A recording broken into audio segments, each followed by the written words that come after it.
Shadow Slave Audiobook by Kevin Chapter 751. Master Sunless, in one of the fortified lecture halls of the Awakened Academy, a large auditorium was slowly filling up with students. These young men and women, however, did not look like inexperienced sleepers. Instead, most of them possessed the grim confidence of battle-tested veterans. They were sharp and rough around the edges, exhibiting the telltale signs of those who had just recently returned from the dream realm.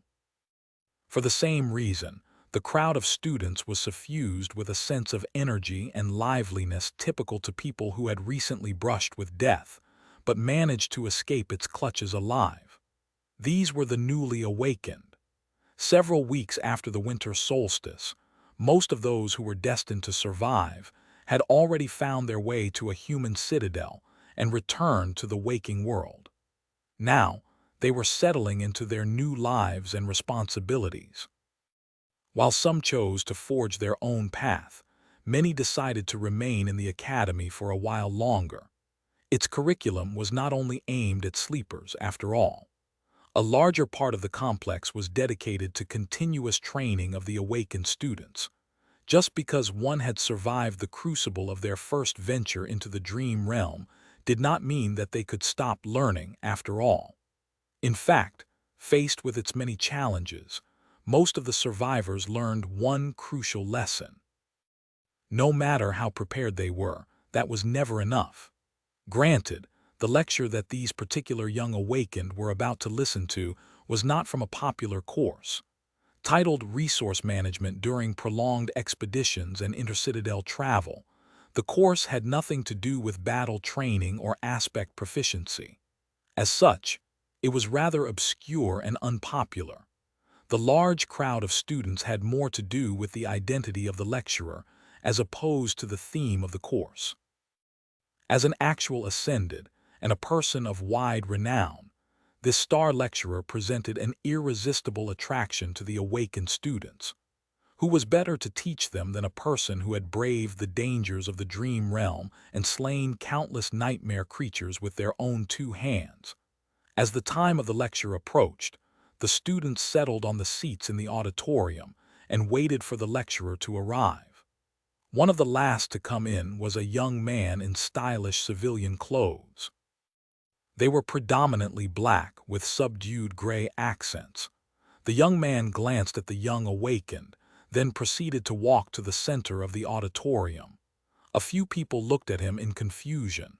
Instead of joining his fellow students, the young man walked to the teacher's desk and outstretched one hand. To everyone's bewilderment, he was summoning a memory. Stranger still, that memory turned out to be in the shape of an exquisite wooden chair. The strange guy put it down, then took a sit behind the desk and looked at them as if this was the most natural thing in the world. Several awakened opened their mouths to condemn his childish antics, but then hesitated. Although the eccentric student was bound to anger the lecturer with his disrespectful behavior, there was something about him that demanded attention. Another reason for their hesitation was that he was incredibly attractive. The young man was not very tall, but his slender build and stylish attire made him look very charming. With his porcelain skin and raven black hair, he looked like an exquisite doll. His striking dark eyes seemed to glint with good-natured humor. At the same time, there was something cold about them that made those who looked at the young man for too long shiver. It was as though shadows grew a little deeper around him. After a few moments, one of the young women in the first row cleared her throat and said in a friendly tone, "Hey, you better move before Master Sunless arrives. Here there is a free seat, right next to me." The young man looked at her and smiled pleasantly. At the same time, the girl next to her whispered furiously, "What are you doing? This is Master Sunless, you idiot." The first girl slowly opened her eyes wide, then turned betrayed and raised one hand to cover her mouth in horror. A wave of whispers ran through the auditorium. "What? This is Master Sunless. But he's our age. Of course he's our age. It took him less than 2 years to ascend. Why do you think he is famous? He's not at all like the actor who played him in The Song of Light and Darkness. The casting director must be crazy. Sonny, who listened to all that with the same pleasant smile, cleared his throat. Immediately the students grew quiet. Good morning awakened. I am ascended sunless. You can call me Master Sunless, or simply Master.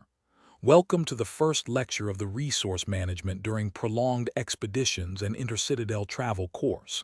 As some of you might know, I have a tiny amount of experience with that. Few polite chuckles resounded from the audience, making him wince internally. Damn, tough crowd. As this was his first day as a teacher in the academy, Sonny was unsurprisingly nervous. He would much rather fight a room full of nightmare creatures than speak in front of a room full of people. He could kill the nightmare creatures at least. Sonny paused for a moment, then said, "We will explore various topics in the course of these lectures. But first, let me ask you a question." He looked at his students and smiled. "What was the biggest threat to your life in the dream realm?" Overall, the lecture went better than Sonny had expected. If not for the fact that many female students had stared at him a bit too intensely, for some reason, he would have been completely comfortable teaching these young awakened. After all, he was basing the lessons on his own experience, and the students, while not as battle-hardened as him, were not amateurs themselves. Each of them had survived the first nightmare and a journey to the dream realm. So the lecture was more of an exchange of knowledge between professionals than a traditional lesson. It was even refreshing compared to his tutoring sessions with Rain. Although his sister was incredibly talented and hard-working, not to mention nice to be around, there were many things he simply couldn't explain to her with words. With a sigh, Sonny turned off the projector and looked at the empty auditorium. Was this his life now? 6 months had passed since the cohort returned from the second nightmare. During this time, many things happened. He had celebrated his 20th birthday just a few weeks ago. Some of the changes were good and some were bad. On the bright side, he got to spend a lot of time with Rain, teaching her how to protect herself and slowly growing closer to her. Sonny had been careful not to appear too friendly, though. He still did not want anyone, including the girl herself, to know that they were siblings.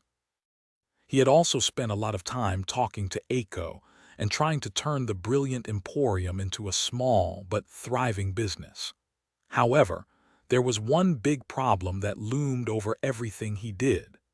Ever since returning from the nightmare, Sonny was not able to enter the dream realm again. He had spent all 6 months in the safety of the waking world. And the reason for that was the strange situation he had found himself in with Clan Valor. While St. Tyrus had done everything in her power to shield Sonny and Cassie from the wrath of the great clan, her influence was not unlimited. The White Feather clan itself got into hot water with their overlords. From what Sonny learned, they were dismissed from ruling the Chained Island and burdened with another duty. What that duty was, he did not know. Both Cassie and he would have fared poorly if they remained awakened. However, their ascension changed things substantially and gave them more room to bargain. If before the great clans would have been inclined to make them disappear, now they were more careful in their approach, which did not mean that everything was fine. The issue was too nuanced and sensitive to be solved quickly. So, the preparations for the negotiations took a lot of time. For the time being, both of them had to protect themselves. Things were much worse for Cassie, who seemed more complicit in Mordred's escape. After all, she had requested to be stationed in the Night Temple, only to leave after a while and return, causing the disaster. Since no one except for St. Tyrus knew about Sonny's clash with Mirror Beast, it was easy to believe that Cassie had come in contact with the imprisoned prince during her stay in the Citadel, and then orchestrated his escape, or that she had this goal in mind from the very beginning. As the result, things turned a bit ugly for the Fire Keepers. After a couple of them disappeared, the rest took shelter in the Ebony and Ivory Towers, where the ocean of divine flames and the crushing protected them from any threat. They rarely returned to the waking world to avoid problems. Sonny was on the opposite side of things. Thanks to Master Jet, he enjoyed a bit of protection from the government. Since the great clans had a lot of influence in the dream realm, but were not as powerful in the waking world, he was advised to remain there for a while, which meant that he could enjoy some peace and quiet for a bit. It also meant that he could not hunt the nightmare creatures and saturate his cores unless a gate suddenly opened nearby. This was a problem. Chapter 752, Solid Foundation. After the Seed of Nightmare had been destroyed, something unexpected happened. A gateway took its place, turning the ivory tower into a citadel. At the same time, the dream realm anchors of the cohort members shifted, becoming tied to it. Masters did not have to travel to another world every time they slept, but they still needed a gateway to return to reality. Changing an anchor was as easy as making use of another gateway, but there lay the problem. The only way to leave their new citadel was to either brave the crushing somehow, or to go through the portal to the Ebony Tower and rise from the depths of the sky below on the flying ship. While that made the ivory tower incredibly safe, it also meant that there were no nightmare creatures around for them to hunt. There was no point for Sonny to go to the dream realm at all, especially after he had explored Hope's former prison, finding nothing of particular interest inside. It also meant that Mordred was most likely tied to the same gateway. However, the Prince of Nothing had never shown himself. Either he had found a way to change his anchor, or he had chosen to remain in the waking world as well. In any case, there was no safe way for Sonny to collect shadow fragments in the dream realm. He was also cut from his main source of memories, which he had hoped to put on sale through the Emporium. At first, Sonny was very unhappy with this situation. He was both much stronger and still far behind Nephi's in terms of raw power. Even though there was a vast gap of 2 ranks between them now, his soul lusted to grow even more. He could never have enough strength, never be powerful enough to protect himself and those he cared about from the vicissitudes of life. He was still too weak to challenge fate. But after a few days of peaceful life in the waking world, Sonny had started to slowly change his mind. In the past 3 years, his power had grown tremendously and at a breakneck pace. While that was extremely beneficial overall, there was a negative side to such speed. His foundation had turned unstable. He had been so preoccupied with gaining more power, more strength, deeper insight, greater understanding, that he had not spent enough time actually assimilating all these gains into a coherent whole. Internalizing and absorbing all the lessons he had learned into his very bones was very important, yet he had neglected it for the lack of time and opportunity. He needed time to truly make the vast power he had won his own. Additionally, there was something else that concerned Sonny: his mental state. Ever since he had been infected by the nightmare spell at 16, his psyche had been subjected sometimes by the circumstances and sometimes through his own volition to incredible abuse. Sonny prided himself on the fact that he never broke, no matter what ghastly horror and gruesome agony he had to endure, and there had been plenty. However, he also never forgot the conversation he had with Master Jet on the way to Shadow Blade Kurt's execution. He knew that awakened, no matter how great and powerful they seemed, were also the most likely to crack. The nightmares they brought back from the dream realm haunted them, and many succumbed to the relentless strain. Sonny had been gutted, beheaded, and burned. He had watched friends die or be left behind. The amount of torturous pain he had gone through could only compare to the amount of mental anguish he had experienced. The Red Colosseum, the nightmares, and all the rest, it was enough to crush a dozen people. And yet, he still stood tall. But for how long? While Sonny considered himself to be a resilient person, maybe even incredibly so, He was not prideful enough to think that he was better than every overhuman out there. Would his soul and mind continue to remain strong if he continued to carelessly abuse them, or would small cracks appear on their surfaces? Maybe there were countless cracks on them already. In the end, he had decided that taking a break to consolidate his foundation and give his mind time to heal was worth it. The situation with Clan Valor, while unpleasant, was not critical. It just demanded time and caution. Slowly but surely, the sides were going to come to an understanding and find a compromise through negotiations. As masters of considerable renown, Sonny and Cassie had enough influence and weight to reach a favorable outcome in these negotiations, especially because 50 of the most promising awakened of their generation were following Song of the Fallen. He was going to use the time before that happened to his benefit. So, although the past 6 months had not exactly been exciting for Sonny, they had been very fruitful. He had spent a lot of time practicing his combat skills and shadow dance, properly assimilating everything that he had learned to elevate his mastery of battle to a new level. He also had to relearn a lot of things to adjust to his new power as a master, and adjust all his techniques to this new, incredible reality. One of the more valuable discoveries he made during this time was that the inherent problem he had been struggling with, the threat of losing himself to the formlessness of shadow dance, was easily remedied by a simple thought exercise. He just had to remember his true name. No matter how far gone he was, it always brought him back.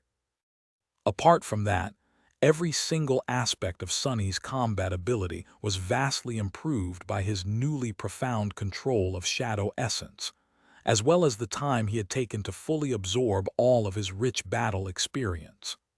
Battle techniques were not the only thing he trained, though. He also dove deep into the intricacies of shadow manifestation, first learning how to properly wield it, and then leveraging his cunning and creativity to push its uses to their limits.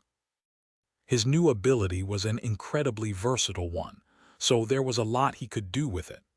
Not only did it have the potential to be powerful on its own, it could also be weaved into every other facet of his battle performance in unexpected and insidious ways. Almost every day, Sonny discovered something new he could do. The possibilities were simply limitless. That limitlessness, however, was its own problem. Just because Sonny could do a lot did not mean that it was wise to do it. So it took a lot of time to find the most effective and efficient ways to use shadow manifestation. Slowly but surely, his arsenal of true and tested tricks and methods grew. He practiced each one until they became as instinctive as his combat techniques, so that he could use them without wasting even a split second on thinking about and concentrating on the desired result. Lastly, there was sorcery. After the initial breakthrough he had made in the nightmare, Sonny spent a lot of time widening the scope of his understanding of spellweave.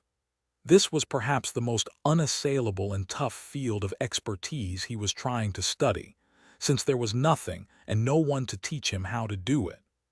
The scope and complexity of the subject were boundless, and all he could do was blindly stumble in the darkness, learning tiny bits through trial and error. It did not help that he could only experiment with memories, which were a rare and finite resource to him. Sonny worked around that limitation somewhat by turning mundane things into memories and experimenting on them instead. However, that produced its own obstacle. He needed soul shards to do so, and soul shards were very expensive in the real world, and he could not procure them in the dream realm for now. To solve his resource problem, Sonny turned to the only source available to him: the merit points provided by the government, which could then be exchanged for various valuable things. To get points and fund his research, he had compiled another paper with the help of teacher Julie's. The exploration report on Chained Isles, by Ascended Sunless, did not produce as big of a ripple among the general public, but caused a real explosion in the awakened academia. The data about all the ancient nightmare creatures, the culture, and the bizarre nature of the Kingdom of Hope was a true boon to the collective knowledge base of humanity. Sonny, of course, kept the most sensitive pieces of information to himself, but just what remained brought him vastly more contribution points than the report on the Forgotten Shore. Information from nightmares was 10 times more valuable, after all, since very few people ever challenged them, and even fewer returned alive. These contribution points, as well as other benefits and privileges he had become entitled to as a master, allowed him to not only pour his mind and soul into studying sorcery, but also kept the brilliant emporium functioning without a constant influx of his hunting trophies. Sadly, even that was not enough, and hence, Sonny found himself teaching young awakened at the academy. While that was not the best and most efficient way for a master to earn, it was still rather profitable for someone in his situation. Sitting in the empty auditorium, Sonny sighed and looked at his communicator. A pale smile appeared on his face. She must be already here. Today was a special day for more than one reason. A few days prior, Master Jet had suddenly contacted him. This was not too strange, since they interacted often in these past 6 months. But this time, something about Soul Reaper's voice sounded a bit off. Not exactly bad, just different. She had told him that she had some good news and some bad news and requested a face-to-face meeting to discuss an important issue. That meeting was about to take place at the instructor's cafeteria. Shaking his head, Sonny stood up, dismissed his chair, and walked to the door. I wonder what Master Jet has to say. Gods, was there really a need for all this mystery? She made it sound as if the world is ending. Chapter 753. Crux of the matter. Now that Sonny was a teacher at the academy, he was very much looking forward to gaining access to the instructor's cafeteria. He remembered the last time he had eaten there in perfect detail. The food was simply to die for. It might have been one of the major reasons why he had accepted the job of a lecturer, to be honest. No, it wasn't. I am not that shallow. Walking inside, Sonny glanced at the tasteful interior, gaining a new appreciation for the wooden furnishings. By now, he was not shocked every time he saw natural wood in the waking world. However, this was not just any wood. If he remembered correctly, all this lumber came from the corpse of a slain titan. A titan killed by the great clan Valor, to be precise. Perhaps even by Anvil himself. What irony it was, to enjoy a dinner on one of the cafeteria's tables while being secretly hunted by the people who provided the titanic lumber for its creation. With a sigh, Sonny looked around and noticed a familiar face. An exquisitely beautiful woman in a deep blue uniform sat in the corner of the cafeteria, cradling a cup of coffee in her hands. He confidently walked over and sat down across from her. Master Jet. Soul Reaper Jet looked up from her cup and smiled at him. Master Sunless. Well, that sounds weird. He shifted uncomfortably, not accustomed to being addressed that way, at least not by her. Although the two of them were technically of the same rank now, Jet was still older than him. The gap between them had grown much smaller, but he still felt a lot of respect for her. Looking at his fellow Ascended, Sonny suddenly frowned. Master Jet looked different today. He was accustomed to her usual, slightly unkempt and careless appearance. However, the person in front of him looked like nothing if not an exemplary officer. Her uniform was perfectly ironed and buttoned all the way, with not a single crease or blemish marring its surface. Her silver epaulets were glistening with a polished sheen. Her leather boots were freshly shined. Her raven black hair was perfectly arranged, and her icy blue eyes were sharp and piercing. He raised an eyebrow. You look nice. Jet's smile widened. Oh, this. I had to attend a special ceremony in the morning. Promotions are flying off the shelves in the government these days. Sonny cleared his throat. Congratulations, I guess. Soul Reaper laughed, then pushed a small alloy box toward him.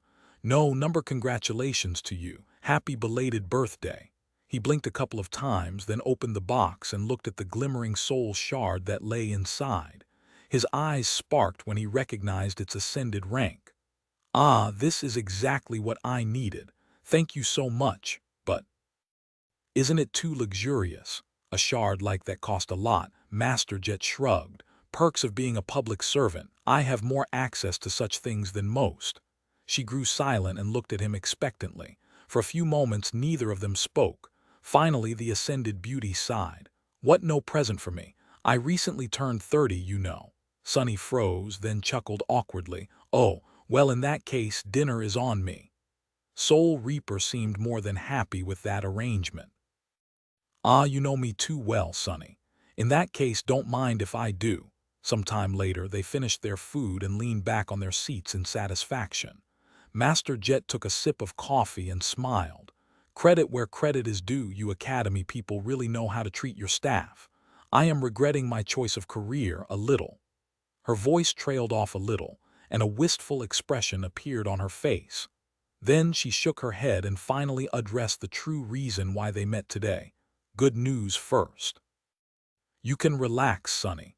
Valor seems to finally be ready to behave reasonably, so the worst part is over. He inhaled deeply. At last. What changed? Master Jet shrugged. Well, a lot of things. But mainly, they just don't have the energy to pursue small matters anymore. The tension between the great clans seems to be growing, so Valor elders have a lot on their plate. That plays in your favor because you and your cohort have managed to make yourself valuable. With Saint Tyrus advocating on your behalf, everything is ready for a sincere and friendly negotiation. Sunny frowned. Sincere, friendly. What about the fire keepers that disappeared? You might have not noticed, but the survivors of the Forgotten Shore are a tight group. To them this is not a small matter, she smiled. They are alive, although maybe not well. Their release is one of the points you and Song of the Fallen will have to negotiate. However, I don't foresee any problems with that. As long as you told the truth and neither of you had conscious plans of assisting that mysterious prisoner of theirs in the escape, everything should be fine. A dark expression appeared on Sunny's face. Master Jet knew the general situation, but not the details. The problem they had with the great clan Valor was very simple. Although Sunny and Cassie had caused a great deal of harm to the clan's interests, because of the lack of witnesses and Saint Tyrus volunteering to act as the scapegoat, that by itself was not something intolerable. However, the crux of the matter was that no one in the great clan knew if their actions had been simply the result of a misfortunate happenstance or premeditated. What Master Jet had just told him meant that Valor was ready to abandon their hostile paranoia and accept the version of events where neither Sunny nor Cassie had helped Mordred escape willingly, as well as grant them an unofficial pardon. With the White Feather clan taking the responsibility for the death of Saint Cormac, that would leave them in the clear. However, although the great clan knew that Mordred had escaped as the result of their actions, no one except for the members of the cohort knew that he had followed them into the nightmare. If the fact that the five of them had become masters together ever came into the light, then, no matter what the truth was, no one would believe that the bastard simply manipulated them all. They would all think that Sunny and Cassie were his willing allies. So this secret had to remain buried forever. Sunny grimaced. So what do they want? Master Jet shrugged. I can't say really, but you have to be ready to make some concessions. Valor will probably insist on recruiting you to their side, at least in some capacity. Whether you manage to resist their forceful invitation or not depends on you. She thought for a bit and then added, what works in your favor is that you, Song of the Fallen, Nightingale, and Raised by Wolves are a package deal as far as everyone is concerned. Valor might have ambitions of making all of you their asset, but they will probably be satisfied by ensuring that none of you becomes entangled with their opponents. Recruiting just one would make it so that the rest would not join the opposite side. A deep scowl appeared on Sunny's face. "Are you telling me that we will have to sell one of us to clan valor?" Master Jet smiled. "You make it sound as if becoming a member of a great clan is something horrible. Most awakened would kill for such a chance, you know.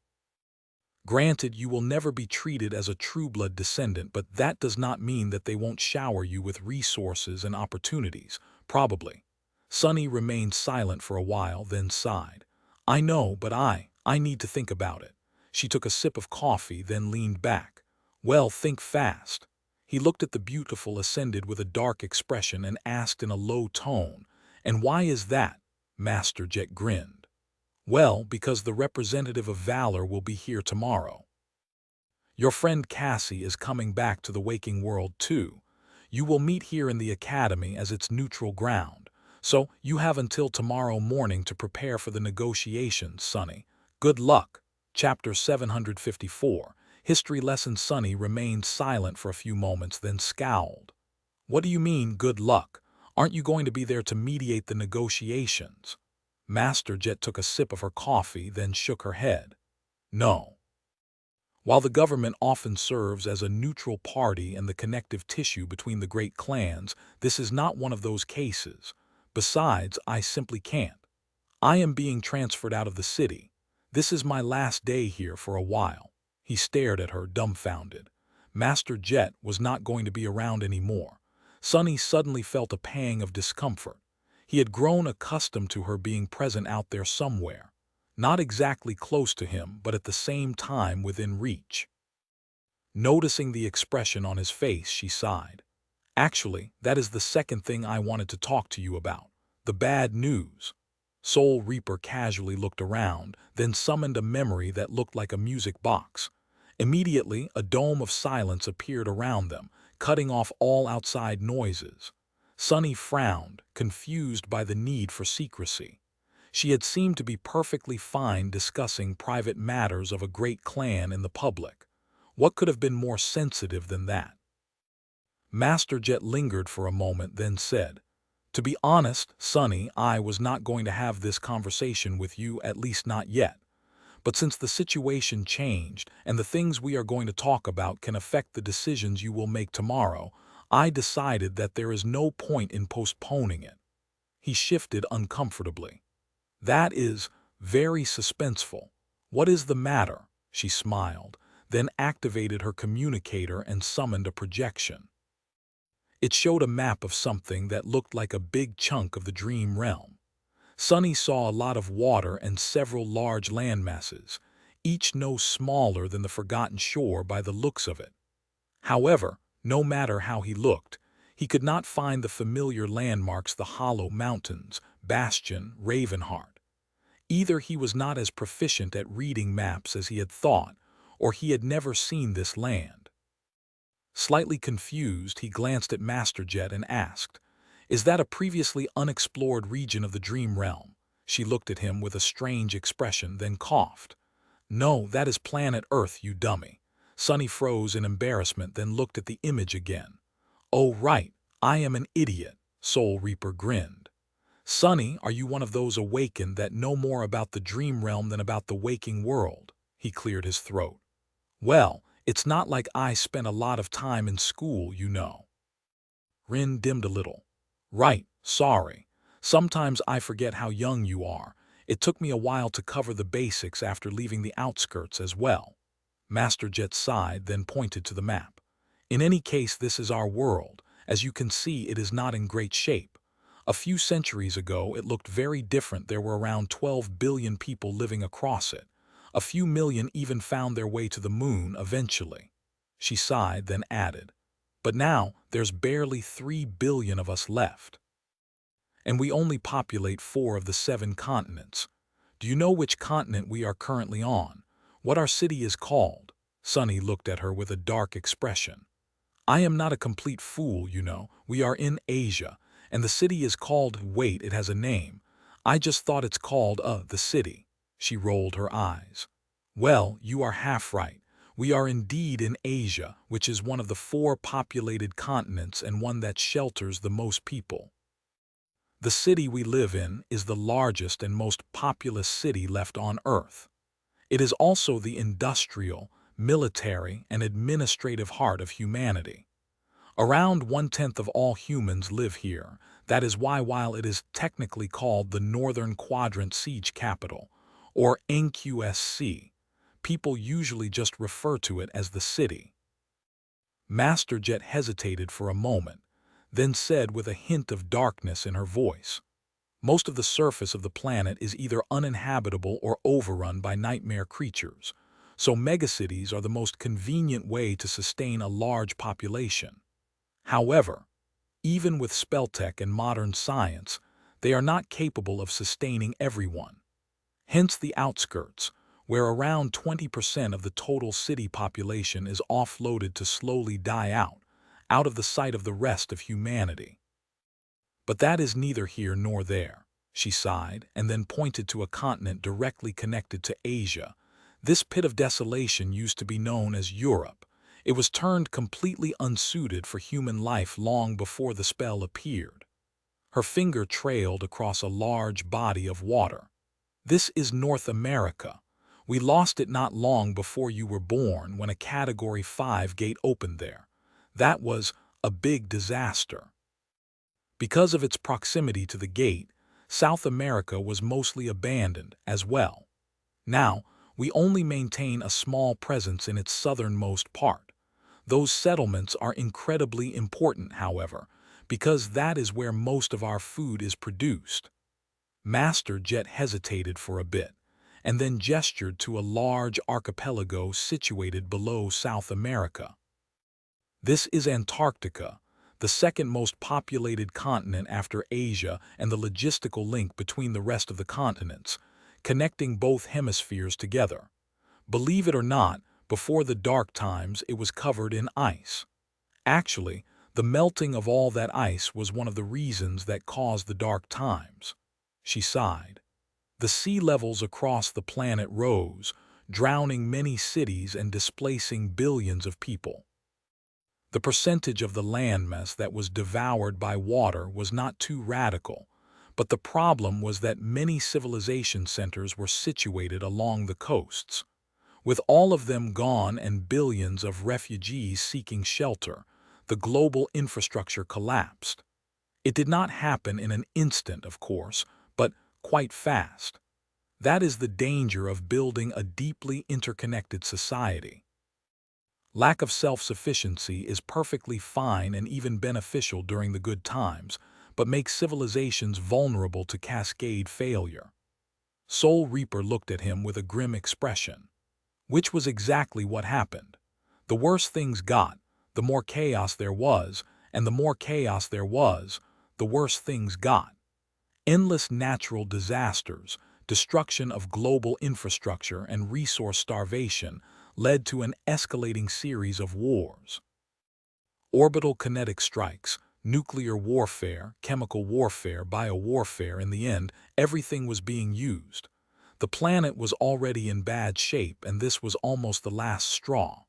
In the end, the terribly reduced population achieved some form of stability, and that was the nightmare spell appeared." Master Jet shook her head. "Ah, but am I getting off topic? The point is, almost all of humanity resides around the Indian Ocean today. Asia, Antarctica, Africa, and Australia are the four remaining bastions of our civilization, forming the northern, southern, western, and eastern quadrants." Sonny listened to the impromptu lecture with interest. He knew bits and pieces of human history, of course, but mostly from them being referenced in popular culture and government propaganda, which were more often than not one and the same. Out there in the outskirts, people did not need to know a lot about the world, because their world started and ended in the outskirts. Even the city proper seemed like a distant land. He would have had more general knowledge, of course, if he had attended school, but Sonny's formal education more or less ended when he was 7. Honestly, the fact that he knew that people lived on the outside of the planet as opposed to on the inside was already an achievement. He had managed to become a teacher despite all that, had he not? Still, I probably should start educating myself on matters not having to do with the nightmare spell, now that I have the chance. There are plenty of people as ignorant as me, of course, but still, this is kind of embarrassing. Sonny looked at Jet and shifted slightly. Thanks for the history lesson, Master Jet. But what does it have to do with anything? She leaned back, smiled calmly, and answered in a relaxed tone. Oh, it's very simple, really. These 4 bastions of humanity I mentioned, they're about to become 3. Chapter 755. Obel Scale. Master Jet's nonchalant attitude was in stark contrast with the gravity of her statement. Sonny froze for a few moments, then slowly put his cup on the table. When he spoke, his voice sounded a little hoarse. What? She sighed, then looked around the cafeteria. It was slightly surreal to be discussing something that concerned the lives of hundreds of millions of people in the safety of this tranquil place. Several instructors were enjoying their meals, and there were members of the staff going about their business. None of them knew of the approaching disaster. This contradiction was chilling, too. Soul Reaper did not seem to mind. I have told you about the Obel Scale once, right? It is a very complicated spell-tech system that the government uses to predict the appearance of gates across the globe. Well, I was not entirely honest when I said that a bit of maintenance and calibration would solve all the problems it had been experiencing recently. In truth, the problems we've been having with its readings are not as trivial as I implied. They are just a symptom of a much bigger problem. Sonny's eyes widened slightly. Kurt, Shadow Blade Kurt. He mentioned something about the Obel Scale.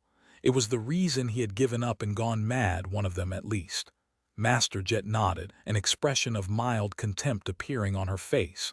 Yes, however, Kurt was broken and weak. He really blew the issue out of proportion. The corner of Sonny's mouth twitched.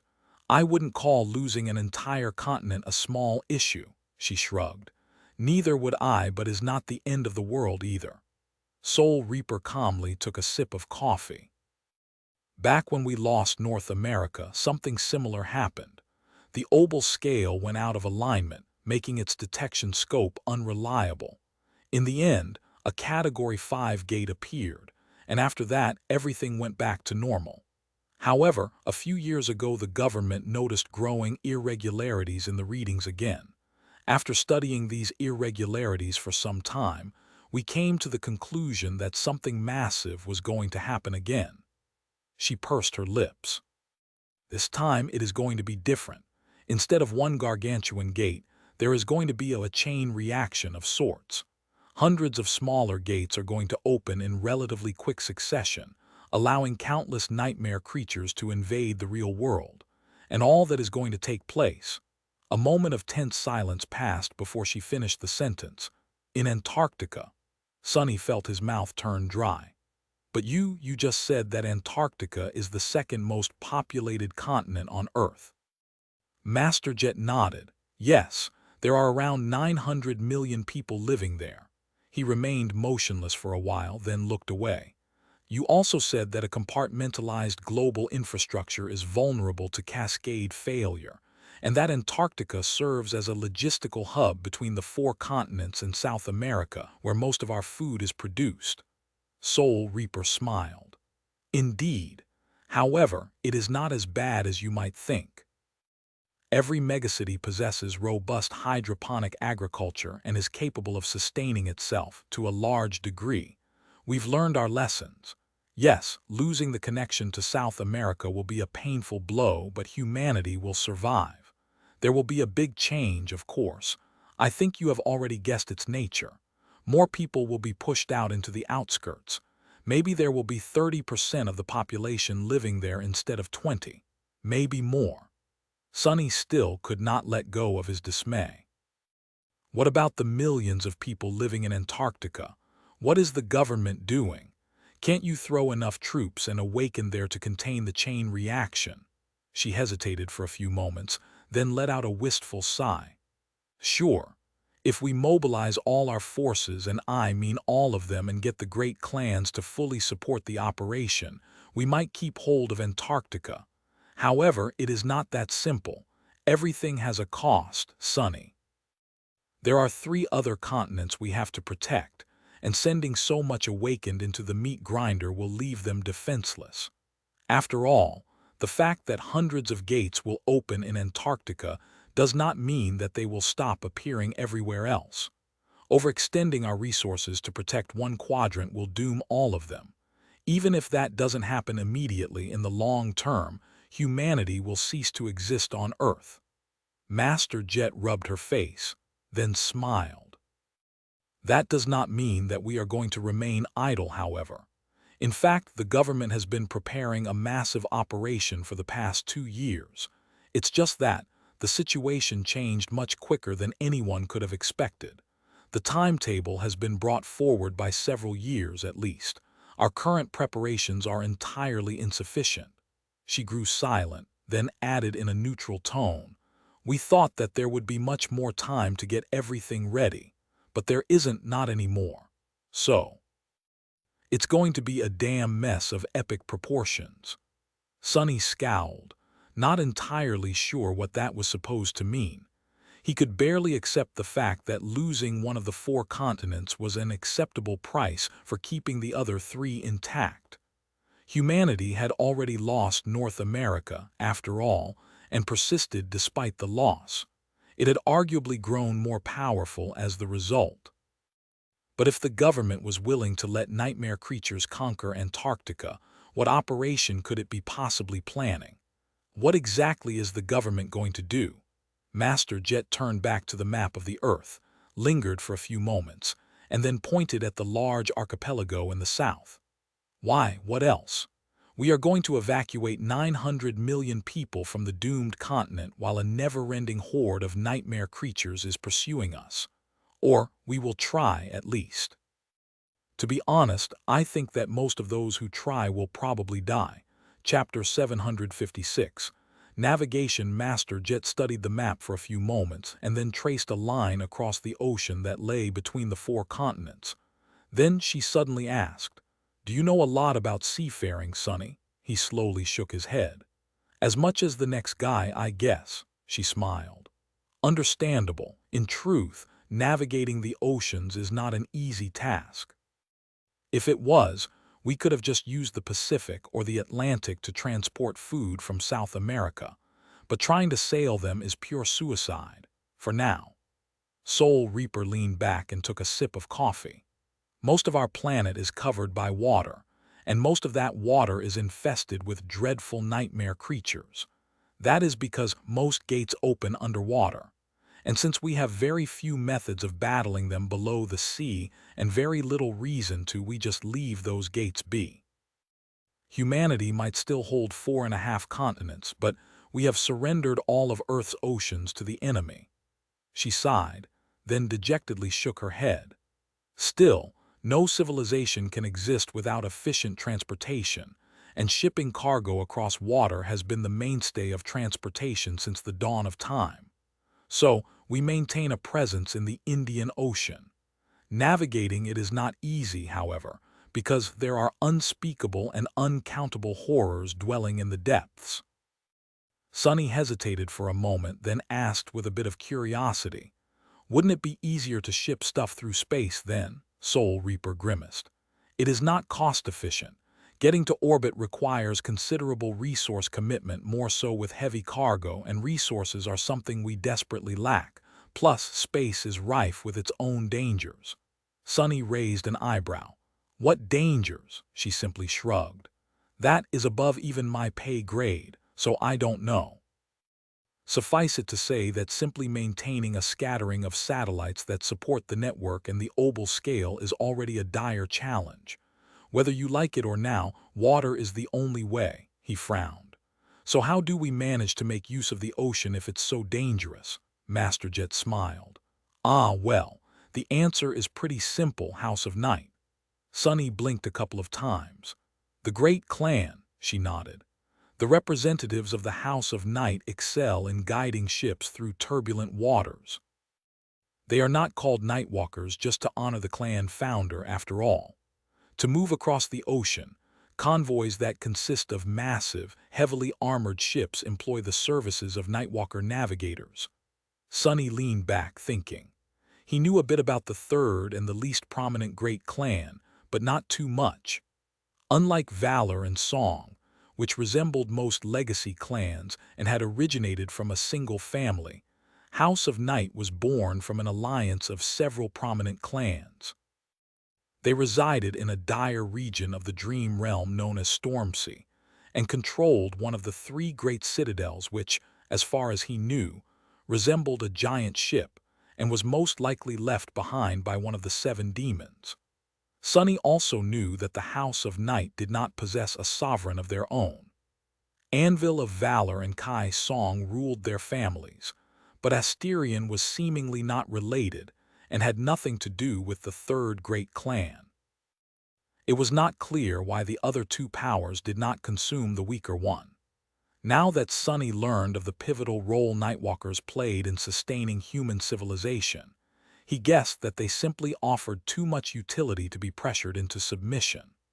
Alternatively, the nature of the region they controlled might have simply been too hazardous for either Valor or Song to invade, or their existence created a bit of much-needed balance and deterrence between the two dominant great clans. What was clear, however, was that the House of Night was deeply connected to Storm God. There were just too many coincidences between their powers and the deity of depths, oceans, darkness, stars, travel, guidance, and disaster. Did Nightwalkers bear the lineage of Storm God? That would certainly explain a lot. Master Jet meanwhile continued. The scions of the House of Night allow naval convoys to reach their destinations, which is both a blessing and a curse. The problem with that situation is that while there are more Nightwalkers than there are descendants of the other two great clans, their number is still limited. And so, the number of convoys we can operate simultaneously is limited as well, she sighed. We can only evacuate people across water. By our calculations, it will take at least 2 years to evacuate the population of Antarctica that way. That is even if we commit the bulk of our navy to the operation. However, her voice grew dim. The chain reaction is going to start in a few months at most. It won't be too severe at the beginning, but quickly ramp up, drowning the entire archipelago in nightmare creatures. Sonny remained silent for a bit, then asked, "So what is going to happen?" Master Jet finished her coffee and offered him a smile. "Well, the government is going to transfer a very substantial part of its forces to Antarctica. Pretty much everyone who can be spared without leaving the rest of humanity completely defenseless will be transferred to the expeditionary force. They will try to stall the nightmare creatures for as long as possible to allow as many people as we can save to escape. Oh, also, I will be on one of the first ships myself." Sonny looked away, not knowing what to say. Master Jet herself had judged that many of those who were going to take part in the evacuation would not be coming back. Still, she was Soul Reaper Jet, was she not? Surely, she of all people was going to be okay. Master Jet sighed, then looked around once again. Then she said calmly, "Of course, that will never be enough. In a couple of months, the government will announce a voluntary mobilization, both among the awakened and among mundane humans. Many people will answer the call, while most will not. As I've said, the loss of Antarctica is not a world-ending event. Dying there is not really worth it." Sonny gritted his teeth. "So why are you going? With your position, I am sure that you could have chosen to stay behind. Did you let the propaganda get to your head? Honor, duty, and sacrifice. Do you actually believe in that crap?" Soul Reaper laughed. "No, I am as cynical as you, Sonny. However, I have my own reasons." She lingered for a few moments and then added in a suddenly serious tone, "And I think that you might understand my reasoning very well. We've known each other for a while, Sonny, and I always shied away from giving you the recruitment speech. However, times have changed. So tomorrow, when the representative of Valor tries to invite you into their great and illustrious clan, I want you to refuse." She leaned forward, looked him in the eyes, and added, "Instead, I want you to leave everything behind, enlist, and come with me." Chapter 757. Professional sensibility. It was hard not to get swept up in Master's yet cool presence. However, Sonny was not so easy to sway. He held her gaze for a few moments, then turned away. His expression grew somber. "You just spent a lot of time convincing me that losing Antarctica would not cause irreparable damage to humanity, and that most of those who go there would end up dead. And now you suddenly want me to go as well. Why would I?" Sure, fighting a noble and glorious war against the nightmare creatures sounded exciting. But Sonny was not an inexperienced kid anymore. He knew the price of glory all too well. To him, war casualties were not an abstract concept, but instead a very familiar and grim reality. He was not arrogant and ignorant enough to consider himself immune to death. Master Jet leaned back. "Don't you want to defend your fellow humans?" Sonny shrugged. "Don't get me wrong. I really want all those people in Antarctica to survive. However, none of them helped me when I was starving to death in the outskirts. None of them were there when I was drowning in my own blood on the forgotten shore. The government didn't do crap to uplift me either." He frowned and then added, "In fact, one might argue that the government not only abandoned me entirely, but even did everything in its power to make sure that I die swiftly after being used up to bring it a tiny bit of benefit, like my parents did. But despite all that, I survived and managed to build a decent life for myself. And now that I finally have something good going for me, you want me to throw it all away and go risk my life to maybe save a bunch of strangers?" Master Jet sighed. "I get it, trust me, I do." But Sonny raised his eyebrows. "But what? I do believe that you get it. You are from the outskirts yourself, after all. Maybe your life there was not as bad as mine, but it wouldn't have been too different. So why are you going to Antarctica?" She lingered for a few moments, then looked away. "I guess it's hard to explain.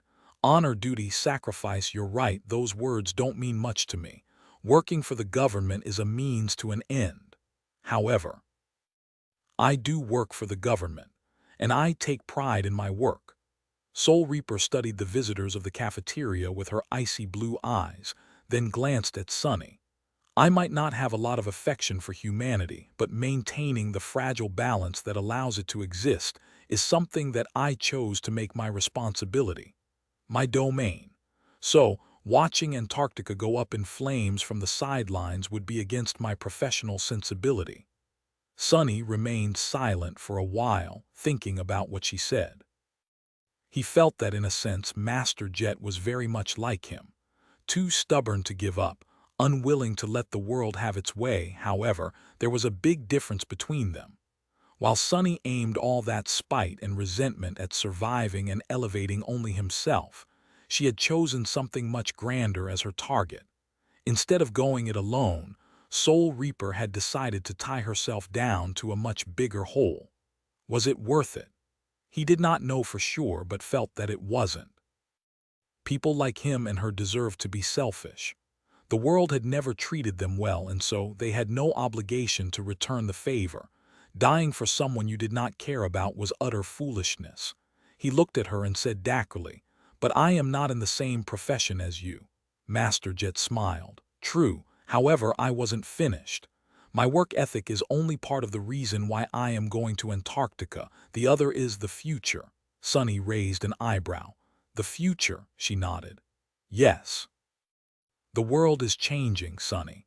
What happens in Antarctica might not end humanity or even change it too much, but it will change the awakened. Think about it, with so many of us going, either as part of the initial force or as volunteer reinforcements, the power balance of the awakened society will shift. Thousands will die, but those who survive will grow stronger." Soul Reaper leaned forward, her voice suddenly intense.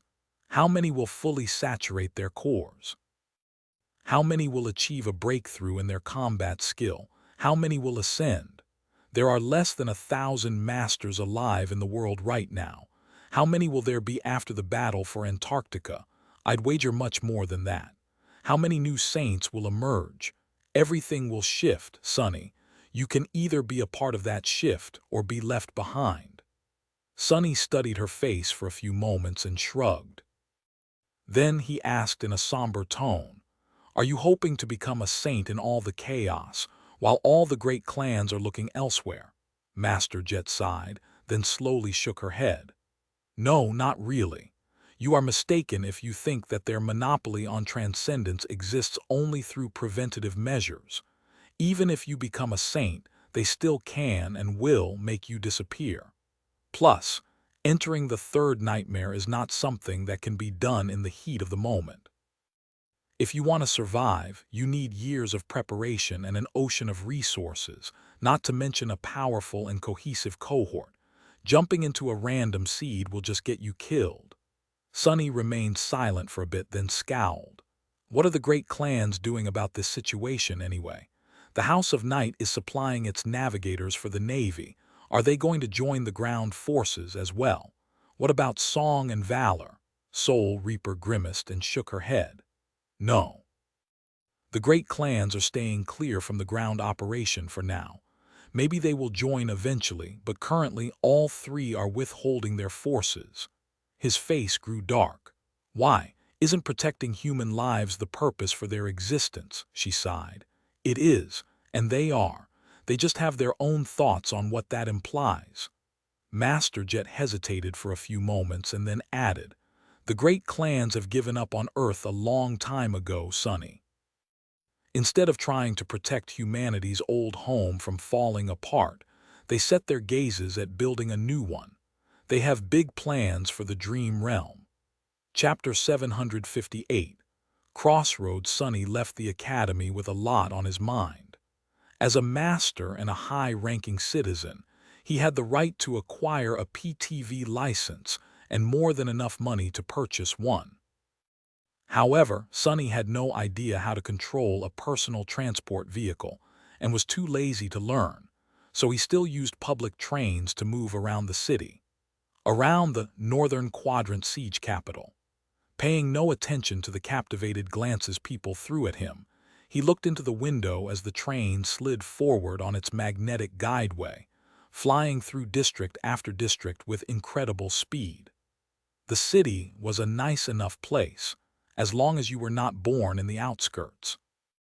Tall buildings burrowed deep underground and rose high into the sky, connected by tunnels and aerial bridges into a complicated maze of graphene composite and reinforced alloy.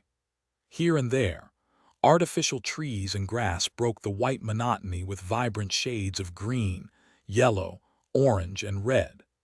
Everything seemed clean and bright despite the heavy snowstorms that were prevalent this time of year, not at all like the dirty, dim, poisonous clutter of the outskirts. There were large screens displaying beautiful vistas of breathtaking landscapes that had not existed on planet Earth since centuries ago, and propaganda projections that had been masterfully designed to brighten the mood of the citizens. Most of all, the city seemed full of life. Endless streams of people were crowding the crosswalks, with a rare PTV or two appearing from time to time. Millions, hundreds of millions of humans called this place their home. Only here, protected by the colossal outer barriers and protective air filtration systems, as well as powerful awakened, could they survive and thrive. It was strange to imagine that many similar human shelters in Antarctica were going to be abandoned and destroyed by the endless tide of nightmare creatures very soon. Sonny had seen the panic and mayhem that an unexpected manifestation of a gate could cause. However, his imagination failed when he tried to envision what would the same disaster, but magnified hundredfold, look like. All he could picture was the horde of abominations that the Dreamer army had faced under the Crimson Spire suddenly appearing on these peaceful streets. Already, that image made him shudder. However, he still stood by his words. He did not owe these people anything. Sure, if a gate opened right in front of him, Sonny would have been inclined to fight and buy the civilians time to run away. This was just human nature, but he was not going to go out of his way and seek death just to fulfill some abstract obligation. No one had helped when he had been desperate for help. He had survived despite humanity, not because of it, and he would continue to put himself first, most likely. Sonny would have lied if he said that Master Jet did not put a seed of doubt in his heart. Sure, the expedition to Antarctica seemed like a suicidal exercise in futility, but she was right. Those who survived that ordeal were going to grow much stronger. Although Sonny would not be getting any shadow fragments from the hordes of dormant and awakened abominations that were going to flood the southern quadrant soon, he could still collect plenty of soul shards and memories, maybe even echoes. There would be more than enough of fallen nightmare creatures roaming Antarctica as well. However, he also did not believe in the government's ability to accurately predict what would happen there. They seemed to think that only lower category gates would appear during the chain reaction, but was that assessment right? Who could say with certainty that another Category 5 gate would not manifest itself instead? The last time it happened, the likes of Immortal Flame and Smile of Heaven perished in the fight. Could Sonny guarantee that he would fare any better? No, he definitely could not. In the end, it all came down to a simple choice that depended on tomorrow's negotiations. If all went well, Sonny would regain the ability to enter the dream realm. There, he would be able to achieve much better results than the expedition to Antarctica could ever provide, and with much less risk. More than that, he could even pledge allegiance to the illustrious clan Valor. By now, he had more than enough value to negotiate a supremely lucrative deal. With their training, support, and resources, becoming a Titan would not be out of the realm of possibility. The barrier that stood between him and transcendence would instantly disappear, too. Instead, he would be in the best position possible to attempt conquering the third nightmare. Perhaps he would even be able to enhance his understanding of sorcery by leaps and bounds. Valor was widely renowned for creating incredible memories, after all. He had also seen how proficient the representatives of the great clan were in using runic sorcery, back in the Night Temple. There was so much knowledge that they possessed, so much he could learn from them. As for the fact that the great clans seemed to be preparing to abandon Earth in favor of the dream realm, were they even wrong? Sonny still remembered the conversation he had had with Effie in the ruined cathedral of the Dark City. She, too, believed that the waking world was dying, and that the dream realm could become humanity's salvation. Her argument was dreadful but compelling. In any case, if something went wrong, he would always be able to leave Clan Valor behind. Pledges of allegiance did not mean anything to Sonny, after all. As a person who abhorred the word honor, he was more than willing to betray any promise he made as long as it suited him. Deserting a great clan would probably not be easy, but by then, he was going to be powerful enough to manage. So, if negotiations went well, he had no reason to do something as stupid as following Master Jet to Antarctica. If they went poorly, however, that would be pretty much his only choice. That was why Sonny had not given Soul Reaper a definitive answer. She did not ask for one anyway. Master Jet had just told him to think about her offer and inform her of his decision during the next 2 months. As the train approached the terrace distinct, Sonny sighed and headed for the exit. Damn, my head hurts. Why did all of it have to happen on the day of my first lecture? That's too much excitement for one day. Worse still, tomorrow promised to be even more exciting. Chapter 759. New developments. Sonny continued to ponder as he walked from the train station to his home. Once there, he opened the door and walked inside, then sat down in the living room and stared at the wall for a while. This is not good. Right now, he was supposed to be mentally preparing for tomorrow's meeting with the representative of Valor. Antarctica or not, these negotiations had the potential to decide the course of his life, maybe even whether or not he was going to live at all. The sudden revelation of the impending disaster discombobulated him, making it hard to concentrate on the immediate issue. Facing the emissary of valor was going to be a delicate dance. Sonny was helped by the fact that he had never intended to set Mordred free. However, he was not entirely innocent either. After all, he had sided against Wells and Pierce, even slaying one of the two knights of the great clan with his own two hands. Not to mention that Mordred had followed him into the nightmare and ascended. Sonny had many things to hide, but could not lie. Even though he was confident in his ability to twist the truth with misleading answers, the negotiations could still derail really quickly. Whatever. As if anyone would believe that an awakened like me was able to kill one of the famed knights of valor. Now that Sonny had become a master himself, he lost most of his ability to feign weakness. However, no one but his closest friends knew how powerful he really was and especially had been. This was another fact that played to his advantage. It all depends on the emissary and how they conduct themselves. If Valor sent someone cavalier and arrogant, Sonny would be able to dance circles around them. He had plenty of practice dealing with haughty individuals after all. If they sent someone smart, however, that could be a problem. Sonny stared at his shadow, then sighed and stood up. He really hoped that everything would go smoothly tomorrow, but it paid to be prepared. Worst-case scenario, he was going to have to join the Fire Keepers in their Dream Realm exile for a while. So, unless he wanted to return to a monotonous diet of eating nothing but monster meat, it was best to prepare a few things. Soon, a big metal chest appeared in front of him, then opened its heavy lid, revealing rows of massive triangular fangs. Covetous Coffer had changed after the second nightmare as well. The mendacious Coffer enchantment allowed it to mimic the form of any inanimate object, but was limited by Sonny's core capacity. Now that he was an ascended, the capacity of his cores increased tremendously, so there were a lot of options. Sonny had experimented with the form of the Coffer a lot in the past 6 months.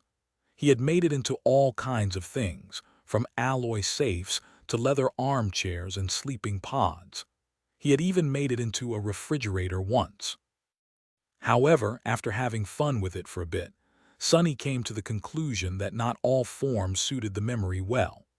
Items that already had the function of storing things worked the best. So, he ended up simply turning it into a large chest of reinforced alloy. Now that the covetous Coffer had grown up, its size and strength were enough to make the lurid trunk enchantment truly dangerous. If before the small box could only bite off a few fingers, now it could swallow a potential thief whole. The capacious chest enchantment had grown stronger as well, vastly increasing the Coffer's storage capacity. Now it could store an entire room's worth of items. The locomotive chiffonier, meanwhile, did not change a lot, but due to its new size, the chest could move around much faster. In fact, the Coffer was now large enough for Sonny to sit on top of it, using the memory as a bizarre mount. In that regard, it was not too different from the original Mordant Mimic, whom Sonny had ridden all the way down to the Ebony Tower once. Not that he wanted to repeat the experience. And speaking of mounts, if there was one thing that had really frustrated Sonny in the past few months, it was that he had no opportunity to learn how to properly ride Nightmare. He had even ordered a custom-made saddle from an exclusive leatherwork boutique.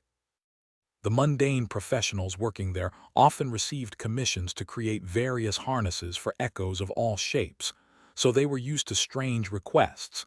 And since only wealthy awakened possessed echoes, their prices weren't cheap. The cost only ballooned when Sonny had to sacrifice a precious soul shard to turn the saddle into a memory. And yet, it had all been to no avail. Sonny was unable to travel to the Dream Realm, and summoning the dreadful steed to move around the city would not have been too convenient. Even if he did not mind attracting the wrong kinds of attention, There surely were laws and regulations in place to prevent exactly that. It was not all bad, though. As a terror, Nightmare possessed an ability similar to that of a tyrant. In his case, the stallion accumulated literal nightmares instead of corporeal minions, and the more of them he ruled, the more his power grew. Eventually, the Dark Destrier was supposed to unlock his final ability, Dream Curse, by gathering an army of 1,000 nightmares. Sonny had not known where to find these phantasms or how to create them, but the 6 months of idleness allowed him to figure it out. There were two ways. Nightmare could either create his dream minions or subjugate them. Creating one was not easy. First, the Black Steed had to sow a seed of terror into an enemy's soul. If the enemy escaped and the seed took root, they would be haunted by the memories of the dreadful Destrier and see him in their dreams. The weaker the will of the victim was, the more chances there were for the nightmare to grow and become more and more potent. However, a brave person would cause the seed to wither and die. Eventually, if the nightmare fully formed, the stallion would be able to use his Dreamwalker attribute to harvest it. The second way was also troublesome. The Black Steed could travel into the dreams of powerful beings and subjugate their own nightmares. In the waking world, that meant ascended. However, that task was not easy. The more powerful the dreamer, the more powerful the nightmares haunting them were. To subjugate such a nightmare, the shadow had to defeat it in battle inside the dream. Nightmare had returned severely wounded more than once from such battles. Still, he managed to gather several minions that way. Neither of them faced any real enemies since returning to the waking world, so for now there was no other option. Sonny gathered a bunch of supplies and stored them in the covetous coffer, then dismissed the memory and sighed. Accumulating 1,000 nightmares for his shadow was not going to be easy. Maybe he should have accompanied the Black Steed into other people's dreams. However, there were enough things haunting him already. He did not need to experience someone else's fears as well. Getting close to sleeping masters was also rather perilous. At that moment, one of his shadows noticed a familiar figure walking toward the door. Sonny checked the time and smiled. "Oh, she's already here. My favorite pupil is nothing if not punctual." Chapter 760. Valuable lesson in the underground dojo beneath Sonny's home. Steel was ringing against steel. Rain was moving with a speed and precision unusual for a mundane girl of her age. Her nascent battle style was grounded, calculated, and sharp, merging steady defense with unexpected and explosive attacks. The heavy training blade sang in her hands, cutting the air as if it possessed an actual edge. The awkwardness of youth was almost gone from her body, ceding to the promise of maturity. She was much more fit and in charge of her physicality as well, fighting with confidence and poise that would have left most of her privileged classmates consumed by envy. As much as Sonny wanted to, he could not boast that her progress was all thanks to him. Currently, he was facing his little sister, deflecting her blows with one hand while keeping another in his pocket. No matter what Rain did, the soft alloy stick he was holding seemed to be impenetrable, inevitable, and unbreakable. All her attacks crashed and shattered against it, and all her defenses seemed useless against her tutor's lazy movements. Time after time, the stick suddenly shot forward and hit her on the shoulder, bounced off of her forehead, or stung her hands. Nevertheless, the girl did not allow herself to get frustrated and continued to exert herself without losing concentration. It was that will, cool mind, and meticulous discipline that had allowed Rain to advance so fast. Not bad. Sonny deflected another swift attack, stepped forward, and poked the girl in the chest with the tip of his stick. "Here, you're dead. Again. Ah. I'm tired of fighting a corpse. Let's stop." Rain jumped back and grew still, breathing heavily as drops of sweat rolled down her pale face. She did not, however, lower her blade. Sonny had taught her the peril of lowering one's guard a long time ago. Those bruises took a long time to heal. He grinned, then scratched his back with the stick and offered her the endless spring. After the girl was done quenching her thirst, Sonny sat down on the floor and asked in a commanding tone, "Where did I hit you?" Rain sat down too and answered steadily. Head, right shoulder, right hand, left forearm, chest, right thigh, left shoulder, head, neck, left shoulder, left hand, chest, head, chest. He smiled with satisfaction. "When did I put my hand in the pocket?" She frowned. "After hitting me on the thigh for the first time." Sonny nodded. "In which direction was I looking 2 hits before that?" Rain gritted her teeth. "Up." "You were rolling your eyes," he chuckled. "Good. Your awareness is sufficient for that stage." The young girl threw a menacing look at him, then turned away. After a few moments she sighed and suddenly asked, "Sonny, am I any good?" Sonny hesitated, then shrugged. "You're doing all right." Rain remained silent for a while. "But not as good as you were, right?" That caused Sonny to laugh. "What? No, you are way better than I was.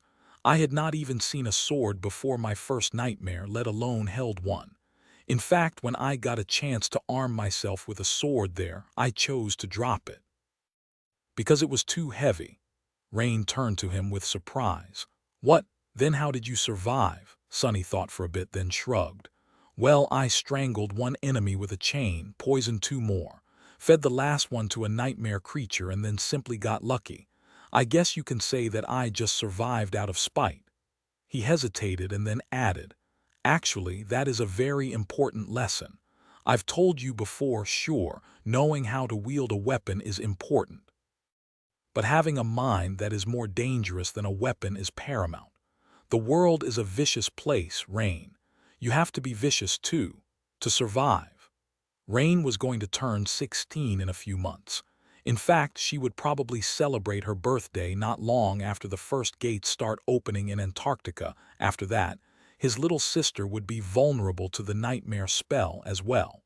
That was another factor he had to consider. Leaving with Master Jet meant leaving Rain too. Granted, he had already taught her most of what he could without resorting to more drastic measures. Rain was more prepared to face the first nightmare than he had ever been, or most people even. Very few kids ever receive the chance to be trained by an ascended, let alone one with as much battle experience as Sonny, or possessed as much talent as Rain. He glanced at her, lingered for a moment, and then asked, "Do you want to be an awakened?" The girl hesitated for a long time, then slowly shook her head, surprising him. "No, I don't know. I really want to be able to protect my family, but I don't want to be away from them or die. I had an older brother, you know." Sonny almost flinched but forced himself to remain still. An expression of mild curiosity appeared on his face. "Oh." Rain remained silent for a bit, then sighed. "My mom and dad had a son before adopting me. He got infected by the spell and died. I don't think they'll be able to bear it if I die too." Sonny looked away. A few moments later he said, "Sorry to hear that." The girl shrugged, then looked at him with a frown. "What is up with you today anyway? You're all serious." Sonny smiled. "Really? Well, I got an important day tomorrow. Besides, I gave my first lecture today. Shaping young minds is a very serious matter." Rain giggled with vindication. "Ah, so more people are going to suffer just like me. That makes me feel better." She smiled, then patted him on the shoulder. "That's good. I thought you were still moping around because Effie is not around that much anymore." Sonny looked at her with outrage. "Moping around? I never moped around." To be honest, he did feel a bit sad that his friends were out and about living their lives.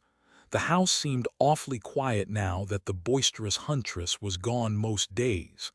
After the 4 of them had returned from the second nightmare, Effie got a bit drunk on having a healthy body. She greedily dove into all the things she never had a chance to do growing up as a disabled person. Since Cassie was indisposed and Sonny did not want to show his face in public, the government was very clingy in making her attend all kinds of events as well. Now, the huntress only returned home once every week or two, and then disappeared the next day again. Kai got it even worse. Due to the nature of his new ability, He could not perform music anymore. It would have been strange to sing to crowds of people, knowing that his voice could literally mesmerize them. The famous idol group Knight and Gale announced their retirement, with Gale launching a very successful solo career, and Kai transitioning to acting for the betterment of humanity as an ascended. At least that was how his agency spun his sudden decision.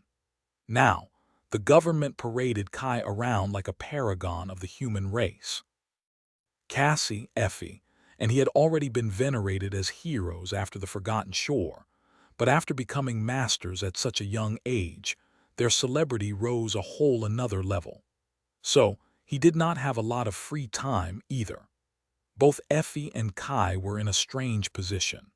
They had nothing to do with the events of the Night Temple, but also could not and would not move on with their lives until Sunny and Cassie resolved their issues with clan valor. In truth, Sunny himself had told them to stay away from him for now. Still, he missed their company. That is all right. This whole mess will end tomorrow one way or another. He sighed and then turned to Rain. You did well today, keep it up. Now go home before your parents call me again. The last time they very politely tried to explain to me that you have homework to do and I was keeping you too long was very awkward for all of us, you know. Rain laughed, then stood up and headed for the elevator. All right, but next time we spar, I am going to get you at least once. You'll see. Soon she was gone, leaving him alone in the dimly lit dojo. Sunny sighed and looked at his shadows. After a while, he said quietly, until Rain is on Earth, those damned sovereigns better not leave Earth behind. Otherwise, the great clans and I are going to have a problem. Chapter 761. Burning candles the next morning, Sunny approached the massive red gates of the academy and stood there for a few moments, looking at the countless thousands of candles that burned in front of the deep moat surrounding it. Their flames swayed and shone through the falling snow, turning into a beautiful sea of orange radiance. Back when the Dreamer army had suddenly returned from the Forgotten Shore, rising a storm with their unexpected resurrection, people started placing these candles in front of the academy for the one who had stayed behind, the last daughter of the immortal Flame clan, Changing Star. Some believed that Nephi's would not die until at least one candle continued to burn. As long as it burned, the immortal flame would not be extinguished. Now, 2 years later, the number of candles had not diminished one bit. In fact, there were more of them than ever. Changing Star's legend had not only remained alive, but continued to grow and spread. At first, the candles might have been just a desperate gesture by those who hoped against all odds that she would remain alive, but with each day that Nephi somehow defied death and continued to persevere, alone in the cursed darkness of the dream realm, her fame and influence rose. No one could explain how she was managing to survive in the desolate, lightless abyss of the Forgotten Shore, but she undoubtedly had not succumbed to its indescribable horrors. Sunny knew it better than anyone, but others knew as well. The government was not shy about fanning the flames of the misguided fervor and used Nephi's to fuel the propaganda machine, painting her as the symbol of the noble and unbreakable spirit of humanity. It was easy for them to confirm that Changing Star still lived after all. Unlike those who turned hollow, someone like her showed signs of brain activity similar to that of a dreaming person, so they did not even have to invent false proof. By now, there were at least 100,000 burning candles placed in front of the academy, where she slept in a heavily protected underground chamber. Sunny sighed, then shifted his gaze to a delicate silhouette kneeling in front of the candles. Cassie lit one of her own, waited until some wax melted and flowed to the ground, then placed the candle near others and stood up. She was wearing civilian clothes. Her attire was tidy and mundane, but despite that, no one could mistake her for an ordinary person. The solemn and otherworldly beauty of the blind girl surrounded her like an invisible barrier, making a few people who came to light their own candles stay away, looking at her with stunned reverence. Not paying them any attention, Sonny scowled a little and walked other. As he approached, it seemed as though the shadows of the burning candles grew a little deeper. "Welcome back to the real world. When did you arrive?" Cassie lingered for a moment, then turned to him and smiled a little. "Just a few minutes ago. My tether is here in the academy." Sonny nodded. As masters, they were able to travel to the dream realm physically and at will. Once there, they were still bound to a gateway anchor and had to use it to return to the real world. However, at the same time as their connection to the dream realm had grown stronger, their connection to the waking world had become a little less absolute. To return, each ascended had to create a tether, an intangible mark that served as their beacon on the return journey. They would appear at the spot where their tether was placed. Creating or moving a tether was not too hard, but required some time. Sonny's own was situated in the dojo below his home, but Cassie had to choose where to place hers more carefully. Ambushing a master at the moment of their return was the best way to catch them in their weakest state. So the supremely defended academy was a good choice. He looked at Cassie with some concern, then asked, How have you been?" The young woman smiled. "Not too bad.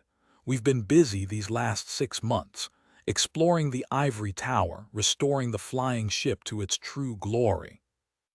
Now that I had studied it at its prime, there is a lot more we can do." Sonny knew that Cassie had spent a lot of time learning from Noctis about his remarkable ship. It seemed that she was putting these lessons to good use. His face darkened a little. "Are you still planning to take it over the Hollow Mountains?" The blind girl sighed. "Yes, maybe. The Fire Keepers are still too weak to make that journey, but perhaps today's negotiations will change things. Clan Valor knows more about the Hollow Mountains than anyone else after all," Sonny scoffed. "And you think they will just share that knowledge with you?" Cassie lingered for a second, then weakly shrugged. "Why not? Now that St. Cormac is dead, someone has to continue his mission." She hesitated for a bit and asked, "If we do go, will you come with us?" Sonny laughed. "I don't know. Gods, why does everyone suddenly wants me to come with them these days?" Cassie faced him and remained silent for a few moments. Then she simply said, "Because you are strong." Sonny looked at her with a faint smile, then turned away. "I guess I am. Anyway, are you ready for the negotiations? Things can go really bad for us, you know." The blind girl nodded and turned her back to the sea of glowing candles. "I know." As she said that, a luxurious black PTV appeared in view, stopping some distance away. Its door slid open, and the representative of the great clan Valor stepped out onto the pavement. When Sonny saw who it was, his face fell. He gritted his teeth. Crap, of all people. Why did it have to be her? Chapter 762. Negotiations. The young woman that exited the PTV looked sharp in a perfectly tailored, elegant business suit. It was entirely black, with buttons and cufflinks forged out of silver steel. Her hands were protected from the cold by leather gloves, and her raven black hair moved slightly in the wind. With alabaster skin and a slender figure, the young woman looked both beautiful and daunting. She resembled a lethal blade, and that impression was only exacerbated by the cold gaze of her striking, strange, vermilion eyes. Morgan of Valor had come to represent her clan herself. Sonny silently cursed. This was, more or less, the worst-case scenario. Now that a direct descendant of Anvil of Valor appeared to conduct the negotiations in person, his chances of fooling anyone dropped significantly. Not to mention that his heart suddenly ached, as if remembering the pain of being ripped out of his chest by Morgan's slender hand. Even though that unfortunate incident had happened in the illusory dreamscape, the memory of pain was very real. Much worse than that, Sonny couldn't help but shiver when he realized how strongly Morgan resembled her older brother. The resemblance was almost uncanny. It was as though he was staring at a slightly younger, female version of Mordred. That made him deeply uncomfortable. Morgan looked up at the crushing mass of the academy's gates, then glanced at the sea of candles with curiosity and walked forward. Stopping in front of Sonny and Cassie, she offered them a polite smile and said in her low, raspy voice, "Master Sunless, you look familiar. Have we met before?" If Sonny was in a bad mood before, now it turned really vile. Of all the questions out there, why did she have to ask that one? He hesitated for a moment, then answered indifferently, "Not face to face. I once saw you from afar during one of the dream tournaments.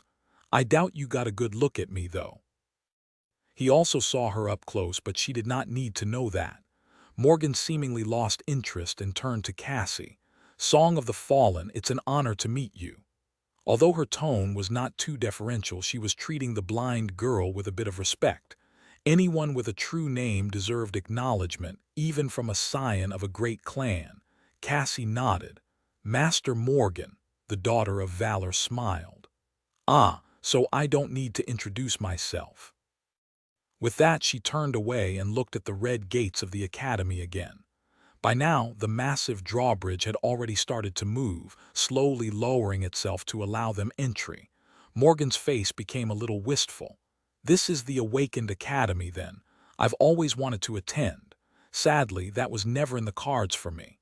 Sonny glanced at her with a bit of confusion. "Why not?" The young woman lingered for a moment, then looked at him with a disturbingly familiar, pleasant smile. "I've been trained by the best of the best since I was a child. There was nothing the academy could offer me that I did not already have. Spending time here would have just been wasteful." She paused for a moment and sighed slightly. "Still, I used to love dramas and webtoons about the academy. It's a shame." Morgan watched as the heavy metal bridge fell into the special grooves in the ground and grew still after a series of loud clicks. Then she looked at Sonny and asked, "Would you mind giving me a small tour? I hear that you are a lecturer now." Of all the possible ways he had imagined the negotiations to start, this was not one of them. Sonny hesitated, then shrugged. "Yeah, sure, why not? Follow me." The academy was something of a city within a city. It was self-sufficient and well-protected. The whole complex was surrounded by a deep moat and a wall of armored alloy that was tall and durable enough to slow down an attacking titan. Here and there, automated turrets of the air protection dome could be seen, their large-caliber barrels aimed at the sky. Sonny, Cassie, and Morgan of Valor walked for a few minutes before approaching a low, modern building with white walls. He pointed at it and said with little enthusiasm in his voice, "This is the sleeper compound. Most of it is underground, of course. Usually there is a lot of activity inside and around it, but this soon after the solstice, there are no sleepers around. The first batch is going to be inducted in a week or two." When he was done talking, Cassie added, "There are a few private academies here and there, but only one Awakened Academy. The government brings all willing sleepers to this compound, no matter what quadrant they are from. On an average year, around 1,000 young men and women prepare for their first venture into the dream realm here." Morgan studied the sleeper compound for a bit, then asked with a smile, "So, is it as lively and boisterous as it is portrayed in the dramas? Do sleepers really get to all kinds of shenanigans, develop lifelong friendships and bitter rivalries, and go on risky adventures?"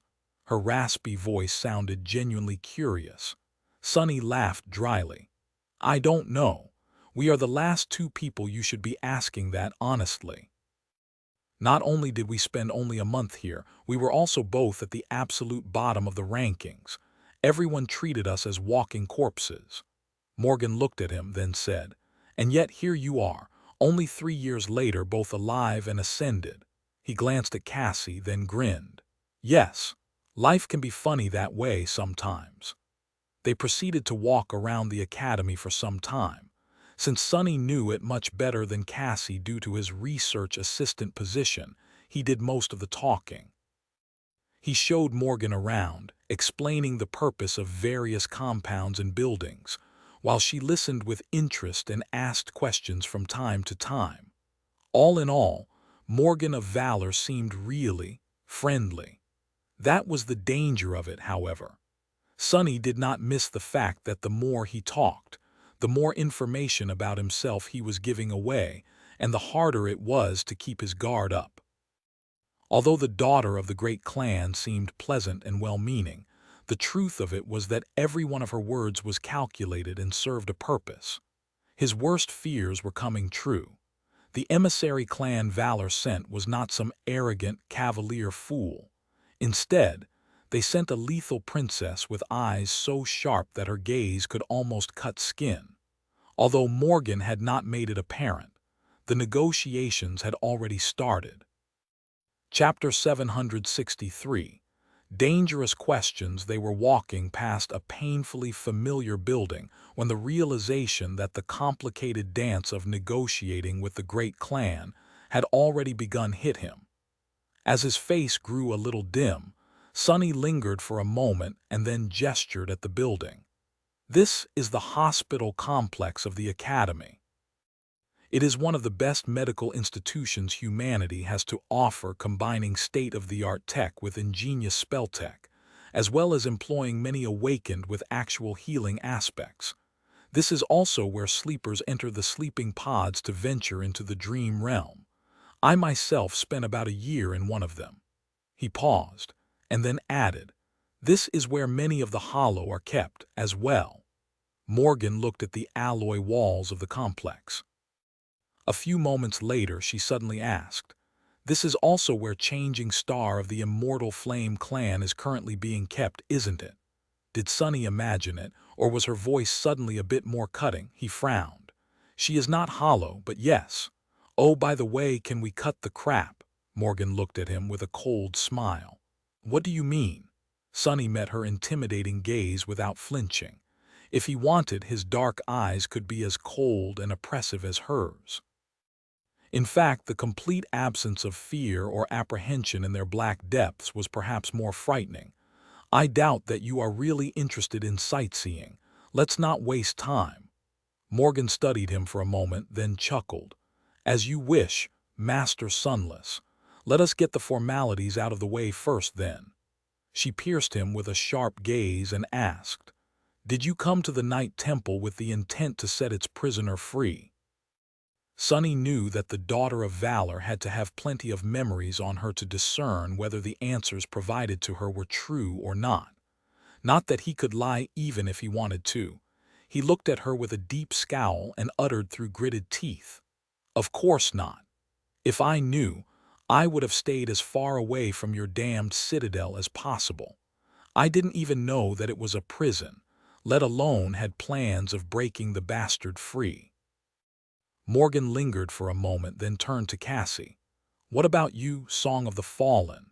The blind girl's face grew dark. "You have no reason to trust our motives, true, but at least don't disrespect our intelligence. If we really wanted to set that monster free, we would have found a way to do so without getting stuck inside the trap with him, don't you think? Both Sonny and I only escaped that disaster alive because of St. Tyrus. If she had not happened to be nearby, we'd be dead, or worse." Morgan tilted her head a little, then suddenly smiled. "All right, I believe you. Still, intentional or not, the two of you caused great harm to Clan Valor." Sonny inwardly sighed. Just like that, the hardest part of the negotiations seemed to be over. Now, the long and arduous process of bargaining was about to begin. The end result was still very much unclear. Sonny and Cassie had to withstand the pressure and exert some in return. Aside from deciding their own fates, they also had to secure the release of the captured firekeepers, as well as negotiate other favorable terms. That was not going to be easy, especially against someone like Morgan. The most important part was to make sure that they would be the ones setting the tone and cadence of the negotiation, as opposed to following what their opponent said. They had to go on the offensive. He forced out a confident smile. "Can we not do that? Assigning blame is fun and all, but let's be honest. Clan Valor needs us more than we need Clan Valor." Morgan raised an eyebrow. "Do we? What makes you say that?" Sonny shrugged. We might not have helped that maniac escape, but that doesn't mean that he did not have help, or that he is not trying to find help as we speak.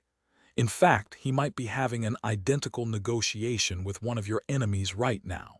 He doesn't have 50 of the most talented awakened of this generation backing him, though. Morgan's eyes grew even colder than before, making him shiver a little. "Oh, what do you think about that Song of the Fallen?" She turned to Cassie, but strangely the blind girl was not there. At some point she seemed to have fallen behind.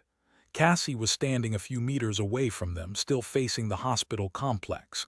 She was as pale as a ghost. As a dark premonition suddenly grasped his heart, Sonny quickly stepped toward her and asked, his voice ringing with tension, "Cassie, what is it?" "What's wrong?" The blind girl remained silent for a few moments. Her hand suddenly moved as if trying to find the pommel of the quiet dancer. Then, still facing the hospital, she opened her mouth and whispered, "Fire!" In the next moment the ground beneath their feet quaked. Deep underground, in a heavily protected room, a sleeping pod was glowing softly in the darkness. Inside, a young woman with silver hair slept, her face pale and still. Then, however, her eyes suddenly began to move beneath the eyelids, as if she was experiencing a terrible nightmare. A strange heat suffused the air. A split second later, something flashed. The room was instantly engulfed in furious flames. The armored door flew off its hinges and melted in the air, turning into a spray of liquid metal. The reinforced alloy walls cracked. The sleeping pod was violently torn to pieces. The force of the explosion was so dreadful that a destructive shockwave rolled through the whole level, causing incredible damage. Loud alarms screamed, and as the lights went off, emergency lamps ignited, drowning the burning corridors in a dim red glare. That light was almost instantly outshined by the angry glow of the spreading fire, however. In just a couple of seconds, the most protected level of the hospital complex was utterly devastated. Chapter 764. Spirit of Flame. A sea of white flame was spreading across the devastated underground level, hungrily devouring everything it could touch. Darkness, the red glare of the emergency lamps and the searing white radiance mixed together, creating a hectic atmosphere of chaos and mayhem. Dust and smoke suffused the scorching air. Soon, the fire suppression systems came online, drowning the burning corridors in water and film-forming foam. The flames slowed down but did not retreat. Instead, clouds of boiling steam flooded the underground level, reducing the already abysmal visibility even further. The alarms continued to scream, summoning the security forces of the academy to the site of the explosion. And at the center of it all, a radiant figure slowly rose from the white flames, wreathed in blinding light. The flame ghost, or whatever the being was, seemed beautiful and pure, as if untouched by the imperfections of the world. It possessed the graceful silhouette of a slender young woman, but also seemed completely, utterly inhuman. As fire swirled around the figure without causing it any harm, the radiant creature slowly looked around, as if disoriented. Then it took an unsteady step forward. At that point, more of the automated systems of the hospital complex finally activated. A cracked alloy plate shot down from the ceiling, and a compact security turret deployed itself from a hidden nest. Despite the low visibility and the damaged status of many of the cameras and sensors installed in the ravaged room, it received enough telemetry to identify the presence of a dangerous and unidentified being. It only took the turret a split second to take aim. The radiant figure sharply turned its head and stared at the twin barrels, confused. A moment later, the turret roared, spitting a stream of hundreds of high-caliber rounds at the intruder. Each was powerful enough to pierce an armored vehicle clean through. None of them managed to wound the fire-wreathed apparition, however. The white flames suddenly surged, wrapping around the radiant being like an armor. The tungsten bullets fruitlessly ricocheted off the creature's naked skin, melting as they hit the walls. The being swayed and then threw a hand up. In the next moment, a sliver of fire separated from the blaze, streaked through the air, and hit the turret. Another explosion rattled the complex. The turret was obliterated in an instant, and the section of the ceiling around it completely disappeared, revealing the torn lattice of reinforced alloy above. Different security measures were already deploying, however. More importantly, the awakened charged with defending the hospital had already arrived. Two teams of experienced warriors appeared from both sides of the level, closing in on the epicenter of the explosion with speed. Every member was clad in heavily enchanted armor and wielded powerful memory weapons. Before the radiant figure could react, a silver javelin hit it in the back, biting deep before melting and disintegrating in a rain of sparks. A warrior in polished plate armor appeared nearby, delivering a crushing downward blow of his battle axe. It did not matter. A moment after the silver javelin disappeared, the deep wound on the creature's back closed itself. Instead of being cut by the enchanted battle axe, it simply raised a hand and blocked the crescent blade with its forearm. The sharp edge failed to break the being's skin. Behind the visor of the helmet, the awakened warrior who wielded the axe paled. He had caught a glimpse of the creature's radiant face and felt the immolating wrath and ruthless killing intent burning in its eyes. The radiant figure moved, grabbing the man by the throat. The steel of his powerful memory armor melted, and the flesh beneath it blackened. The warrior screamed. Before he was dealt a mortal wound, however, the creature shifted and threw his body at the advancing security officers of his cohort. There were 13 awakened left to deal with the invader, each an experienced, well-equipped combatant and a master of their craft. But the flame apparition was just too tyrannical. It cut through their ranks as if dealing with mere insects. No amount of skill, no amount of powerful memories and devastating aspect abilities could slow it down, let alone damage it. Faced against such an overwhelming adversary, not even the perfect synergy of the security team could play a role. All the awakened managed was to cover each other and save their wounded comrades from being killed by the unstoppable monster. Their ability to resist, however, was running out. Soon, they were going to start dying. What was worse, the whole battle only took a dozen seconds. That was not nearly enough time for reinforcements to arrive, or so the desperate awakened thought, before a swift shadow suddenly appeared in their midst. Sonny rolled out of the shadows and coughed, feeling terrible heat, smoke, and scalding steam assault him. He had used Shadow Step to jump to the underground level of the hospital complex almost as soon as the ground trembled, and only had time to summon the undying chain. As the dull steel armor and a couple of other memories finished manifesting themselves, he tried to take in the sight of the devastated interior and shuddered. Gods!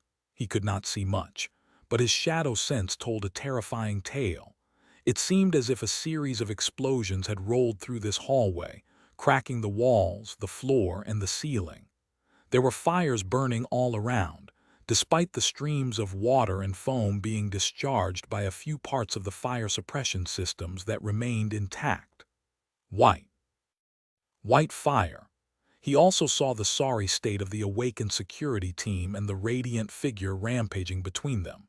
From the looks of it, the officers were not going to last long. Back. Retreat. I'll handle it. Enhanced by the sonorous enchantment of the extraordinary rock, his voice boomed in the scorching, fire-infused darkness. Not daring to disobey the authority in his order, the awakened did not make him ask twice. Grabbing their wounded, they hastily disengaged from the combat and ran. At the same time, Sonny dashed forward. His heart was beating like crazy. Can't be can't. Because of all the fire and the damage done to the ventilation system, there was not a lot of oxygen left in the air. It was hard to breathe. Following his will, the shadows suddenly moved and rose from the ground. Instead of touching the incandescent flesh of the radiant being and turning to ash, They swiftly formed a sphere around it and then solidified, turning into a large black orb. That orb was durable enough to hold. White cracks appeared on the surface of the shadow cage, which then exploded into charred pieces. Sonny's eyes widened. How? That was an ascended cage. He closed in on the radiant being, allowing the shadow lantern to devour all the light around and submerge the hallway in absolute darkness. For a moment, everything became black. And then, two furious white eyes ignited in the blackness. A moment later, a white silhouette became visible again, surrounded by a blinding glow. That glow pushed against the darkness on the verge of vanquishing it. However, Sonny was already near the radiant figure. He could attack it freely, but he did not. An incandescent hand shot forward, aimed at his throat. Sonny allowed it to grab his forearm instead. A terrible pressure and heat descended on his arm, slowly turning the steel of the undying chain bright orange. He could feel his flesh beneath it starting to burn, but he still did not attack. Instead, Sonny dismissed his helmet and looked straight at the flame apparition. Stop! His arm was in a sea of blazing pain. Refusing to move, Sonny looked at the beautiful, radiant face in front of him. Stop, it's me. Slowly, a vague hint of recognition appeared in the burning white eyes of the radiant monster. The blinding light emanating from her skin dimmed a little. Sonny gritted his teeth. Changing star. Her hand trembled. The stark inhumanity of her face grew less frightening. The apparition opened its mouth. Her voice was hoarse and awkward, as if covered in rust after not being used for a long, long time. Sonny, he forced out a pale smile. It's me, snap out of it, damn it. The radiant figure Nephis froze. Slowly, the light suffusing her skin dimmed and then became extinguished. The fire devouring the underground level weakened too, allowing the fire suppression systems to douse it. Standing naked amidst the devastation caused by her, Changing Star stared at Sonny with a confused expression. Then she suddenly swayed and fell down. Sonny was barely quick enough to fall to his knees and catch her. Holding Neff in his arms, he looked up and noticed the awakened warriors of the security team staring at him in shock from afar. The corner of his mouth twitched. "What are you doing, fools? Bring me something to cover her up. Don't you know who that is?" He shook his head, hiding the fact that he was as stunned as they were. This is Lady Changing Star, the last daughter of the immortal Flame Clan. She's back.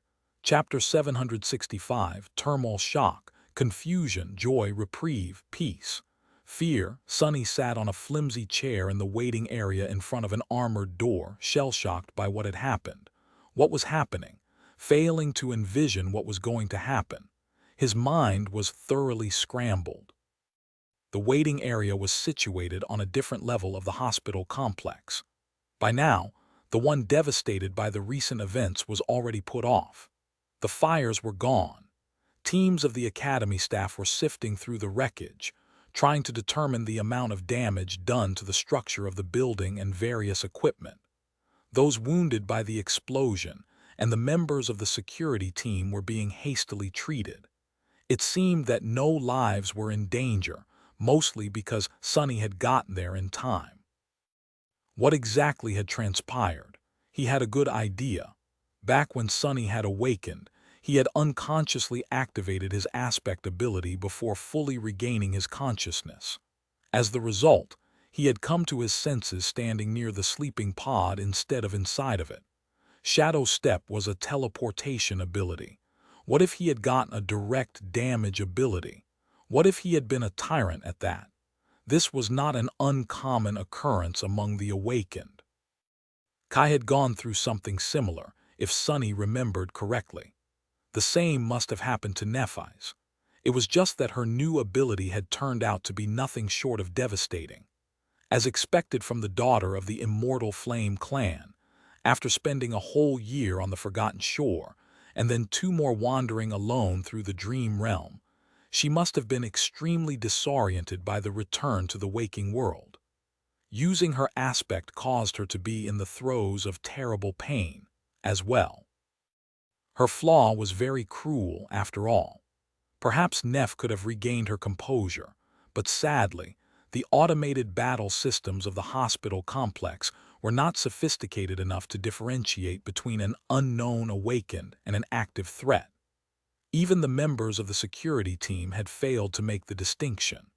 All they had perceived was that the guarded room where the heir of the immortal flame slept had been destroyed, and that a seemingly inhuman apparition stood among the fires. In any case, the turret had unleashed a hail of bullets on Nephis, causing her muddled mind to switch into combat mode. After that, all she saw was a threat. In combat, you had to kill the enemy and prevent the enemy from killing you. Who knew how much damage she would have done if Sunny had not appeared on time? Lucky. But how was she so powerful? 14 powerful awakened had failed to even slow her down. Not even the cage he had created from shadows could withstand the heat of her flames. Sunny scowled, then grimaced. Cassie was sitting nearby, gripping his hand so hard that even Bone Weave was struggling with the pressure. Both of them were waiting for the doctors examining unconscious Nephis to deliver some news. He patted the blind girl on the shoulder, then said awkwardly, "Cass, my hand." She turned to him with a confused expression, then flinched and let go. Sorry. They weren't alone in the waiting area. In fact, a small crowd of people was there with them: doctors, faculty members, a few disheveled government agents, academy administrators. Everyone was anticipating the news with bated breaths. Their faces were pale, shocked, and excited. Morgan of Valor was there too, leaning against the wall and typing something in her communicator, her expression calm and nonchalant. She seemed to have understood that their negotiations would have to be postponed. What was the point of negotiating with Sunny and Cassie when everything had just changed? If Valor wanted to recruit the members of Changing Star's cohort and the Fire Keepers, they were going to have to speak with Changing Star herself, most likely, or they would continue their attempts to assassinate her. Provided that Valor had been the great clan responsible for sending Castor, of course. Sunny closed his eyes for a moment. Right, there's also that.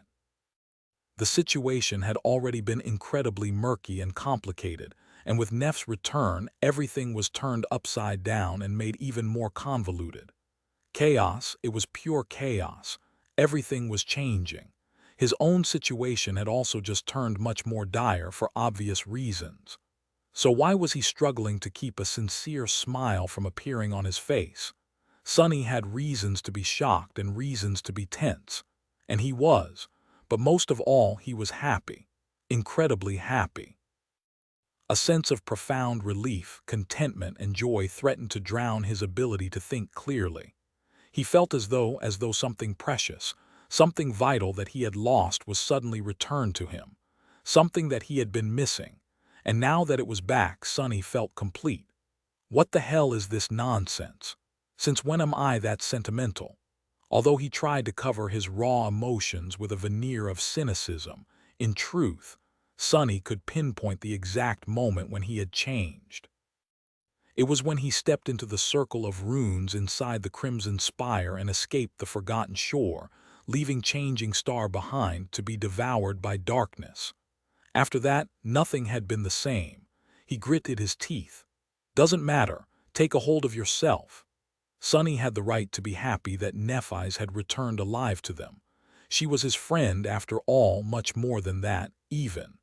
But that did not mean that he could allow himself to relax. Just like her name suggested, Changing Star's return was bound to cause a massive shift. There were many dormant dangers that were going to awake now. More than that, there was a chance that she would become a danger to Sunny herself. He had spent years both hoping for and dreading her return. First things first, he had to know how Nephis had managed to come back. There were no other gateways in the Forgotten Shore. Had she found one in the Hollow Mountains, or had she gone north, east, or west in search of a less deadly region of the Dream Realm? Not that there would be. No one had ever returned from those parts too, after all. Now that Nephis had lost consciousness, she was bound to be sent back to the Dream Realm. Depending on how dangerous the area surrounding her anchor was, she might not be able to return soon, or at all, although Sunny doubted that the probability of that outcome was very high. The runes shown by the spell also named an awakened anchor. Since he could see both his own status and Neff's, all he had to do to find out was summon them. Not wasting any more time, Sunny called upon the shimmering runes and concentrated on a certain string of them. A moment later, Neff's status appeared in the air in front of him. Sunny started reading but then froze. His eyes widened. How is this possible? But there was no mistake. The runes read, name, Nephi's, true name, changing star. Rank ascended. Chapter 766. Making history as it turned out, Nephi's had not found a gateway to escape the dream realm and awaken. Instead, after 2 long years of solitude and relentless battles for survival, she had found a seed of nightmare and conquered the second trial of the spell as a sleeper. She had done it alone. At least that was the only way Sunny could explain the runes he was staring at. Ascended. That is impossible. Surviving the second nightmare was already not easy for a cohort of prepared awakened. More people perished while trying than returned victorious. How could a lone sleeper accomplish the same? No one had done it before. However, no sleeper had been a tyrant before. No sleeper had escaped alive from a battle with a corrupted horror of the depths before. No sleeper had slain a fallen terror before. Nephi's had long established her penchant for accomplishing the impossible. Why was Sunny so surprised that she had done it again? No, he wasn't surprised, he was dismayed. A deep, unsettling emotion nestled in his chest, making his face grow dark and his eyes grow dim. The shadows around him seemed to become deeper. Doesn't matter, that doesn't change anything. The important part is that she is back. Who cares how she returned? But it did matter.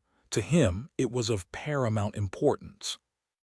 His obsession with becoming more powerful than Nephi's was not born out of simple vanity or empty pride. Someone else might have been tempted to chase power just for the sweetness of it, but to Sunny, being anything else than the strongest was an existential threat. As he sat in stunned silence, the sound of hurried footsteps resounded near him. Looking up, Sunny saw Effie pushing her way through the crowd. She was not shy about using her prodigious strength, so people did not really have any choice except to let her pass. Even Instructor Rock, who had appeared 10 minutes earlier, had to politely make way. The big man had been the person to send Nephi's into the dream realm. It was no wonder that he dropped everything to come and wait with the rest of them. Sunny felt a bit touched. The huntress finally reached them and froze for a moment, then asked hoarsely, "Sunny, Cassie, is it true? Princess is back." Sunny looked at her for a bit, then simply nodded. "Yes. I passed her to the healers with my own 2 hands. Effie did not move for several seconds. Then a wide grin split her face. It looked as if she was on the verge of starting to howl again. "Hell yes, I never had a doubt. No nightmare creature exists that can keep that pampered psycho down." Sunny couldn't help but smile a little, infected by her jubilation. Before too long, Kai arrived as well. Usually his appearance would have caused a stir, but right now, no one paid the former idol any attention. When he received the confirmation, an expression of profound relief appeared on the young man's beautiful face. Kai swayed a little, and then leaned on the wall to keep himself upright. Gods! Thank the gods! Sunny had not realized it, but his friend must have been blaming himself for leaving Nephi's behind all that time. He was truly too decent of a person for this vile world, and infected by a misguided sense of nobility to boot. Knowing that he had escaped the hell of the Forgotten Shore because of someone else's sacrifice must have pressed down upon him a lot. The 4 of them huddled together and waited. Sunny silently observed the faces of his friends, seeing sincere happiness and relief written all over them.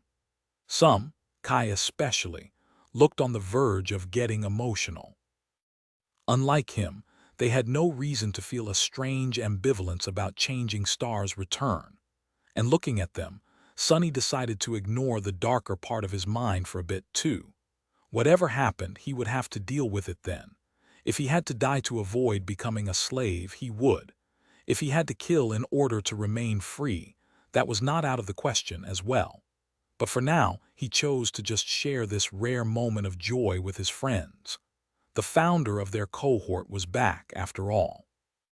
Soon, the armored doors finally opened, and one of the awakened healers in the employ of the academy appeared from them. Everyone gathered in the waiting area held their breaths.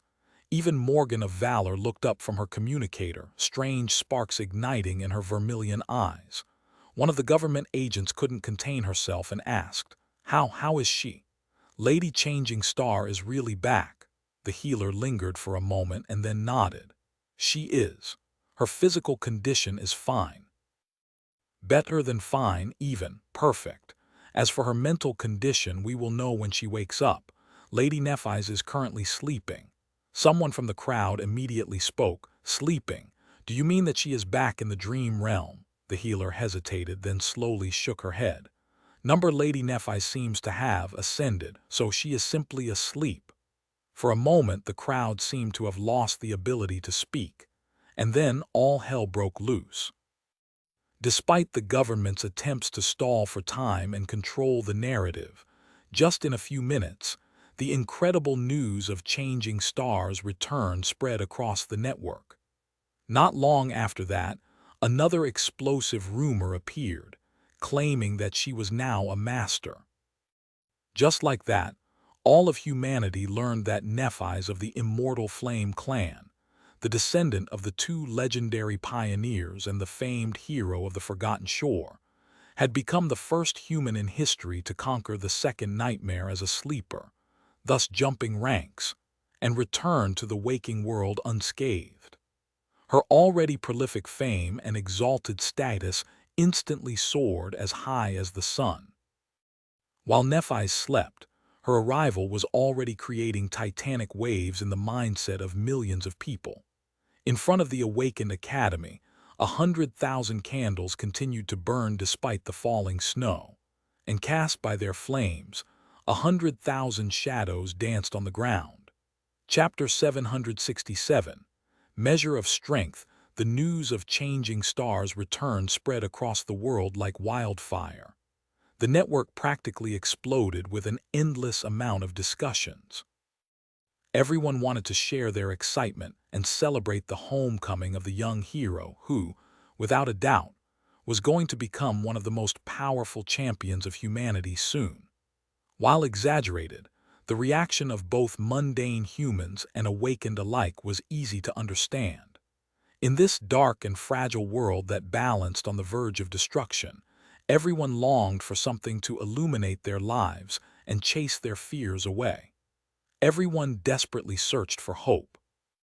Thinking about it, Sonny couldn't help but remember the description of Neff's aspect.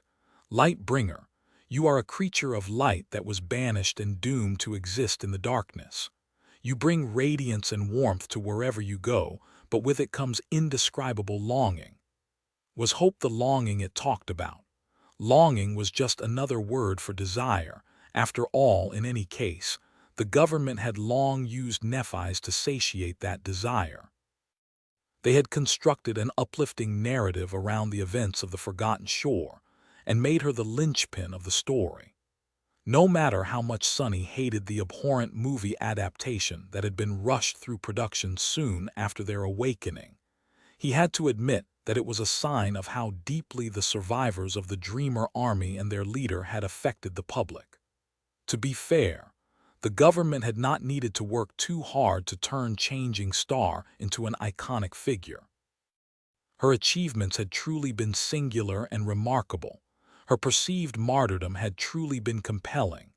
What was more, Nephis had inherited an already established and powerful legend simply on account of her birthright. Her grandfather was the first human to conquer the second nightmare and become a master. Her father was the first to conquer the third and become a saint. Both of them were great warriors, pioneers, and revered heroes of humanity. And now, She had joined their ranks by becoming the first human to ascend directly from being a sleeper. Considering all that, he was not surprised to see how intensely people reacted to the news.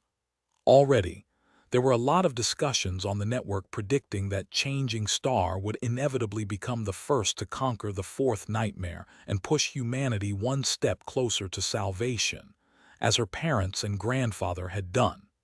If only they knew. If only they knew that sovereigns had already given up on their world, and that very soon hundreds of millions of people would probably die for it, and that the hero they were praising had much grander ambitions. Conquer the fourth nightmare. No, that was too trivial for Changing Star of the Immortal Flame clan. She was going to conquer all nightmares. She was going to destroy the spell itself, or at least try to, even if the waking world had to burn as the consequence. While the government agents ran around with panicked expressions, and most of the waiting crowd dissipated, Sonny found himself leaving the group and walking away to find something to eat. Morgan of Valor had left some time ago, so he did not feel too threatened. Oh, right. The true negotiations ended up never happening. I wonder what it means for my future. Eventually, he settled in the hospital's cafeteria and forced himself to swallow some food. A few years ago, he would have been ecstatic to be able to feast on high-quality food like that. But now, he did not even feel the taste of various dishes. They might as well have been mimic meat or synth paste. Sonny sat quietly, consumed by thoughts, when Effie suddenly appeared nearby and landed on a chair near him. There was a mountain of food on her own tray. The huntress looked at him with a smile. Great minds think alike, huh? She took a bite out of a small cake, then swallowed it entirely and said with satisfaction, "The healers want us for to come help them when Nephi's wakes up. You know, in case she becomes agitated again." Sonny silently nodded. Effie sighed. "I can't believe that she just went and ascended. Well, I can actually. It is still amazing, though. Neph must have one hell of a crazy story to tell. It might even be more unbelievable than our own." He shrugged, then put a spoonful of something mildly spicy in his mouth. The huntress studied him for a while, then suddenly said, "You know, for someone who was just reunited with their first and best friend, you don't look too happy, doofus." Sonny glanced at her. "Who said that we are friends?" Effie scoffed. "Don't lie to me, Sonny. I know how you feel about Nephi's and how much of it you feel. What's up with you?" he grimaced. "Lie? How can I lie?" Sonny lowered his eyes, hesitated for a while, and then said quietly, "Stronger, I wanted to be stronger than her. I really, really tried. And to be honest, I am very annoyed that all of it was for nothing." The huntress looked at him with a strange expression. "Is that why you were in such a hurry to challenge the second nightmare?" He leaned back and turned away. "Yeah, that was a big part of it." Effie lingered for a bit, then slowly shook her head. "Listen, Sonny, I am really sorry to say this, but you will never be stronger than Nephi's." He looked at her sharply, sparks of anger igniting in his eyes. "Oh yeah, why is that?" she sighed. "It's very simple, really. Both of you are exceptional, talented, and have great will. Both of you are incredibly strong. But Sonny, it doesn't matter how fast you gain a new rank, how many nightmare creatures you kill, how many soul fragments you absorb. She will always be ahead." She looked him in the eyes and said soberly, "It's because she has something that you lack. Nephi's she has. Conviction, Sonny, and you don't. As long as that doesn't change, you will always be behind." As he stared at her with resentment, Effie suddenly grinned and shrugged. "But hey, who cares? I have even less conviction than you, and I'm doing great. Who needs it anyway? I would much rather have a full belly than something like that." With that, she laughed and returned to her food, not paying the conversation any more attention. Sonny, however, remained still for some time. A somber expression appeared on his face. After a while, he sighed and silently resumed eating his meal. Conviction, conviction. Who needs it, indeed? Chapter 768, Dark Shore. Eventually, the four of them were invited into the room where Nephi slept, this time on a hospital bed instead of inside of a closed coffin of a sleeping pod. The administrators of the academy wanted to avoid any more damage, so asking the members of Changing Stars cohort for help was a logical step. Seeing familiar faces first after waking up would probably calm her down, and if not, having 4 masters at hand would be enough to deal with any unforeseen complications.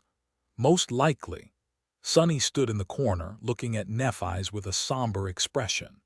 Her pale face, her silver hair. For the past 2 years, he had often seen her through the transparent lid of the sleeping pod, bathed in its ghostly light. Now that she was out and returned to the real world, Changing Star seemed much more material and strangely vulnerable. She was truly back. He sighed. Cassie was sitting on a chair beside the bed, while Effie and Kai were resting on a sofa. None of them knew when Neff was going to wake up, and they had already spent a couple hours waiting. Without having to discuss it, all 4 decided to stay quiet, so by now they were pretty bored. Sunny, on the other hand, was filled with more and more tension. The corner of his mouth twitched. This anticipation is killing me. It's pure torture. He did not think that Nephi's would abuse her power over him, but it was better to prepare for the worst. For that reason, Sunny was mentally going over all the clever ways he had thought of to undermine her absolute authority as his master. There were always ways. Owning an unwilling slave was not an easy endeavor, especially one as powerful and resourceful as him. That had been one of the reasons why he had chosen to kill the mirror beast instead of subjugating it all that time ago. Still, Sunny could not help but feel a hint of fear. After a while, he shook his head and moved slightly. Then, without being noticed by anyone, Sunny silently merged with shadows. Hidden in their dark embrace, he hesitated for a few moments and then called upon Nightmare. A vast shadow appeared near him, all around him. This was the dark destrier in his true, shapeless form. Sunny allowed himself to be enveloped by the larger shadow and then gave it a silent command. What happened next was hard to describe. He had only done this a few times in the past, and each time was as strange. It was a bit like traveling to the dream realm, but also different. Tired of waiting, Sunny had decided to travel to Neff's dreams. There was no sense in prolonging his anxious anticipation anyway. He had to see if Changing Star was still sane. He had to know that she was still herself. Soon, Sunny found himself on a dark shore. Beneath him was a vertical slope with furious waves crashing against the cliffs far below. Some distance away, a tall and beautiful lighthouse stood, illuminating the absolute darkness with its radiant flame. Sunny studied it for a while and then nudged Nightmare to walk along the edge of the cliff. Sitting in the saddle, he rode the black steed and tried not to look around too much. Dreams were a strange place. They did not adhere to the logic of the real world and were always flowing, always changing. The more powerful a dreamer was, the more solid they sometimes appeared. They were also dangerous for dreamwalkers such as Nightmare and Sunny. The threats contained within them might not have been real, but by invading this subliminal space, the uninvited guests had to treat them as such. This was why Nightmare often returned wounded from his travels. If an Ascended dreamt of a powerful abomination, the Dark Destrier had to battle the abomination as if it was real. However, not only dreadful fiends posed a threat. His opponents were empowered by the dream itself, so their strength depended on the strength of the dreamer. Their actual shape did not matter that much. Nephi's was very strong, so her nightmares were bound to be terrible as well. Soon, the landscape around them changed. The dark shore and the lighthouse disappeared, and instead, the streets of a ruined city appeared from nowhere. With a bit of apprehension, Sunny recognized the familiar shapes of the stone buildings of the dark city. However, they were simultaneously the alloy towers of the siege capital. Their facades were broken, with smoke and fire escaping from the cracks. A wide road was littered with burning debris, and a luxurious PTV lay overturned some distance away, its armored frame bent and riddled with holes. Blood was spilling on the melting asphalt from the shattered windows. Sonny slowly approached the PTV and then jumped off Nightmare's back. After hesitating for a moment, he bent down and looked inside the cabin. There were several corpses inside, all wearing mundane clothes. Most disturbingly, these people lacked faces and instead looked like smooth-faced mannequins. Their flesh, however, was quite real and terribly mangled. With a frown, he looked away and studied the surroundings. It did not take him long to notice a trail of blood leading away from the burning PTV. Leaving Nightmare behind, Sonny followed the trail. He crossed the street and entered the foyer of a business tower through a large hole in its wall. Looking around, Sonny noticed that the foyer strangely resembled the silent shore of the dark river they had crossed once, a long time ago, while searching for the remains of the First Lord. White fog swirled above the water, full of silent whispers. There was only one thing that did not seem to fit. A large reception desk stood not too far away from him, drowning in shadows. Sonny slowly walked to it and then moved around. Behind the desk, leaning on it with her back, a young woman with silver hair sat on the ground. Her face was pale and tired, and her striking gray eyes were devoid of any light. She was wearing mundane clothes which were marred with blood. Sonny sighed and then said, "Hey, Neff." The young woman slowly looked up and then smiled. Hey, Sonny. Chapter 769. Maybe a beautiful smile illuminated Neff's face, making her look much softer and younger than she usually seemed. In all the time they knew each other, Sonny had only seen her smile a few times, and every time he did, a hint of regret brushed against his heart. It was a shame for such a brilliant smile to appear so seldom, maybe in her dreams. Changing Star allowed herself to show it more often. Looking at the reception desk serving as her cover, he tried to make his voice sound calm and asked, "What are you doing here?" Neff's eyes lingered for a moment and then looked down. "Hiding." Sonny raised an eyebrow. "From what?" Her voice grew quiet as she answered, still looking at the ground. "Bad people." He sighed. It seemed that the memory this nightmare had spawned from belonged to a much younger Nephi. Something similar must have happened to her when she was a kid. And so, although Changing Star looked like her adult self, she was simultaneously a child. That meant that she was not supposed to have any memory of meeting and getting to know Sonny, and yet she did. Dreams were strange that way. All kinds of contradictions could exist within them, merging things that could not coexist in reality. Sonny lowered himself to the ground and sat next to Neff, leaning on the surface of the desk beside her. He remained silent for a while and then said with a reassuring smile, "Well, don't be afraid, I'll hide here with you. I am very good at hiding, you know. If bad people come, they will never see us." Nephi slowly shook her head. "I don't know," Sonny crossed his arms. "And if they do see us, I'll deal with them. I am very good at dealing with things as well." She did not move for a long time and then suddenly said, "This is a dream, isn't it?" He almost flinched and then tried very hard to suppress a curse. That question was extremely startling. Well, what else did he expect? This was Nephi's after all. Even the awakened terror of her first nightmare had failed to contain her within a dream. Regaining his composure, Sonny simply nodded. Nephi sighed. "It is too nice to be real. Strange, I haven't dreamt in a long, long time." Slowly, the space between them started to change. It flowed, transforming into something different. The darkness was dispelled by the radiance of an incandescent sun. The cold waters receded, making way for pristine white sand. Above them there was now a boundless azure sky. Sonny felt an unbearable heat assault his skin.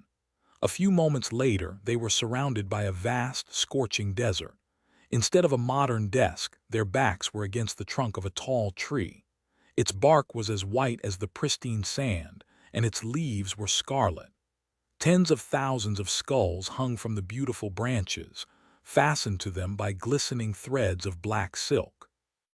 More disturbingly, two human figures were cruelly nailed to the tree, hanging from it like prisoners. One of them was a man with black hair, dressed in dark clothes. The other was a woman in white, her hair glistening like silver. From where he sat, Sonny could not see their faces. Perhaps that was for the best. He opened his mouth but then froze, realizing that he did not know what to say. There was too much. Too much he wanted to tell her, too much he wanted to ask her. There were matters they had to discuss that had to do with their future, the great clans, the sovereigns. There were matters they had to discuss that had to do with their past, the decisions they had made, the mistakes that had been committed. There were his emotions as well. His resentment, his anger, his pain, his joy, his glee. There were her emotions as well. All of this was so immense. Sonny was much older now than when they had first met. Even though only 3 years passed, those years contained lifetimes of bitter lessons he had learned. He had never been good with complicated feelings, and although he did make some progress on that front, Sonny was still far from being adept in these matters. So what was he supposed to say? He remained silent for a while. Then finally he looked at her and said the only thing that came to his mind, the most truthful one. "I missed you." Nephi smiled and looked at him as well. "I missed you too." Sonny let out a heavy sigh and slumped a little, full of strange relief. A moment later, however, his face turned dark and ugly. Gritting his teeth, he glared at her and spat. "If you really missed me, then why the hell had you left me behind?" Neff's smile slowly dimmed. A few moments later, she looked away and sighed. "Because it was the better choice." Sonny clenched his fists. "Who the hell do you think you are? Who asked for your righteousness? Do you even know what you took from me? Who gave you the right to make that choice for me?" Changing Star looked down and remained silent for a bit. Then she said, "But I did not make it for you. I made it for me." She studied the white desert for a while and then sighed. "If you remained with me, yes, maybe we would have been stronger together. Maybe we would have grown faster together. Maybe we would have been better together. Maybe we would have survived. But what were the chances of that? Unlike me, you can't heal yourself from terrible wounds. Your soul is not infused with the fire. Maybe you would have just died." Nephi's looked at him, soft sparks igniting in her gray eyes. "That was too many maybes, Sonny. I had to have the worst outcome in mind. So I made the decision that did not risk your life. But make no mistake, it was not for you. It was for me. It was not that I did not want you to die. It was that I wanted to spare myself from having to watch you die. I had to protect myself too." She stared at the white sand and whispered, "I buried too many people, Sonny. I deserved the right to be selfish, even if it did you harm." He stared at her with a dark expression, then spat. "Why do you even care whether I live or die?" Nephi's looked at him and smiled. The wind moved her silver hair, making it dance. Then she shrugged and said in an even tone, "Because I do." Chapter 770, Aimless Blade Arg. What an infuriating woman. Sonny appeared from the shadows and resumed his position in the corner. No one seemed to have noticed his absence, which was for the best. Their short conversation with Nephi's had been interrupted by the appearance of a ghastly demon with 6 arms and charred black holes instead of eyes. Sonny had done his best to restrain the abomination while Nightmare attacked it from the back. In the end, they managed to destroy it without sustaining any wounds. It had not been an easy battle, though. After that, Sonny felt too confused to continue the conversation, and instead chose to return to the waking world. "Because I do, that doesn't even make any sense." It seemed that Neff's whole existence was designed to continuously stump him. From their first conversation on the Forgotten Shore until now, he just could not get how her mind worked. Protecting Cassie simply because she wanted to, caring about people simply because she did. The sheer audacity of being so unapologetically strange and irrational made him fume, especially so because he suspected that Nephi somehow derived strength from this bizarre attitude. Was that what Effie had meant when she talked about conviction? Sonny did not really understand what exactly it was that she thought he lacked. Was it will or determination? If so, the huntress was terribly mistaken. He might not have been the most principled of people, but few could boast of having more determination than Sonny. Otherwise, he would not have survived all the terrible trials that life had thrown his way. But maybe conviction was something else. Maybe having will and determination was not enough, unless they were aimed at something precise and guided by a singular purpose. After all, having a sharp sword was useless unless it was brandished against an enemy.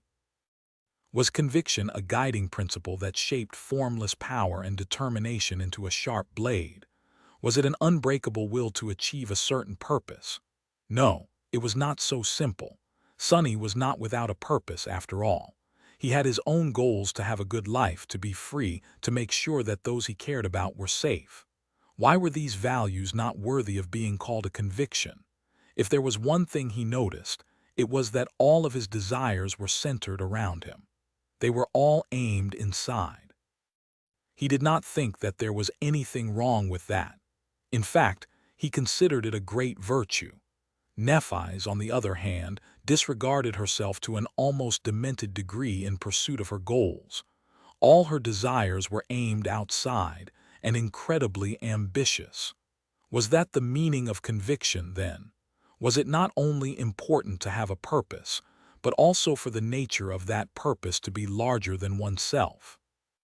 For the principles that guided one's determination to be founded in something vast and deep, thus pushing the person to rise higher and strive for more.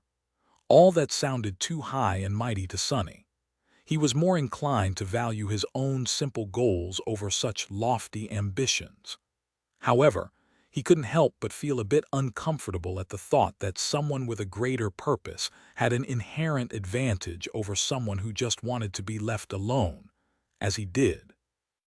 Unfortunately for Sonny, he was fated to compete against exactly this kind of people if he wanted to be free to live his life as he seemed fit. Only if he became greater than all of them would they leave him be, which was bound to result in a very inconvenient paradox. Why am I even thinking about this? Damned Effie and her damned moments of insightfulness. Who says she's even right? In any case, he had other things to consider. His visit to Neff's dream had not turned out how he hoped it would. Sonny did accomplish one of his goals and tentatively made sure that 2 years of lonely and, no doubt, harrowing travels through the dream realm had not driven Changing Star insane. The exact scope of damage done to her mind was yet to become clear, but at least she was not a raving lunatic. In fact, Nephi seemed strangely stable for a person who had gone through something that no one should have ever been forced to endure. Whether it was the result of her stalwart willpower or something else entirely, he did not know. Regardless, a lot of tension Sonny had felt slowly dissipated. Not all of it, however. While he had determined Neff's general mental state, he failed in his 2 other intentions. First, Sonny had not been able to find a bit of closure in dismantling her reasons for invoking his true name. He had expected Changing Star to hide behind a false and misguided veil of having done it for his own good. He had been prepared and wished to obliterate her hypocritical pretense of righteousness. He wanted to express his anger, fury, and resentment. He wanted to cause her to feel at least a small part of the anguish that she had caused him to feel. Bus Nephi's had subverted his expectations by readily admitting that her actions were nothing but selfish, making all the attacks and accusations he had prepared moot. That left Sonny confused and unsatisfied. The fight he had wanted to pick never happened, because the other person did not want to fight. His animosity was not only struggling against his own complicated feelings, but also completely one-sided. Infuriating. Much more importantly, Sonny had failed to learn the most vital information. He had not gathered the courage to ask the question that was bothering him the most. What were Changing Star's intentions toward their strange and inescapable bond? What was she going to do with her power over him? So many heavy, complicated, and frightening things were tied to that question. Once he asked it, there would be no going back. He could lose so many things that he cherished, and even more that he did not even have the opportunity to experience yet. Depending on the answer, the nature of their relationship could forever change. There was a possibility that it would cease to exist, even. Although it might have seemed like he was burying his head in the sand, Sonny simply could not bring himself to have that fateful conversation yet. The stakes were too high, and so, for now, he decided to follow the easiest path and simply let some things remain unsaid. He wanted to see how the situation would develop first. There would always be time to act later. At least that was what he told himself. As time passed, the four masters remained silent. They were watching over the young woman who slept peacefully, her nightmare slain by a transient shadow and his steed. After a while, Neff's eyelids quivered, and then slowly she opened her eyes. Chapter 771. Honor guard. After it became apparent that Nephi's was not going to go on a destructive rampage, the cohort did not get a lot of time to spend with their friend before the government agents whisked her away. Cassie barely managed to squeeze her hand, while Effie and Kai could only express their joy with words. Sonny remained silent, still preoccupied with his tumultuous thoughts. The corner he was standing in became even darker than it had been before. Neff herself seemed a bit disoriented, so their short reunion had turned out to be somewhat muddled. There were certain procedures involved when a person awakened, and even more once they ascended. All kinds of interviews, evaluations, and tests had to take place. All kinds of reports had to be submitted, all types of permissions had to be granted, and all varieties of procedures had to be enacted. The bureaucratic machine stirred awake to legitimize and integrate a new master into the larger framework of humanity. Sonny knew the process well, because he had gone through it himself. It was just that his own experience had been separated into two distinct instances, and made smoother by Master Jet's participation. Nephi's, on the other hand, had to go through both sets of procedures at once, which was more or less unprecedented. She also did not enjoy the patronage of a high-ranking government representative, yet. Perhaps that would not last long. There were other complications as well. Her situation was unique and abnormal in more than one sense. Just the fact that she had become a master without establishing a gateway anchor in the dream realm alone was enough to make the bureaucracy stutter. The government agents had their work cut out for them. It was not all bad, however. The process, while slightly obnoxious, was there for a reason. It was not only about gathering the necessary information and officially establishing the Ascended's new and elevated status. It was also designed to help the return deal with the most damaging effects of suddenly coming back to safety after experiencing untold horrors in the nightmare, at least to a certain degree. No matter how strong Changing Star was, no one doubted that her harrowing adventure through the dreamal realm and the nightmare had left its scars on her mind. The government was well aware of how fragile many powerful awakened truly were. It was not only on guard against those who could break, but also experienced in employing all kinds of preventative measures to reduce the possibility of that happening.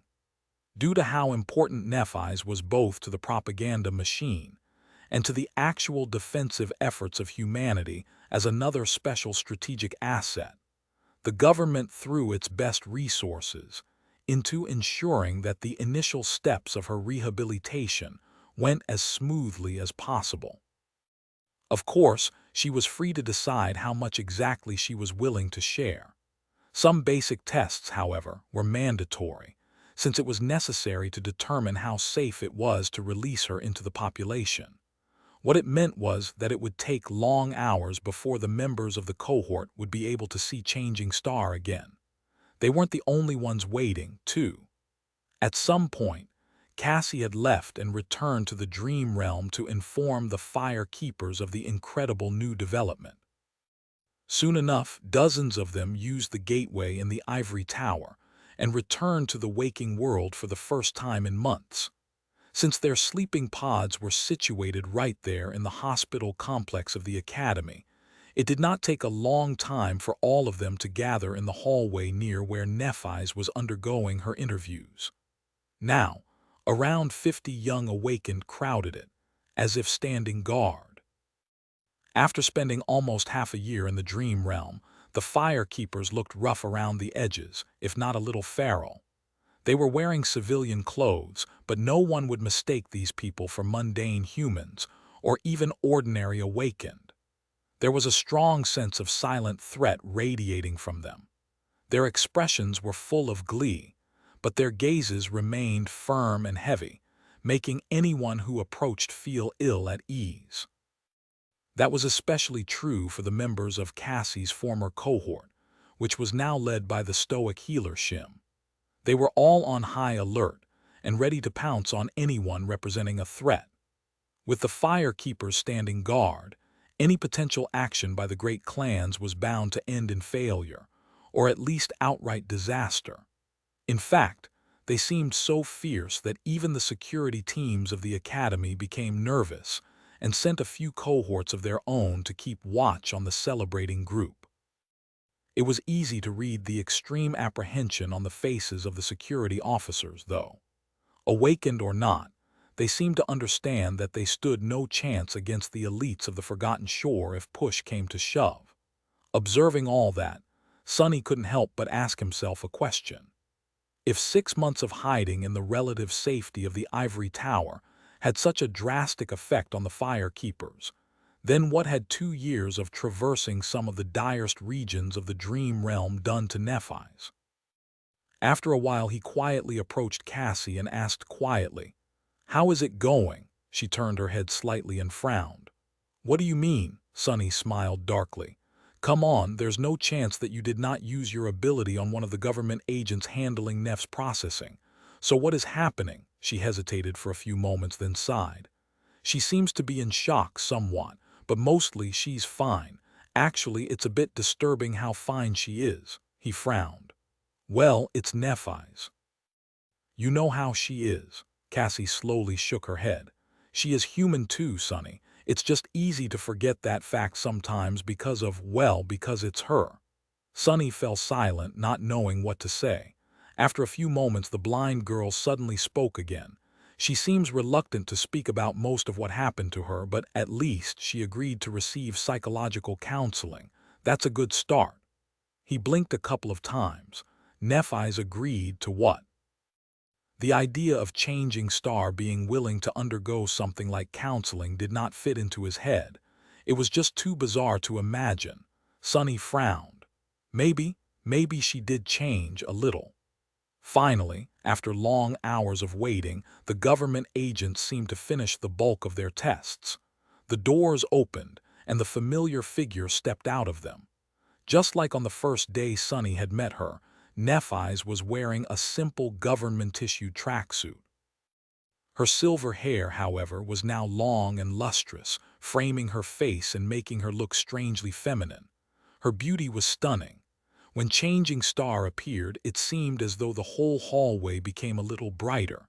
Looking at the members of her cohort and the fire keepers gathered around them, Nephis hesitated for a moment and then smiled awkwardly. "Hello, everyone. I am glad to meet you all again. I did not think that I would." Before she was even done speaking, Cassie stepped forward and enveloped her in a tight hug. Chapter 772.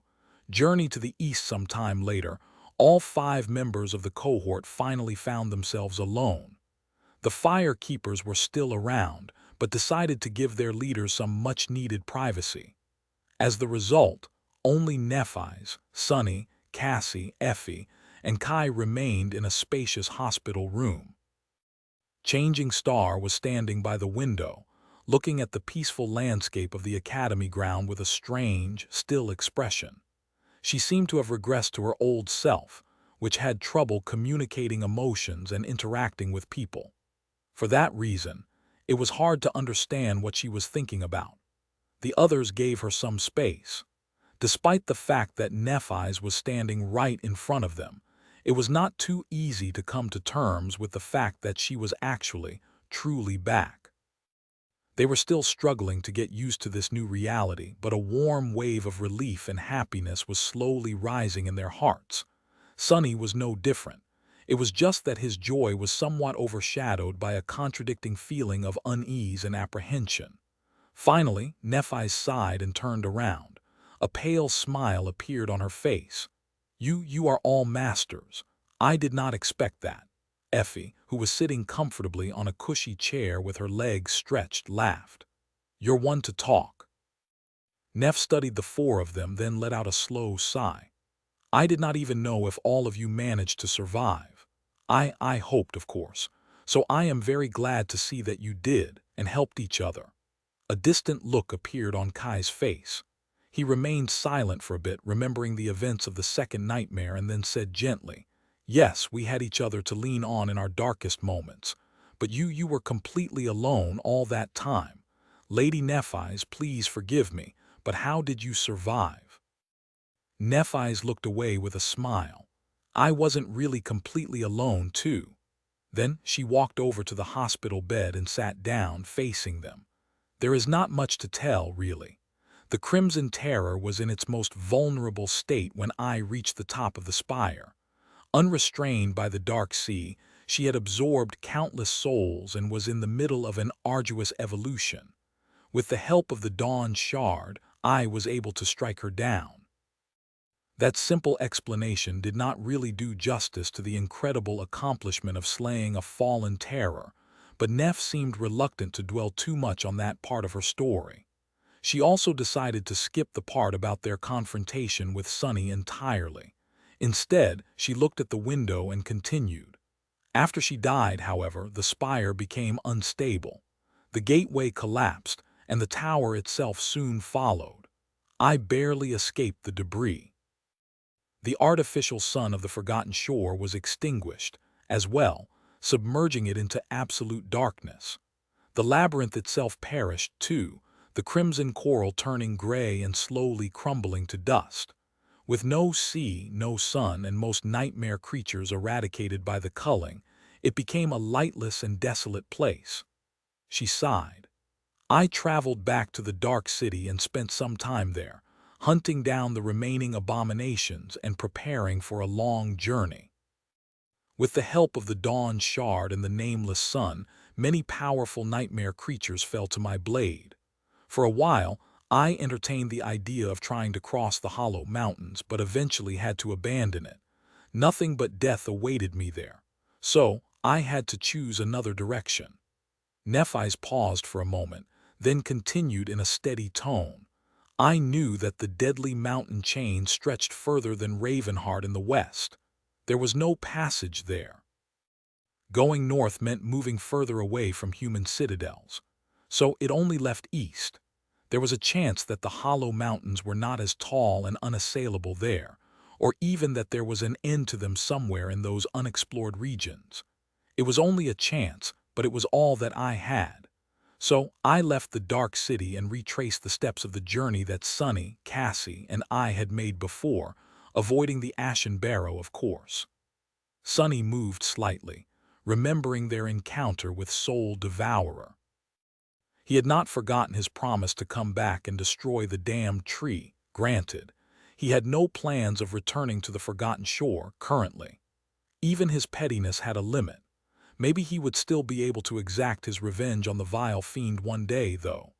Changing Star, meanwhile, continued her tale. "Eventually, I reached the edges of the Forgotten Shore and crossed into a vast and terrible desert. Seeing the sun and the stars once again, it was like a blessing. But that blessing came with its own curse. The desert had once been the site of a great battle, I think, or maybe that land had been turned into a lifeless desert by the battle instead. In any case, echoes of the clash between powers well beyond our comprehension still linger there, making it a dire and deadly place." As Sonny remembered the white desert from her dream, Nephi's paused, and then continued in a somber tone. "But at that point it was too late for me to turn back. Following along the Hollow Mountains, I ventured into the desert and made my way further east. Unfortunately, no matter how many days I traveled, the misty peaks showed no signs of abating. Eventually, I knew that I could not continue. I think, I think that the White Desert is impossible to cross. The parts of it I only barely survived were on the periphery of the ancient battlefield. The deeper I went, the more terrifying it became. The inner reaches of that region, where the true clashes had happened, had to be a death zone of its own. Worse still, even if one manages to resist the many horrors dwelling there, the desert itself will eventually kill them. There is simply no way to survive it. She looked at them, white sparks igniting in her eyes. With no way forward and no way back, I grew desperate enough to finally venture into the hollow mountains. However, I had no hope of traversing them and reaching the human territories on the other side. I had also failed to find any sign of a gateway in my long travels, so I did the only thing I could think of. I tried to find a seed of nightmare. Eventually, and with some help, I encountered one near the boundary of the dark realm that hides within the mountains and challenged it. A pale smile appeared on Neff's face. And here I am, safe and sound. She grew silent for a few moments and then added quietly, "Well, not quite, but I am still alive at least." Chapter 773. Catching up. It took some time for the members of the cohort to digest Neff's story. Sunny, especially, felt like she did not tell them even a fraction of what had happened to her. But then again, was it even possible to describe 2 years of never-ending struggle for survival with just a few words? Not even considering the things that Changing Star might have wished to keep to herself, and he was sure that there were plenty she would have had trouble describing, even the things that she wanted to share. It was going to take time. As for the actual secrets, while he was dismayed and uneasy, Sonny himself was known to keep a lot of things close to his chest. More than that, they all had to be cautious about what they said. The room provided to Nephi's by the Academy might have been safe, but that did not mean that it was not monitored. That was the reason why both Effie and Kai remained mostly silent, despite the fact that they clearly had a lot of questions. Unlike Sunny, they did not possess a good understanding of Changing Star's aspect in current class. All they knew was that she possessed a divine aspect, just like Sunny and Mordred did. Eventually, Cassie broke the silence. "It is fine. Now that you are back, everything is going to be fine." She paused and then added somberly, "However, our current situation is very delicate." Nephi's looked at her and frowned, the white sparks in her eyes becoming a little brighter. "Were there any complications after you returned from the Forgotten Shore?" She was alluding to Castor, the great clans, and the sovereigns that wished her dead, of course. Sunny finally spoke. "Not immediately. But we ran into some trouble not long before venturing into the second nightmare." Changing Star's frown deepened. "Can you tell me what exactly happened?" He shrugged. "I can, but we'll get you up to speed later in a more private setting. For now, let's just say that there was supposed to be a negotiation with the representatives of the great clan Valor today, which fell through for obvious reasons." Sunny paused for a moment and then added, "Other than that, the important things to know are—" "Let me think actually. I am a renowned academic and an instructor at the Academy now. Cassie leads the Fire Keepers. Oh, Fire Keepers are the Forgotten Shore survivors whom you saw outside. They are basically your groupies. Right, you are famous now, very, very famous. There is even a movie about you with a very well-received romantic subplot. What else? We have a flying ship and an exclusive citadel in the Dream Realm. Effie moved in with me. Night and Gale disbanded." Neff's face slowly turned paler and paler. Finally, she couldn't take it anymore and raised a hand. "What? Wait, what? Kai, is this true? Night and Gale disbanded?" Sunny glanced at her darkly. "Really? That is your first question?" Kai, meanwhile, looked down in embarrassment. Yes, I am sorry to say this, but Gale and I decided to go our separate ways. It is for the best.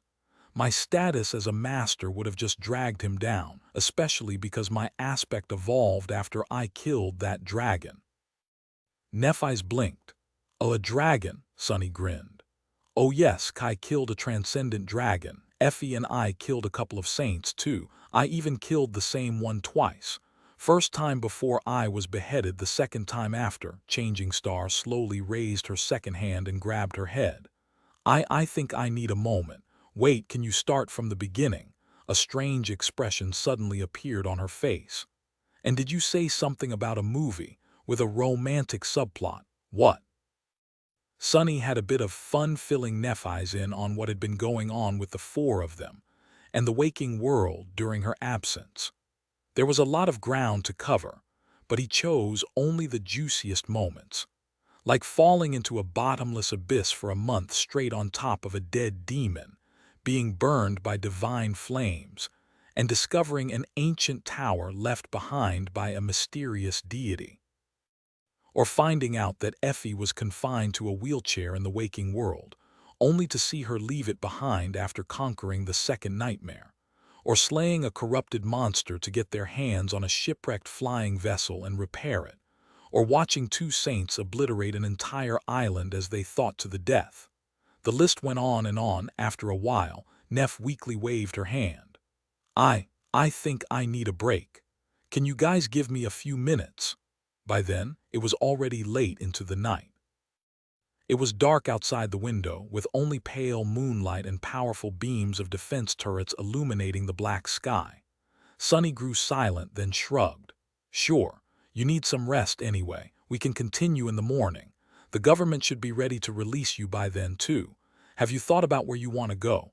Staying here in the academy is an option too, of course. He thought for a few moments and then added awkwardly, I feel stupid asking this, but do you have a place to stay? Do you have money? Are there people we need to contact? What is your clan's situation exactly? Nephis absent-mindedly touched her neck, then answered in a neutral tone. There is a manor. That is pretty much the only property the clan has left. Everything else was liquidated and sold a long time ago. I sealed it before leaving for the first nightmare, so it should have remained empty for the last 3 years. It's hard to say what state it's in. She lingered for a moment and then added, I should have a bit of money left, and there are no people. Most of our retainers fled over the years, and the rest left after my grandmother passed away. That was not too long before my nightmare, too. I'll have to think about what to do now. Sonny looked at her and then frowned a little. What about safety? Aren't you concerned about, your previous issues? Nephis remained silent for a long time, then shook her head. I don't think anyone will try to kill me anytime soon. He glanced at her with dark curiosity. Really? Why? Some people weren't shy about it before. Changing Star looked at him and then said evenly, because now I am not easily killed. Chapter 774. Fundamental changes. She wasn't wrong. As the members of the cohort left the room to give Nephis time to rest, Sonny was deep in thought. Changing Star was an ascended tyrant now.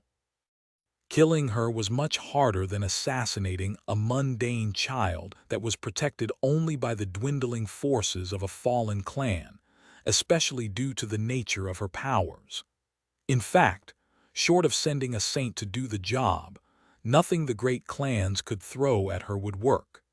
Saints were a precious resource, however, and more than that, rare enough to make their movements almost impossible to hide. Unless the sovereigns were ready to abandon all pretenses of civility, there was no easy way to get rid of Nephis anymore. She had ensured that by becoming a master directly. The situation had fundamentally changed, and that was not even accounting for the tremendous public outcry that would result from something like that ever coming to light. Whether the great clans wanted to admit it or not, they were still tied to the rest of humanity. All awakened came from mundane humans, after all. Losing the support of the masses would threaten the very base of the power that the sovereigns enjoyed. Come to think of it, getting rid of Sonny was almost equally as hard. He doubted that any master, with the exception of maybe direct children of Anvil of Valor, would be able to pose a serious threat to him. There were two more great clans to consider, of course, but he doubted that any scion of song or night was more dangerous than the Princess of War, Morgan. So, what did it all mean? It meant that their position in the negotiations had vastly improved. They could exert much more pressure on Valor and achieve much better results. That was if Nephis did not do anything extreme, of course, which she was more than capable of doing, considering her searing hatred for the three sovereigns. After hesitating for a bit, Sunny walked over to Cassie, leaned on the wall near her, and asked quietly, "What do you think she will do?" The blind girl understood his meaning without having to specify what exactly the question was about. Perhaps she was considering the same issue. Cassie lingered for a moment, then said quietly, "Negotiate." Sunny barely suppressed a chuckle. "Negotiate? Are we talking about the same Nephis? Do you know how much she despises the great clans? What her insane ambitions are? Somehow, I feel that 2 years of barely clinging to life in the dream realm did nothing to blunt her resolve. If anything, I think that it has only been sharpened." The blind girl remained silent for a while, then sighed. "I think so too. However, there is little choice. She is still too weak to face the enemy directly. It is because her resolve remains the same that she will have to make herself flexible." A dark expression appeared on Sunny's face. "When have you ever known Neff to be flexible?" Cassie turned her head slightly, facing him. Her expression was somber and serious. "Neff can be whatever she needs to be to achieve her goals. Same as you, don't forget that." What was that supposed to mean? Sunny grimaced, then looked away. After a while, he asked in a grim tone, "So where does it leave us?" Whether he wanted it or not, he was tied to Nephis. That bond was strong but not unbreakable. If he really wanted to, he could attempt to destroy it. He could kill her. He could run away. He could try to find a more obscure method. However, Sunny did not know if he was willing to pay the price of destroying their bond. At least not until he saw a sign that Changing Star was willing to wield her power as his master, not just possess it. Unless she did, he was only a slave in the name. Although reluctantly, Sunny was barely able to tolerate such an arrangement. Having a master that was unwilling to exercise her power was even beneficial to him, since it protected him from others who would want to abuse that power. Like Mordred, for example. If his position as Neff's shadow ever gained substance due to her actions, however, then one of them was going to have to die. That Sunny was certain of. He wouldn't hold anything back to make sure that he was the one left standing in the end as well. But that moment had not yet come, and hopefully it was never going to. So for now, his future was doomed to be influenced by the decisions Nephis made. The blind girl sighed. "Where does it leave us? Even I don't know." "Everything is changing, Sunny, and all we can do is try to change as fast as it does. That is the only way to keep ourselves and those we care about safe from the world."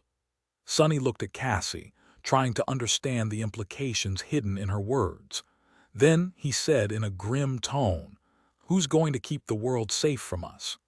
The next day, a small convoy of PTVS left the academy grounds. Most of them carried the fire keepers, while the members of the cohort were seated together in one of the vehicles. For obvious reasons, neither Sunny nor Effie knew how to drive. Cassie was unable to steer a PTV as well.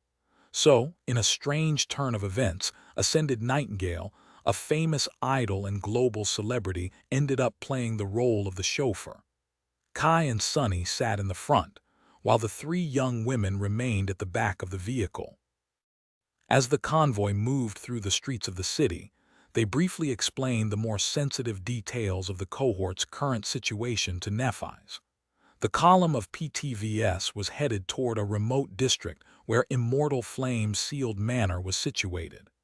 It was decided that the Fire Keepers would establish their Waking World headquarters there. At some point, however, a single vehicle quietly separated from the convoy and dove into a high-speed tunnel, unnoticed. Soon, it appeared in a peaceful neighborhood full of beautiful terraces and parked near a gray two-story house with a cozy synthwood porch. Sonny left the PTV first and then stood silently for a few moments, waiting for others to do the same. Then he looked at Nephi's, cleared his throat, and said awkwardly, "Welcome to my humble abode, I guess. It has designer lamps and a state-of-the-art refrigerator, among other things." Chapter 775. Cafe sunless. After the five of them walked inside, Nephi's remained silent for a few moments as she looked around. Although her face was still and stoic as ever, Sonny could have sworn that he noticed a hint of curiosity reflected in her cold gray eyes.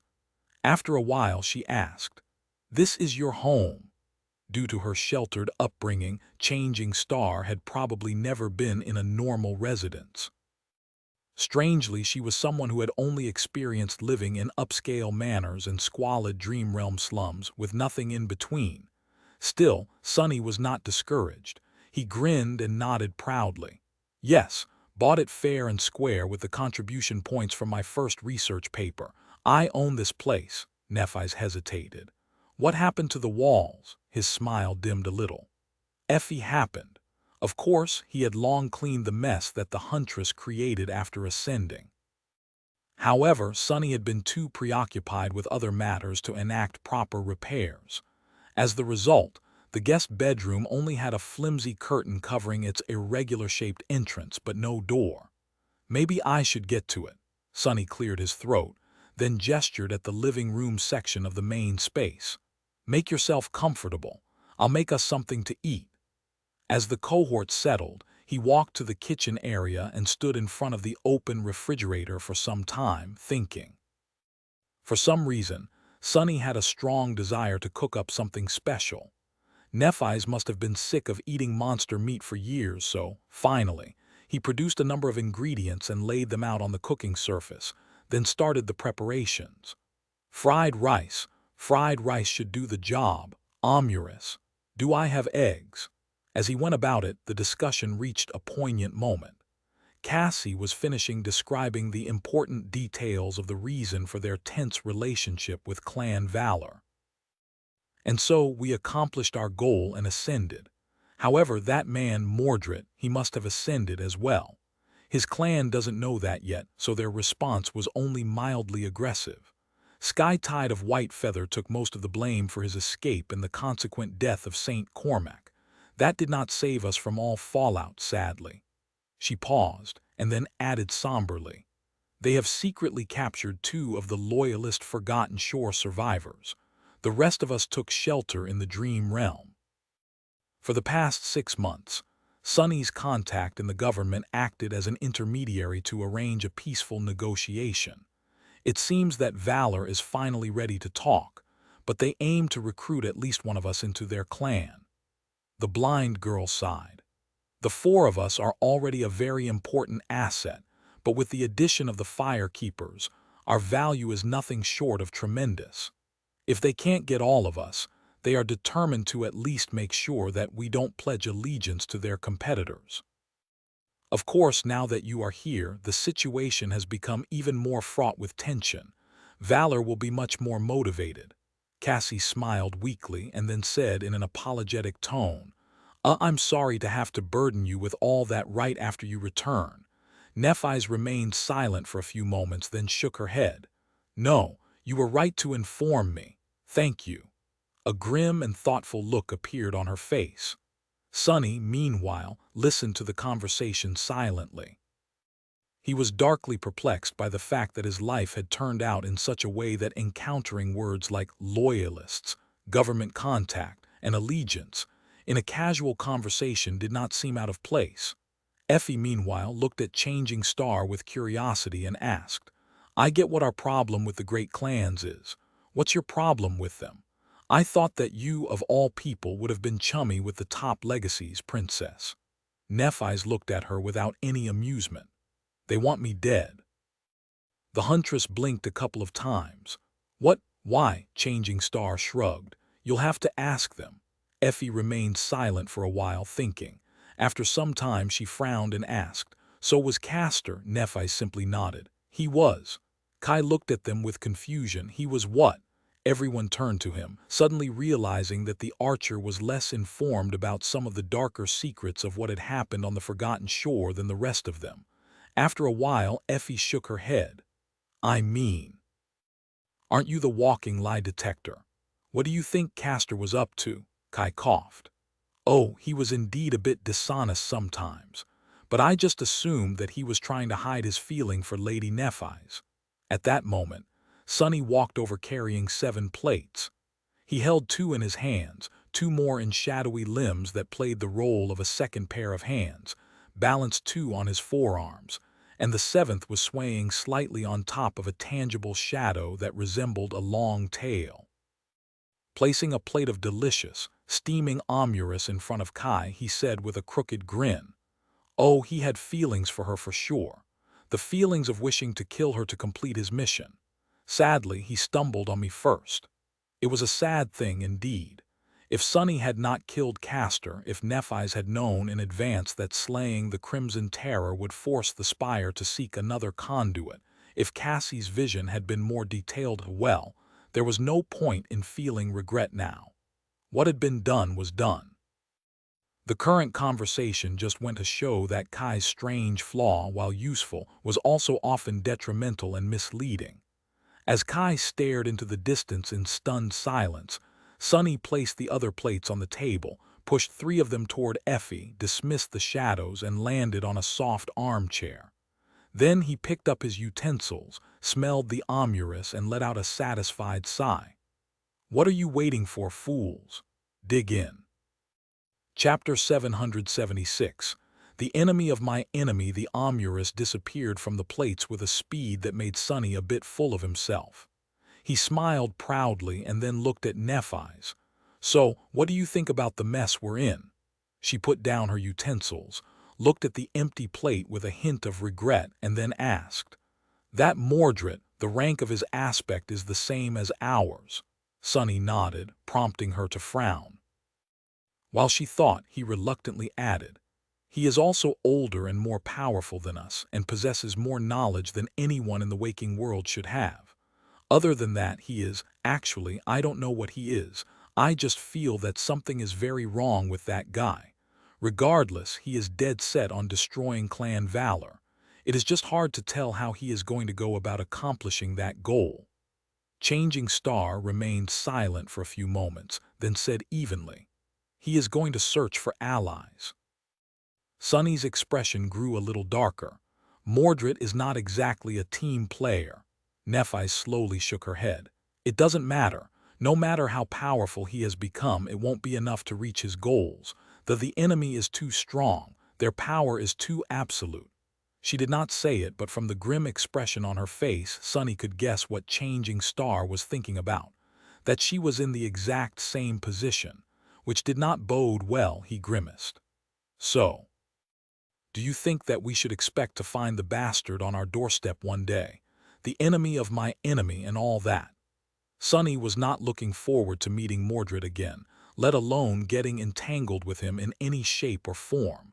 As far as he was concerned, the Prince of Nothing would bring nothing but trouble. Nephis frowned, then said with uncertainty, no, I doubt it. Well, if she was right, that was a relief. At that moment, Cassie deactivated her communicator and turned to face them. The Firekeepers have reached the Immortal Flame Manor. They are putting on a show to make it seem like there are all kinds of activity going on inside. Hopefully, that is going to make most people think that you are there with them. You should not be bothered by anyone here for a while. She paused for a moment, then sighed. But that is not going to last long. Maybe a week. The rest of us should not linger as well. It would be strange if Kai, Effie, and I are not seen at the manor. We will leave shortly and join the Firekeepers, which would leave Sonny and Nephis alone. He did not know how to feel about that. Effie, meanwhile, glanced at the empty plates and said in a petulant tone, I live here as well, you know. Cassie turned to her with a deadpan expression. Not for the next week, you don't. As the huntress let out a sigh, the blind girl hesitated for a few seconds and then said, I am also in contact with the government representatives in Clan Valor. They understand the pressure you are facing so soon after you return, so they are willing to be patient. For now, that will buy you a short buffer before they come knocking. Be ready to receive some requests for public appearances and so on in a week or two, as well as demands to resume the negotiations. We can stall for a time, but not forever. Nephi's looked at her calmly, then asked, "What about Song and Night?" Cassie frowned. Clan Song might try to get involved in the negotiations, but I don't expect them to be too forceful. They are in a more advantageous position than Valor right now, after all. As for the House of Night, they are remaining strangely passive these days, for some reason. Maybe they just know that they have less to offer than the other two great clans, and don't want to bother. Sunny had a different explanation for why the Nightwalkers had less time to participate in the schemes of the two greater clans, but chose to remain silent. The information provided to him by Master Jet had been shared in confidence. Even if he wanted to, he couldn't go around spreading it. The blind girl sighed, then rose from her seat. "Try to rest well during this week, Neff. Don't neglect your recovery. We know that you are strong, but no one is truly infallible. Perhaps none of us has experienced as much pain as you had in these past few years, but we faced our share. Some more than others." She briefly faced Sunny, then turned away and lowered her head. "So we understand how precarious it is to go on as if nothing happened without giving the old wounds a chance to heal. Don't be stubborn and have some pity on yourself for a change." Nephi's looked at her. After a few moments, a pale smile appeared on her face. "You don't have to lecture me, Cass. You are overestimating my resolve. I am more than willing to rest for a while. Happy, even." The words rest and happy hardly fit in the image of changing star they were accustomed to, but no one said anything. An ordeal like the one she had gone through was bound to change anyone, even someone as determined and unflinching as Nephi's. Cassie smiled and then addressed Effie and Kai. "Let's go, then. There's a lot of work to be done at the manor. We need to renovate it a little and make some adjustments to convert it into a proper clan headquarters." Soon, they said their goodbyes and left. The PTV came online and swiftly disappeared from view. Sunny and Nephi's were left alone in the cozy gray house. He hesitated for a bit and then looked at her with a bit of awkwardness. "Well, make yourself at home, I guess. Actually, let me give you a tour." Chapter 777. Blind date in one of the most upscale districts situated near the heart of the city. A fancy, but not overly opulent restaurant was welcoming the first few visitors of the day. While some owners made a point of following the archaic traditions and hired human servers, this particular establishment was aimed at a mostly young audience. For that reason, a lot of things were automated and could be easily accessed through personal communicators of the patrons. The chefs were still human, of course. They were also true masters of their craft. Every ingredient used by them was natural as well, while some were even imported from other quadrants. The interior design was similarly luxurious, with natural wood visible everywhere. Authentic paintings from centuries past hung on the walls, protected by thick sheets of transparent alloy. Everything was expensive, stylish, and screamed of class.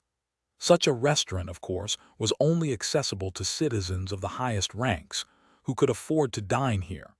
It was especially popular among young heirs of the city elite, and had a reputation for being a prime spot for arranged dates and romantic occasions.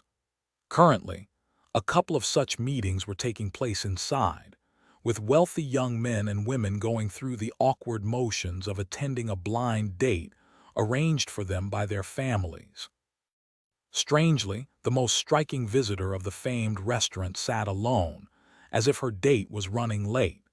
The young woman seemed to be in her mid-twenties, but possessed elegance and grace that spoke of strange maturity. She was exquisitely beautiful, with a supple figure and flawless skin. The beauty was wearing a stylish red dress and a black leather jacket. A few tasteful pieces of jewelry adorned her fingers and delicate neck. Other female visitors of the restaurant couldn't help but feel exasperated by the fact that their dates seemed to be unable to stop stealing glances at the beautiful woman. The men, meanwhile, were all wondering what kind of a fool would keep such a belle waiting. If only they were in his place, they wouldn't be so tardy. Finally, the doors opened, and a new visitor came in.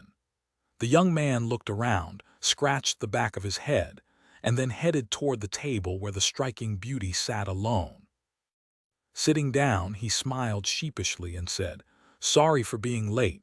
I hope you did not have to wait too long." The young woman smiled politely, revealing her pearly white teeth. "No problem at all." She studied the young man for a few moments and then said with a bit of reproach in her pleasant, velvety voice, "I hate to say it, but you don't look like the images I was shown at all." He looked down as if embarrassed. "Oh, I had to wear something inconspicuous. Walking around as my usual self would be a bit too ostentatious. However, isn't it the same for you, all that makeup to hide your complexion?" The young woman frowned. "It is a cosmetic memory, I'll have you know. Regardless, I have already ordered something to eat. You can peruse the menu while we wait." The young man hesitated, then looked around with an amused expression. Finally, he asked, "How do I do that?" She glanced at him with curiosity. "You don't know? Have you never been to a proper restaurant before?" The young man smiled and shook his head, then said wistfully, "To tell you the truth, this is my first time visiting a restaurant. I was raised in the dream realm after all. I only returned to the waking world when I was around 13. Many things here seem very strange to me." With that, Mordred fumbled with his communicator for a bit and finally managed to open the menu. The body he was wearing used a biometric lock, at least. Otherwise, he wouldn't have known how to access the communicator at all. He looked at all the options projected in front of him and asked, "What do you recommend?" The beauty smiled. "I doubt that we have similar tastes." At that moment, the dish she had ordered finally arrived. It was a steak, prepared so rare that it barely looked cooked at all. The young woman elegantly sliced a small piece and brought it to her sensual lips, which were as red as blood. Mordred observed her with a pleasant expression. "Ah, yes. I've heard that you and your sisters follow a very special diet, Lady Song." The young woman licked her lips and looked at him with a neutral expression. "Just call me Sation. There's no need to be formal," he smiled. "So, Sation, why did she send you of all people? Are you so expendable that the queen does not mind sacrificing you to me should the date go badly?" Song Se Shan calmly ate another piece of the steak, then wiped her lips with a napkin. "Why would our date go badly? We have a common goal, after all. Our clan is your best chance to achieve it." Mordred thought for a bit, then nodded and sighed. "True. However, with that Antarctica thing going on, I would have thought that she would be reluctant to move forward. After all, it's not the best time to do anything drastic." Sation studied the Prince of War for a few moments and then smiled. "Oh, on the contrary. We think that the event in Antarctica sets the best stage to do something drastic." He hesitated for a while, then shrugged.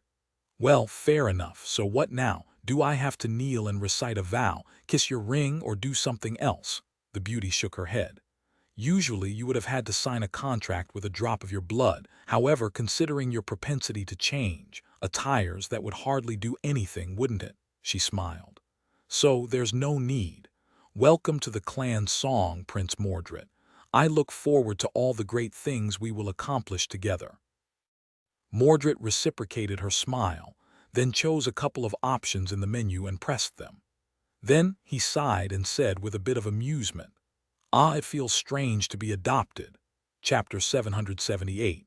In the shadows eventually, Sunny and Nephi's ended up in his underground dojo. Changing Star looked around, her gaze lingering on the racks of training weapons and the deactivated sleeping pod that stood forlornly in its alcove, all but forgotten by its former occupant. After a few moments of silence, she asked, Do you make use of all these weapons? Sonny glanced at the training equipment, lingered for a moment, then shook his head. Yes and no. In the past 2 years, I did expand my repertoire to include all kinds of sharp implements, but I practice with something better. He was still most confident when wielding swords akin to Azure Blade, Midnight Shard, and his Serpentine Odachi. His proficiency with spears was also quite high, and he was steadily improving his archery skill. However, while Sonny had learned enough to feel comfortable with other types of weapons as well, he had a long way to go before truly mastering them. Nephi's nodded thoughtfully. Do you use the Soul Serpent? Sonny stared at her for a moment, then looked away. Yes. He was reminded of the shadow bond that connected them. Beyond its main function, it also allowed Sonny to peer into some of Changing Star's secrets. However, she was able to learn a lot of his as well. Sonny had suspected that this was the case from the very start, but now those suspicions were confirmed. He remained silent for a few moments, then suddenly grinned. Were you surprised? Nephi's looked at him, hesitated for a moment, and said, I was very, very much. She sighed, sat down on the floor, and crossed her legs. I always knew that you were extraordinary. I just didn't think that you possessed a divine aspect too. To be honest, I thought that I was the first. Sonny sat down opposite her and shook his head. Yeah, I thought so too, but neither of us was the first. It was Mordred instead. He is older than us by 4 or 5 years and had his first nightmare when he was 12. So, he received a divine aspect when you were around 8 and I was around 7. Paused and said with a bitter smile, come to think of it, he probably became a sleeper around the time my mother died. Oh, your mother is fine, by the way. Cassie and I visited her from time to time while you were gone.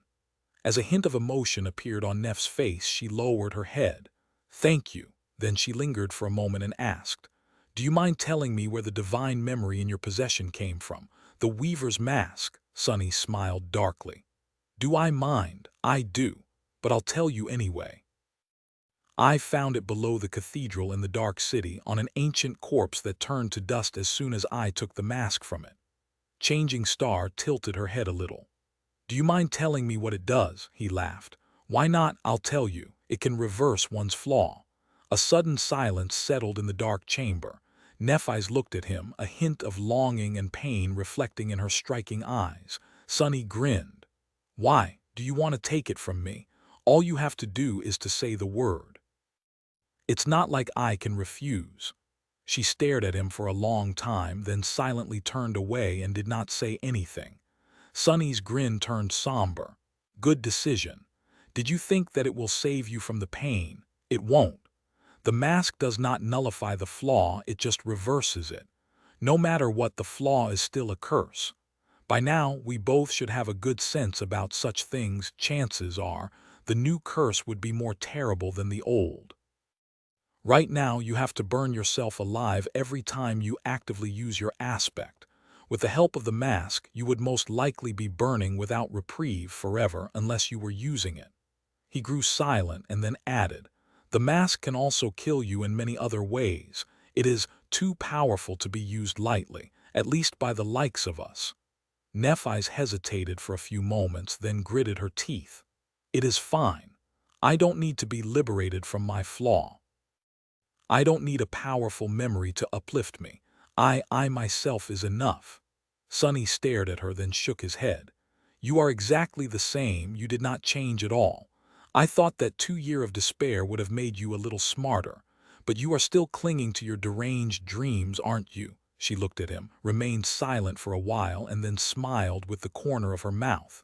Despite the smile, however, her eyes remained calm and cold. 2 years? No. I've been desperate for much longer than that, Sonny. Why would I change now? He let out a long sigh, then looked to the side. Indeed. So Aster Song Vale, they are your next targets, aren't they? She nodded silently, prompting him to add. You told me once that just knowing these words can get a person killed. However, I went ahead and did some digging of my own. Aster, Song, and Vale are Asterian, Kai Song, and Anvil of Valor, correct? The former members of your father's cohort. Nephi's nodded again, looking at him intensely. Sonny scowled. They are also known as the Sovereigns because they have conquered the fourth nightmare. They are one rank above the transcendent. They are supreme, are they not? Without saying anything, she just nodded for the third time. Sonny hesitated for a while and then asked, "They killed your father, didn't they?" Nephis continued to look at him, white flame dancing in her eyes. After some time, she sighed. "Yes, I believe so. My father, he died when I was 4. Before that, the members of his cohort were like aunts and uncles to me. Aster, Song, Vale, that was what he called them. They were his friends." Her expression turned dark. "But after he was gone, something changed. I was too little to understand, but none of these friends came to our help. Instead, the immortal Flame clan fell while their clans soared. And a couple of years after that, the first assassin was sent to eliminate me." Sonny rubbed his face, then asked in an exasperated voice, "But why? Why did they turn on him?" Nephis looked away. "I don't know." He frowned and hesitated for a moment. He had suspected that he would receive such an answer. However, there was one small detail that did not make sense to him. If they are so mighty and powerful, then how are you still alive? Why did the Sovereigns fail to kill you? All they had to do was pay you a visit in person. No amount of awakened guards or even masters would have been able to stop even one of them. Neff glanced at him and said, her voice even, "They can't." Sonny raised his eyebrows. "What do you mean they can't? Is there some agreement that prevents them from acting directly?" Changing Star slowly shook her head. "No, they simply can't. The Sovereigns, it is hard for them to enter the waking world." Chapter 779. Unmoored. Noticing the astonished look on his face, Nephis sighed. "You must have felt a change in your connection to the dream realm and the waking world when you ascended. Didn't you?" Sonny slowly nodded, remembering how he first explored his ability to enter the dream realm physically. The process wasn't instantaneous, but it also wasn't too burdensome. He just had to concentrate, feel his connection to the anchor, and reach for it. After a few minutes, he would poof out of existence in reality and appear near the gateway in the ivory tower. Leaving a tether in the waking world wasn't hard, either, although it took more time and some essence. It was as instinctual as summoning memories or commanding echoes. With the knowledge Sonny had received from being collared in the Red Colosseum, he understood that this hinted at the fact that traveling between the two worlds was one of the functions of the spell, as opposed to something tied to his aspect. After he nodded, Changing Star continued. Awakened establish a connection with the dream realm by anchoring themselves to a gateway. Ascended expand on that connection, making them less tied to the waking world, and thus capable of traveling between the two at will. Transcendent exist in a state of perfect balance. They are connected to both worlds in equal measure, which makes them independent of gateways. In a sense, they are the gateway, which is why they can even bring another person with them in their travels. She paused and then added in a somber tone, "However, that balance is broken once a person becomes supreme. It shifts, tying them to the dream realm instead of the real world. In truth, I don't know much about the power of the Sovereigns. All I know is that it is restricted in the waking world and that they can't enter it freely. That is why none of them could harm me directly." Sonny stared, shocked. That revelation. It made so much sense. It explained so many things, from how Nephis was able to survive to why the government still wielded a lot of power in the waking world. It also gave credence to Master Jet's statement that the Sovereigns had long given up on reality. Was that what awaited Sonny if he somehow became supreme one day himself? Feeling as if the world was spinning around him, Sonny frowned and then asked in a dark tone, "What happens if one becomes sacred then? Would they lose their connection to the real world entirely?" Nephis shrugged. "I don't know, no one knows. No one had ever conquered the fifth nightmare after all." A heavy silence settled between them. After a while, Sonny suddenly asked, "What are domains?" He had not forgotten that detail either. Back on the Ashen Barrow, Nephis had asked him which domain he belonged to. He had not known what she meant then, and he did not know now. Neph sighed. That I am not entirely sure myself. All I know is that each sovereign rules over a domain. It is an expression of a function of the aspect, distinct from abilities but sharing a lot in common with them. In practice, it is synonymous with their authority and the territories they control, as well as people that serve them. She paused for a few moments and then added grimly, the sovereigns are already immensely powerful, but within their domains they are practically invincible. Not even saints can hope to challenge them. Sonny let out a stifled laugh. And these are the people you want to destroy, Changing Star smiled. Why not? Nothing is absolute, Sonny. 2 years ago I would have never challenged a sovereign. Today I am still too weak to do it. I am still insignificant, but will it still be the case 2 years from now? Will I still be as weak, and will they still be as powerful? What about in 5 years? Things never remain the same. Everything is always changing. Even gods can die. Asterion, Kai Song, and Anvil of Valor are no gods, so why should they be spared? Sonny shook his head. I don't know. Forget about 2 years from now, or 5 or 10. How are you going to survive now? How are you going to avoid being squashed by them today? What is your actual plan? Nephis looked at him for a long time and then sighed. I don't have a plan. She remained silent for a moment before adding evenly, yet. Sonny did not know what to say, so he simply shook his head. It was pointless trying to dissuade her from her obsession regardless. Nephis wanted to destroy the spell, and the sovereign stood in her way. It was as simple as that, with an added weight of good old-fashioned vengeance. He was not so sure that she was completely misguided, either. Not anymore. Sonny wanted nothing to do with the sovereigns and the great clans, but was there really a choice? Simply by daring by be someone and possess something, he put himself in their crosshairs. As long as he had something of value, others would want to either take it away or make him serve them. That was the nature of the world. Since the great clans insisted on being in control of humanity, there was no escape from them. Unless Sonny wanted to spend the rest of his life as a hermit in the dream realm, he would have to interact with the domains in one way or another. He would have to allow himself to be controlled as well. A bitter smile appeared on his lips. Isn't that ironic?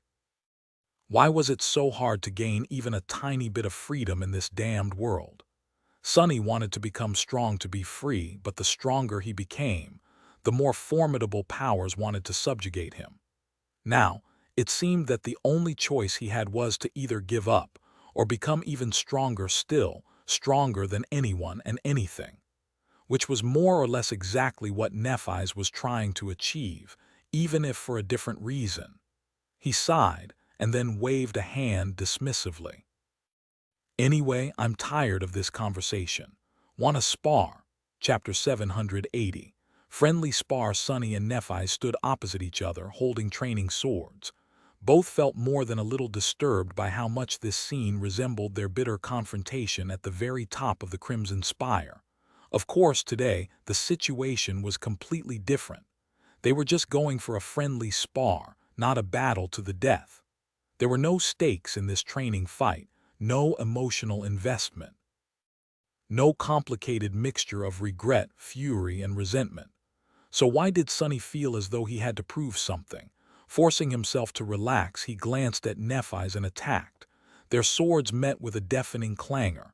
A few seconds later, Sonny jumped away and shouted, "Stop! Stop! Stop!"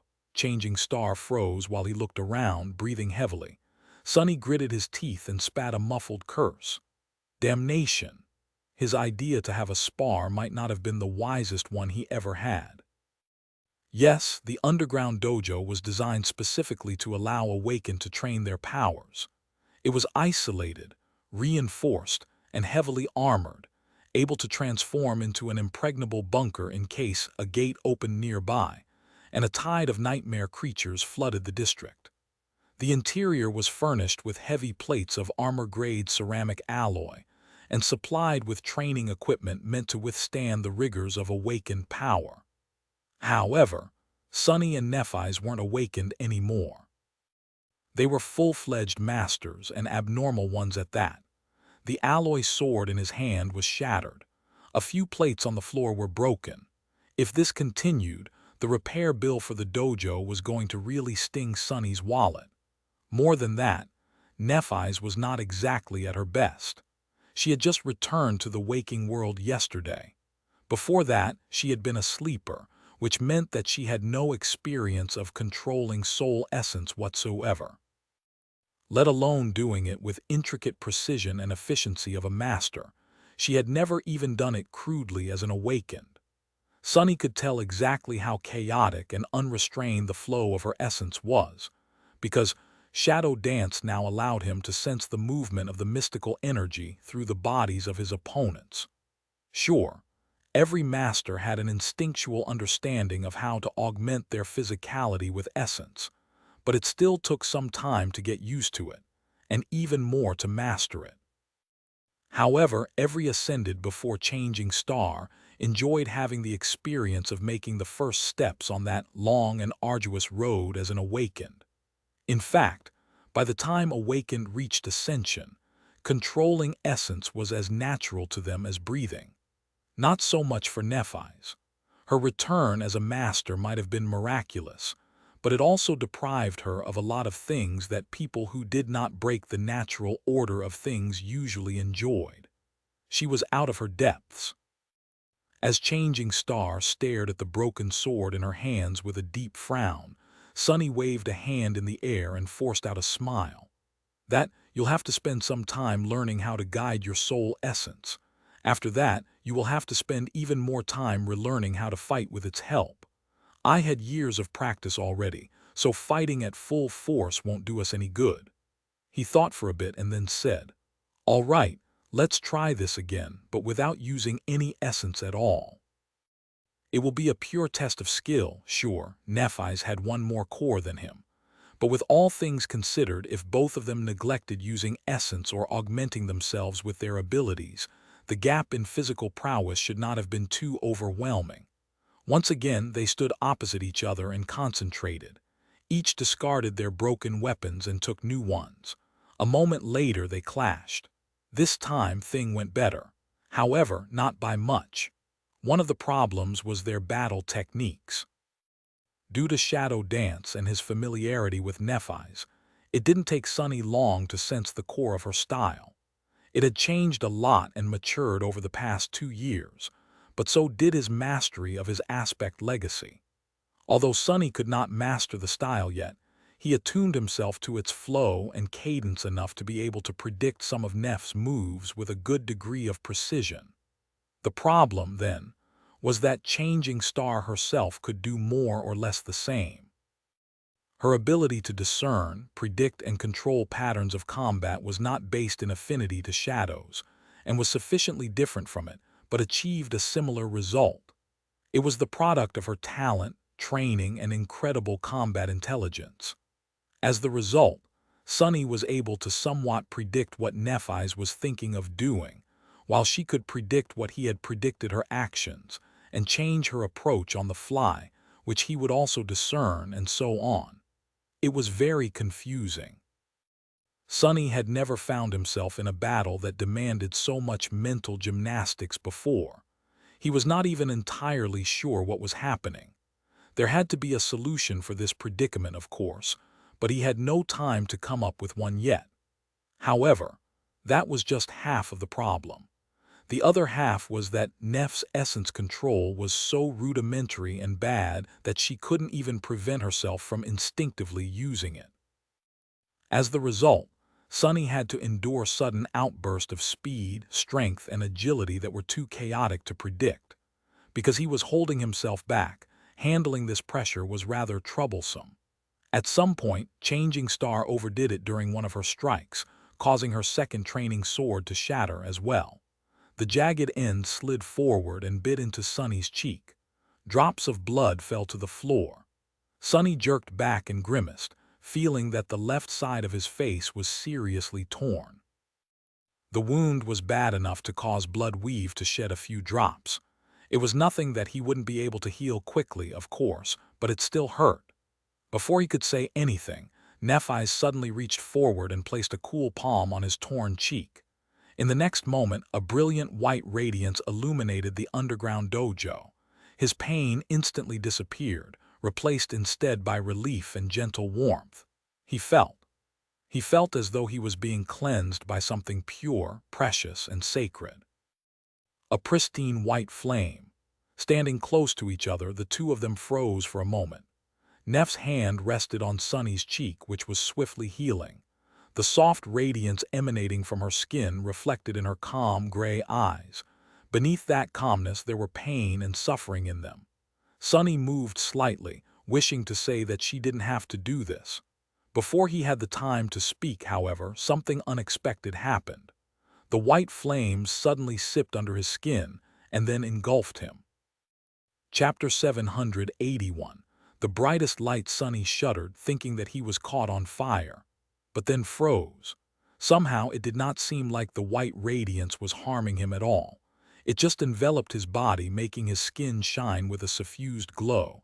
However, it was also not healing him. Instead, Sunny stared at Nephi's with astonishment and asked in a low voice, What is happening?"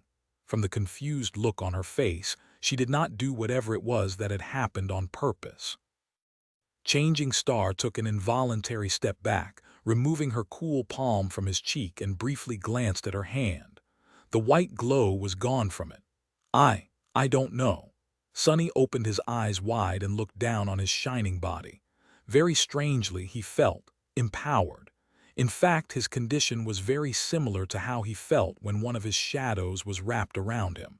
His physical prowess seemed to have doubled. There were small differences, of course. The augmentation of Neff's flame seemed to be more furious and active, centered around strength and resilience. It also filled him with a soft, pleasant feeling of warmth. What was more, it did not only affect his body, it reached into his soul as well, igniting and enhancing it. The shadow essence flowing through his body became much more potent and vibrant, full of greater energy.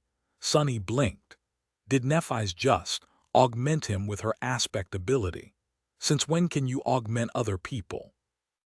Changing Star seemed to be as bewildered as he was, even though it did not show on her face. "I can't. This was not supposed to happen. My dormant ability only evolved to include soul augmentation when I ascended. It never evolved to be able to spread to other people." Sunny opened his mouth, then closed it again. Eventually he hissed, "Then how do you explain this? I'm glowing." He waved his hand in the air, causing the shadows of the underground dojo to move and shift. Then a bizarre thought entered his mind. "Wait." Following his suspicion, Sunny lingered for a moment and then commanded the gloomy shadow to wrap itself around Nephi's. The shadow did not even roll its eyes as it usually did when receiving an order. It eagerly slid forward and swiftly wrapped itself around the lithe, slender body of Changing Star. Neph flinched. "Huh!"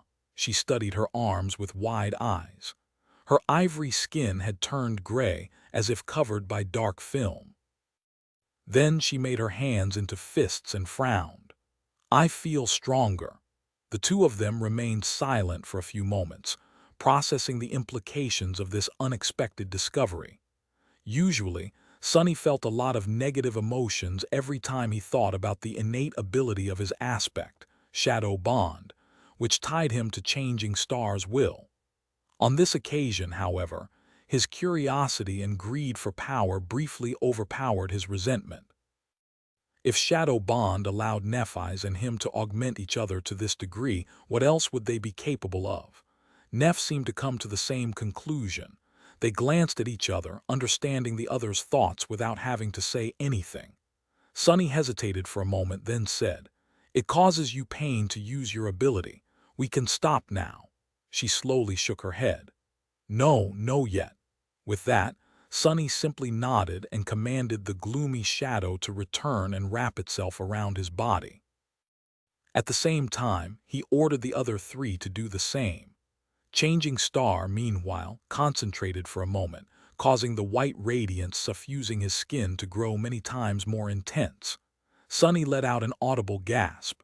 4 shadows made him 5 times more powerful, that he already knew. Flames summoned by Nephi's, who was a tyrant, were more or less akin to 5 additional shadows. In theory, his physical prowess should have grown tenfold as the result. What a stupendous augmentation! Combined with his might as a master, his 4 cores, and the subtle but consequential physical enhancement he received from blood weave, Sonny should have become monstrously strong.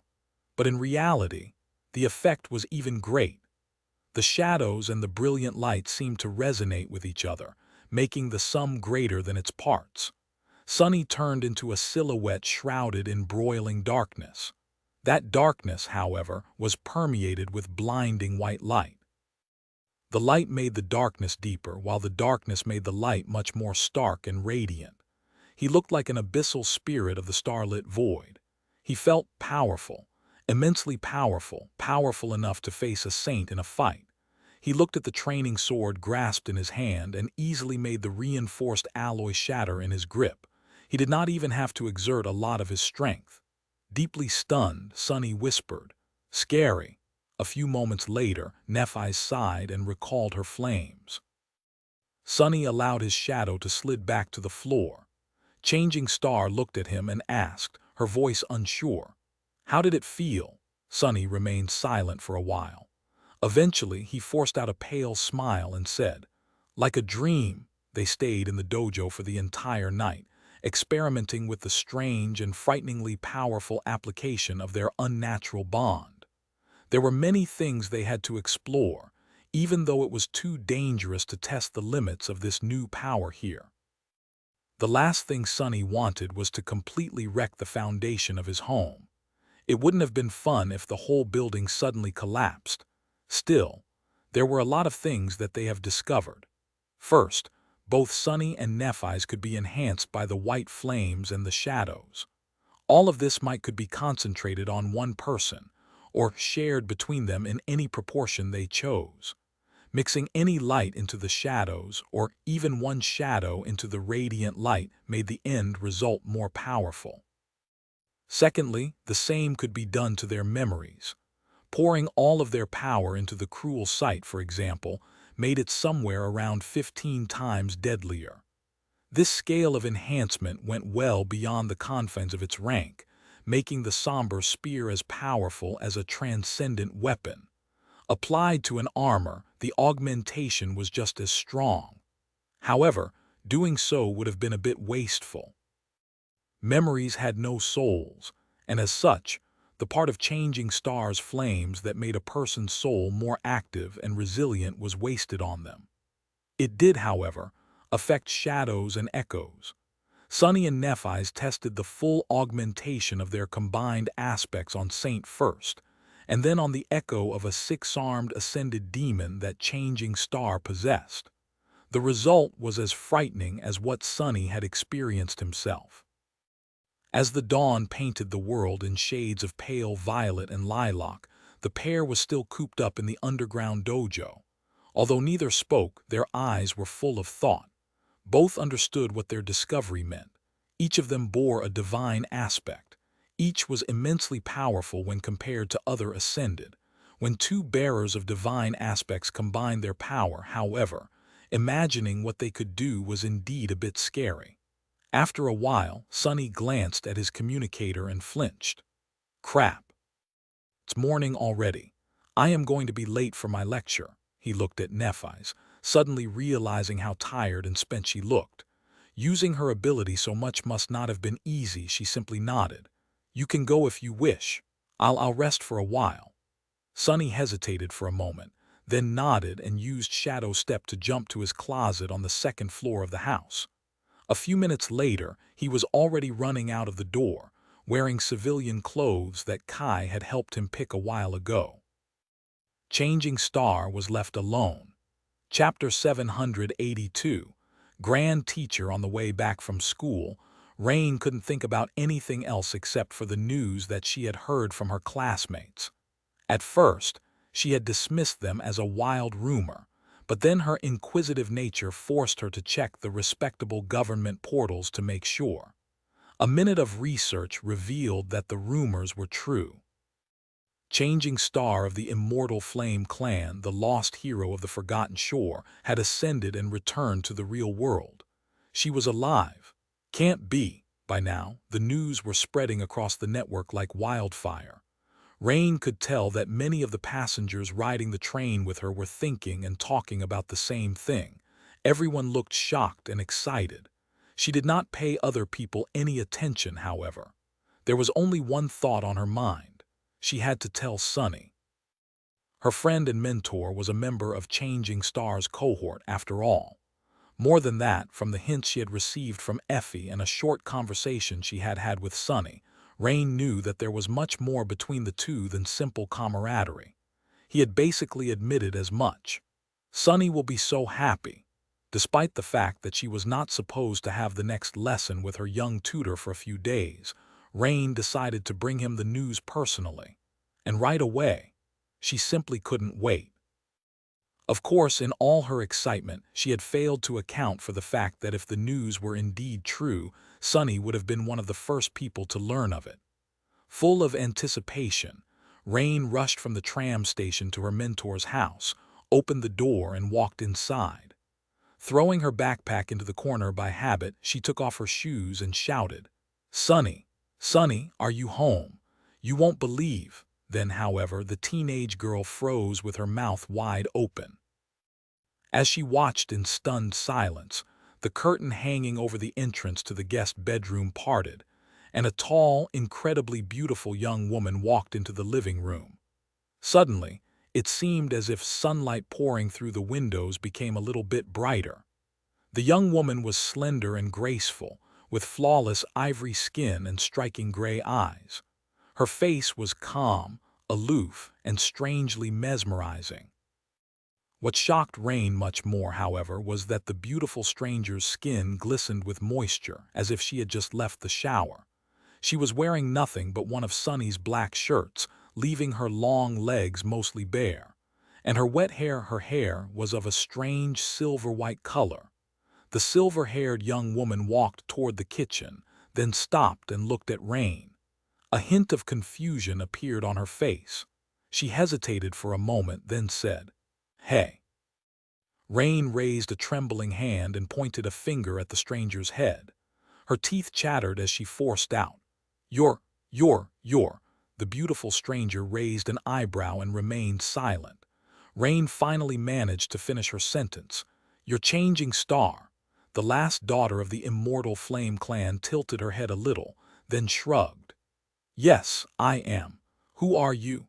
Rain swallowed, slowly realizing that she was in the presence of one of the most talented battle commanders and heroes of humanity. A person so renowned that there was hardly anyone in the entire world who did not know her name and Sunny's. Remembering the lessons he had taught her, the teenage girl forced herself to calm down somewhat and said weakly, I am Rain. Sunny is my teacher." Changing Star remained silent for a moment, studying the unexpected guest. Then a small hint of a smile appeared on her beautiful face. "Really? Well, I used to be your teacher's teacher. I guess that makes me your grand teacher." Rain opened her eyes wide. Wah, Changing Star of the immortal Flame clan was her what? The concept simply failed to register. The supposed grand teacher, meanwhile, walked over to the kitchen counter and poured herself some water. She drank it, then looked at Rain. After a few seconds of silence, she said, "I'll be staying here for a few days. You can call me Neff." Rain slowly nodded, not quite sure what she was just told. Was she sleeping? Was the famous lady of the immortal Flame clan in front of her, wearing Sunny's shirt, telling Rain to call her by her fist name? A nickname, even if that bastard Sunny had not subjected Rain to stumbling into Song of the Fallen, raised by wolves and Nightingale, she would have probably fainted by now. As it was, Rain was barely able to remain on her feet.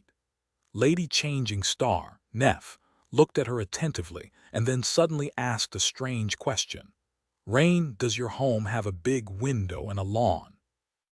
Rain silently nodded. "Yes, why?" Neff lingered for a moment and then turned away, just wondering. Then she looked toward the living room area and sipped her water. "Oh, by the way, do you know how to control the entertainment system of this house?" Rain nodded again. Yes, I do." Changing Star smiled with satisfaction. "Great. I was told that there is a movie about me. Can you put it on the projector?" Rain made a deep breath, obediently walked over to the projected, connected it to her communicator and searched for the Song of Light and Darkness on the network. A few minutes later, she found herself sitting on the sofa next to Master Changing Star, the legendary heiress of immortal flame, as the somber music reverberated all around them. The movie was starting. Am I dreaming? This can't be real, can it? On the wall in front of them, the interior of a spacious and brightly lit room appeared. A handsome man with dark circled under his eyes was studying a map, while a little girl with silver hair was playing on a carpet near him. The man was speaking. "We, awakened, only raise arms to protect humanity."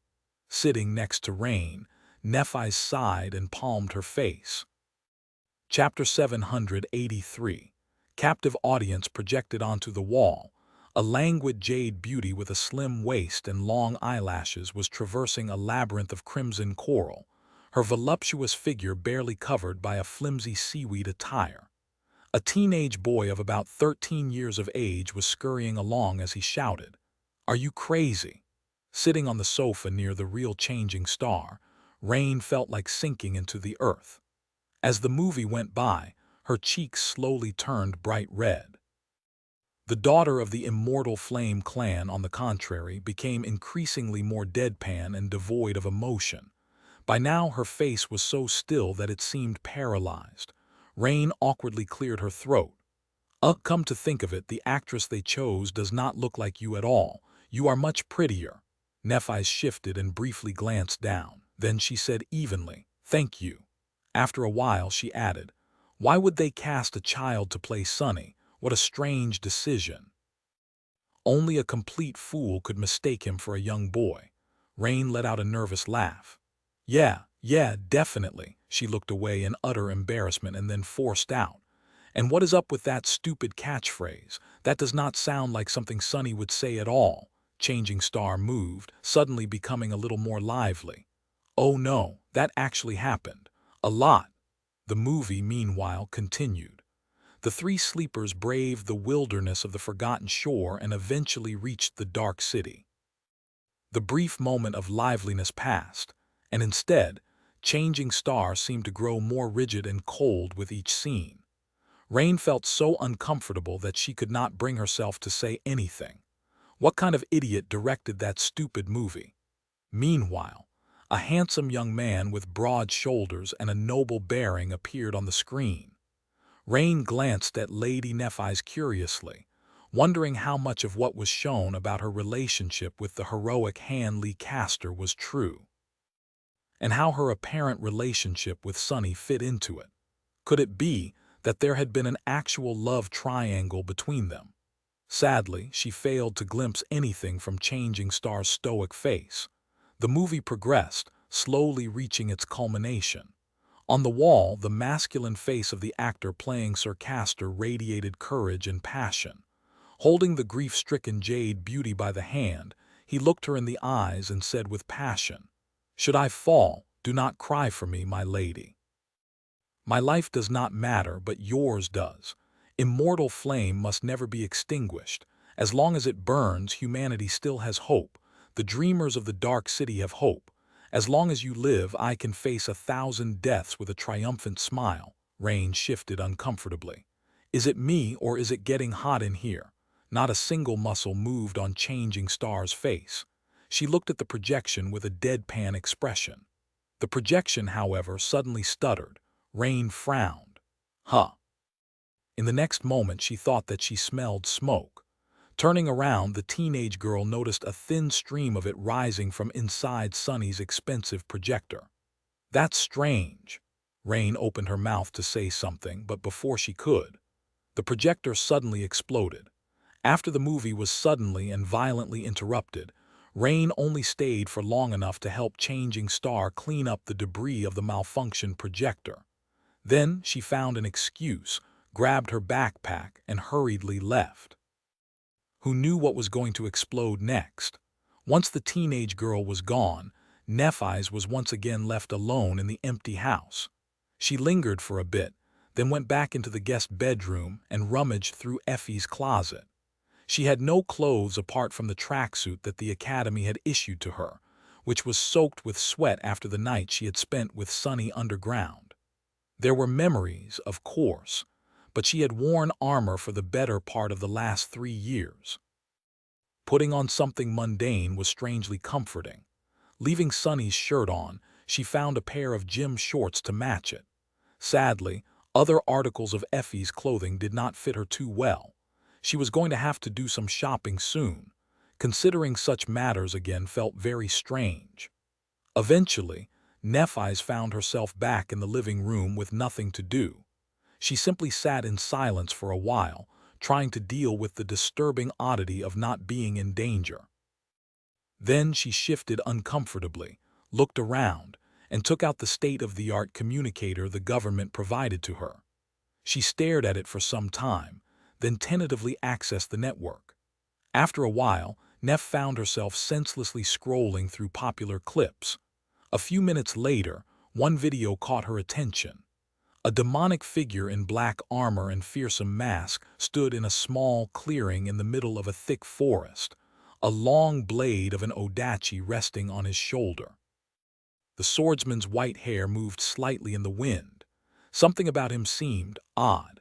Suddenly, 12 figures appeared from behind the trees surrounding the demonic swordsman. One of the ambushers spoke. "Sorry, mongrel, no hard feeling, right?" Nephi shook her head slightly and sighed. 12 against 1. The man in black armor, meanwhile, remained silent for a moment and then said calmly, "None whatsoever." Already knowing how the fight would end, Neff moved her finger to scroll on but then stopped. Something very unexpected was happening on the screen of her communicator.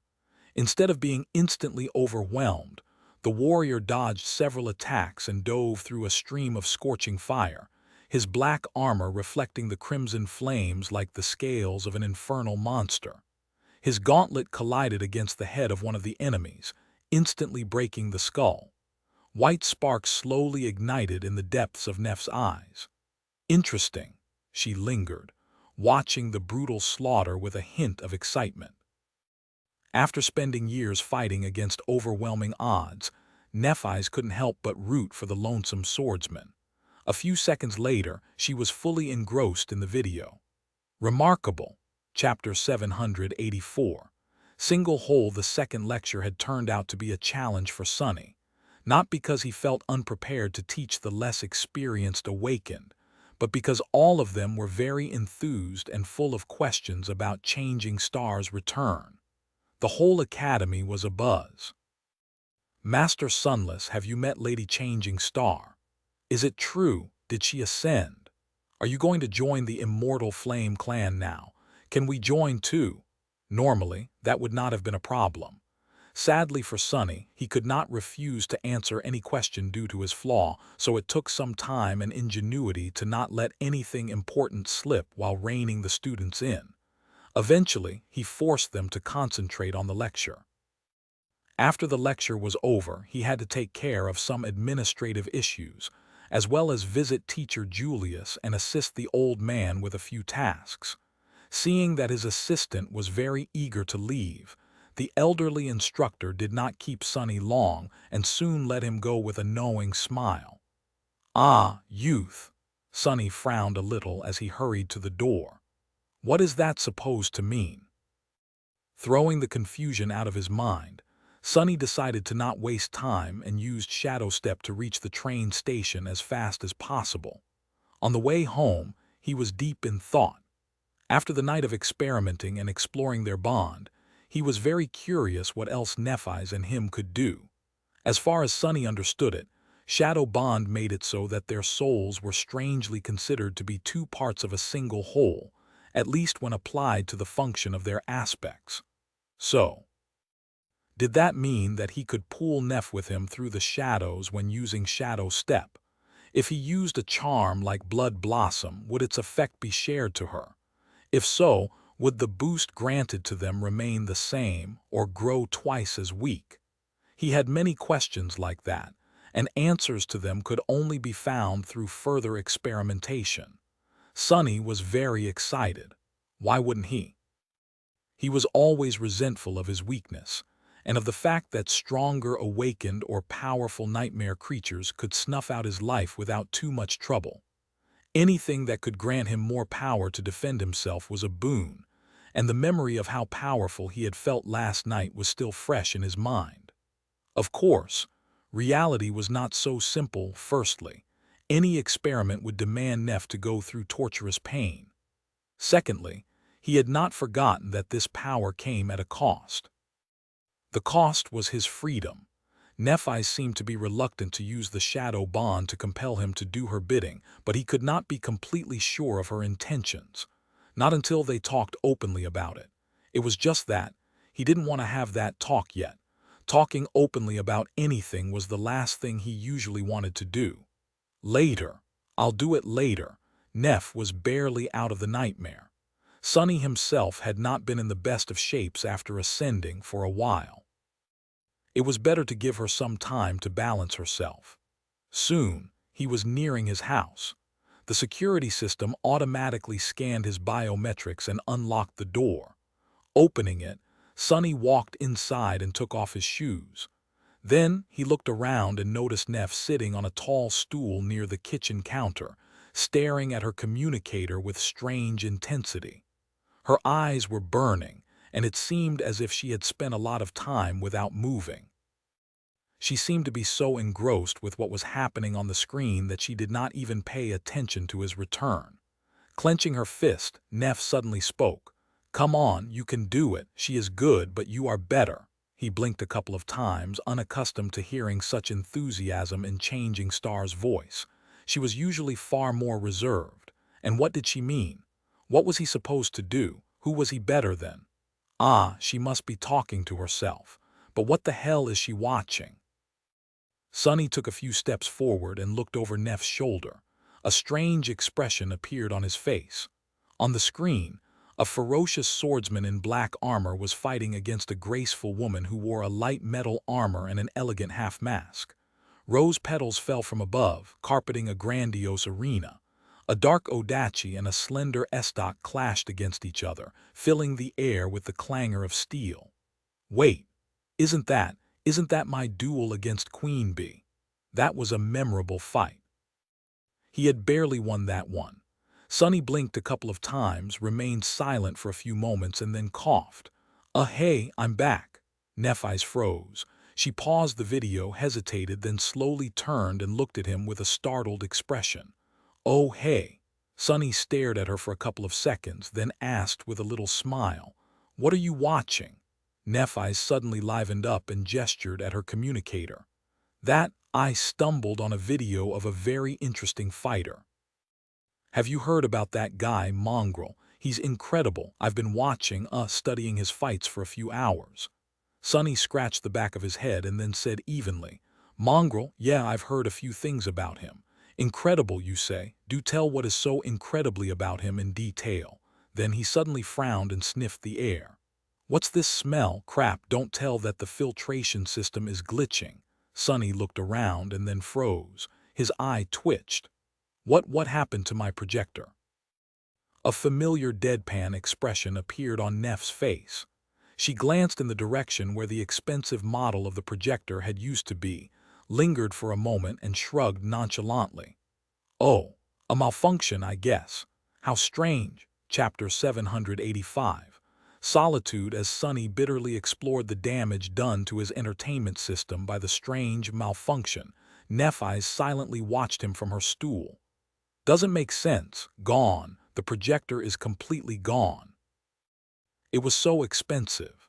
After a while he turned to Changing Star with a miserable expression and opened his mouth, then frowned in confusion. "Wait, is that my shirt?"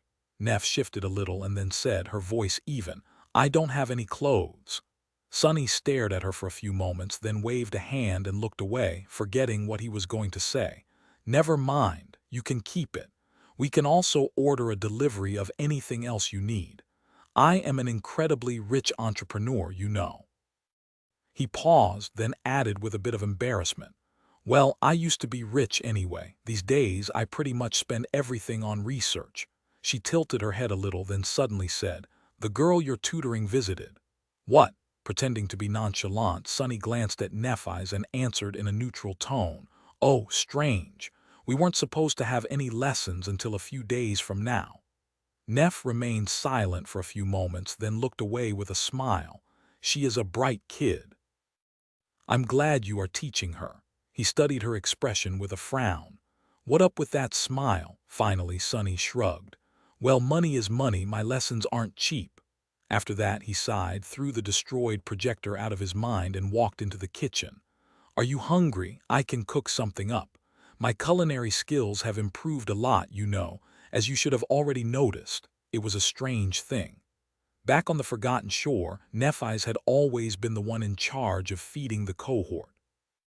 Now their roles seemed to have reversed in more ways than one. She deactivated her communicator and said neutrally, "I could eat, thank you." Then Changing Star frowned slightly and added, "Oh, but I don't have a lot of time. There is a consultation with the government psychiatrist I need to attend shortly. By remote, of course." Sonny stared at her for a while, then shook his head. "This is so weird." Deciding to prepare something that did not demand a lot of time to make, he took out a pack of ramen, some vegetables, a piece of natural meat, and a pair of eggs. "I never thought that I would hear something like that from you, of all people. A psychiatrist, really." He started the process of cooking ramen and added, "Was it really that bad?" Changing Star sighed and looked down. After a while, she suddenly said, "No, it wasn't too bad." Her voice sounded distant and a bit strange. "In fact, out there in the dream realm, I felt." Nephi's inhaled deeply and then looked at him somberly. "Happy." Sonny almost dropped the cooking pot. Of all the answers out there, he had not expected to hear that one. Looking at Nephi's with an incredulous expression, he asked, "What, did you say happy?" She sighed and nodded. "I know that it sounds strange. And yes, traveling through that hell alone was excruciating, terrible, and hard. Many times I did not think that I would survive. Other times I wanted to die. There was so much pain, so much hunger, so much thirst, so much cold, so much unbearable heat, so much silence." A wistful expression slowly settled on her face. "But it was also so simple, so liberating. All I had to do was walk, fight, kill, survive. There was no space for unnecessary thoughts, no burdens I had to carry, no complicated feelings, no responsibility. I did not have to remember where I came from and where I was headed. I did not have to a part of anything. It was just me against the nightmare creatures and the dream realm itself." He listened silently, trying to imagine what living like that would feel like. Well, he didn't have to try too hard. Had he not experienced something similar while living alone in the ruined cathedral of the Dark City? Yes, he had not been entirely himself back then, but he was also the happiest he had ever been, perhaps. There was a bliss in giving up on everything except for the things he needed to survive. Even if the things he was giving up on were his sanity, his future, and his very humanity. Granted, his isolation had only lasted for several months instead of years, and the environment had not been as dire. What would have happened to him if he had not abandoned the cathedral to join Changing Star's ill-fated crusade? She looked down and added evenly, "I have never felt truly connected to the rest of humanity. I was always a bit of a stranger, I guess.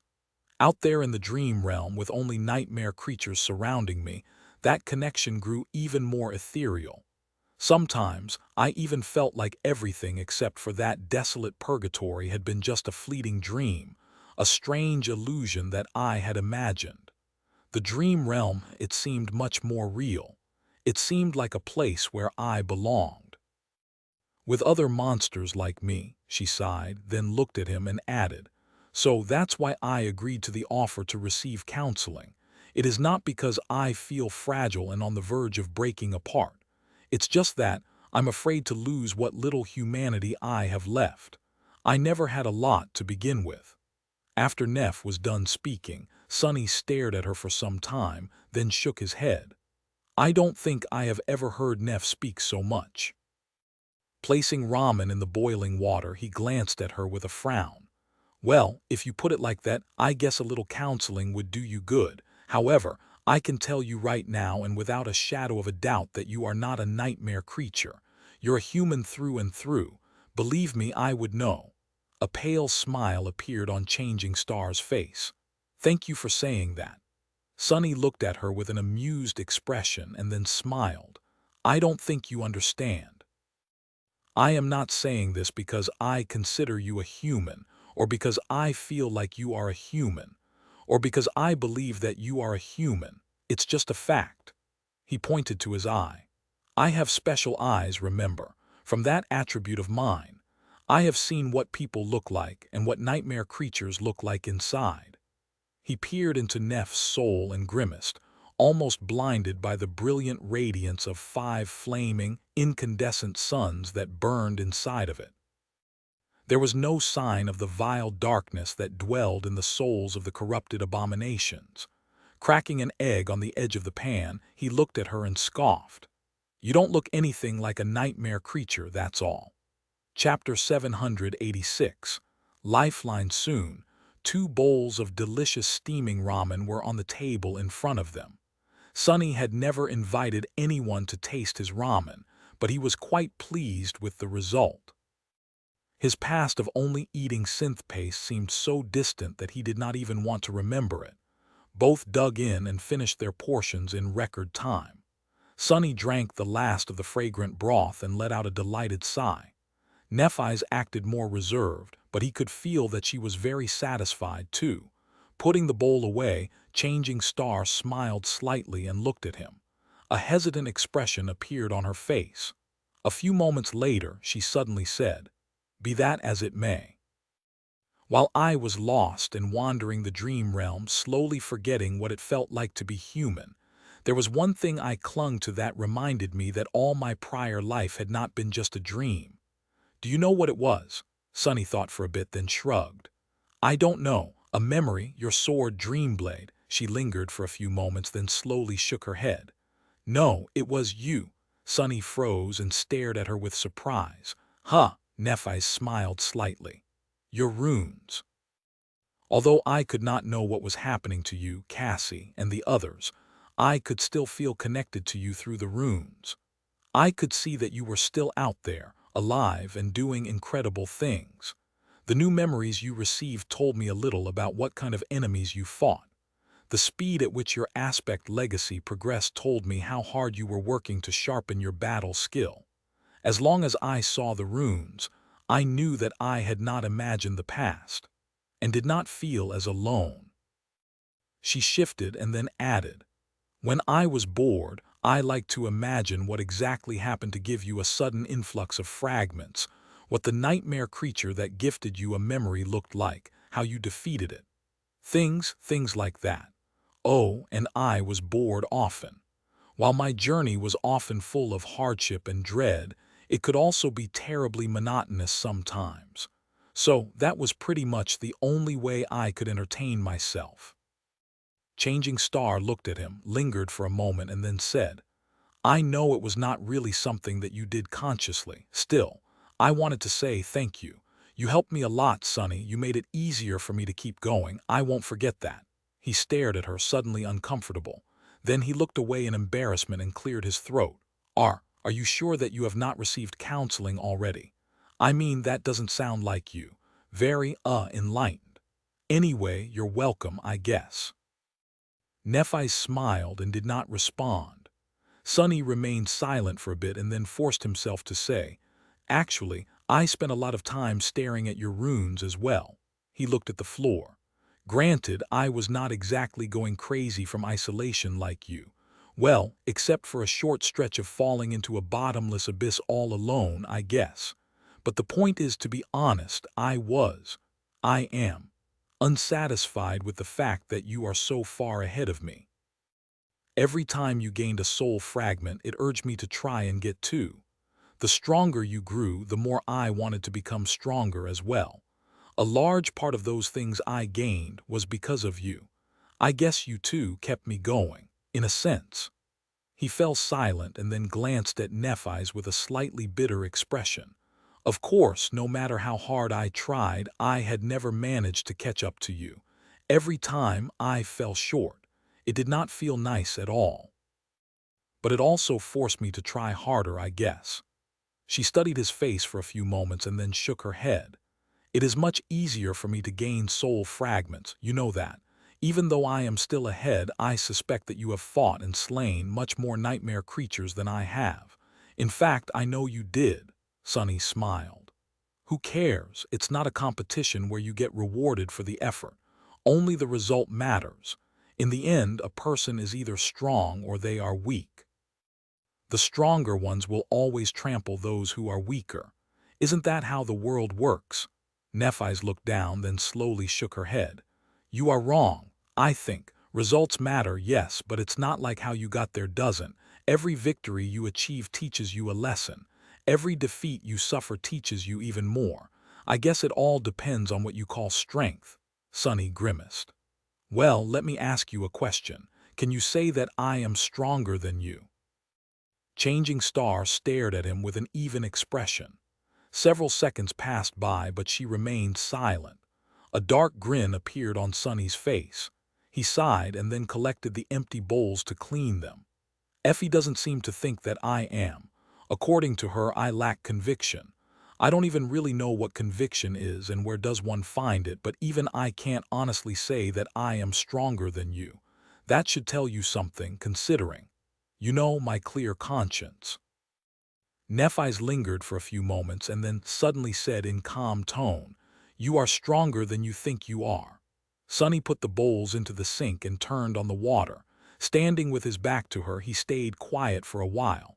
After some time, he started to wash the dishes and said, "Your counseling session is about to start.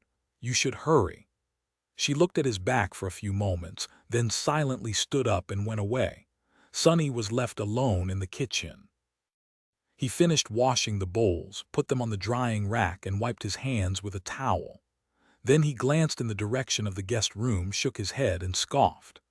"Ah, who cares? Apparently I am incredible." Chapter 787, training session. A week later, two people sat across from each other on the cold floor of the underground dojo, their eyes closed. With their legs crossed and their hands resting on their laps, it seemed as though they were meditating. Of course, they weren't. While Sonny was calm and relaxed, Nephi's was the opposite. There was a furious torrent of soul energy flowing through her body, making it hard for her to remain still. Invisible to anyone except for her partner, radiant streams of ethereal essence rushed through her veins like rivers of flame. Her breathing was uneven and there were beads of sweat on her face. Sonny observed Changing Star through his shadows. After a while, he said, "You are doing much better. While crude, your control is already stable. However, there is no precision to it. A master has to be intricate in how they apply and expend their essence. That is what truly separates us from the awakened. While the soul of an ascended is more potent, the gap is not too large. It is our ability to make better use of this potential that really separates us from the rest of them." Neph was doing well. In fact, her rapid progress in learning how to control her essence was nothing short of exceptional. However, she was facing substantial obstacles in her training. Not only was Changing Star completely new to that aspect of her power, she also simply had too much soul essence. Compared to normal master, she had at least 5 times as much of it. If most ascended contained a tranquil current of essence within their bodies, Nephi's contained a furious sea. Her soul essence was also different from anything Sonny had ever faced. It was much more potent, fiery, and vibrant, probably because of the fire attribute she had inherited from her mother. What it effectively meant was that Neph would have to put much more effort into learning to control her essence. However, once she did climb over that steep obstacle, the result was going to be simply terrifying. Showing her the way put Sunny's own experiences in perspective, gifting him a few new insights of his own. Just as it had been with Rain, the role of a mentor allowed him to learn a lot himself. Teaching was truly the best way to learn. Now, Sunny felt that his own essence control was far more precise and nuanced than that of most, even without the help of Soul's serpent. Of course, he had no chance to test it in actual combat yet.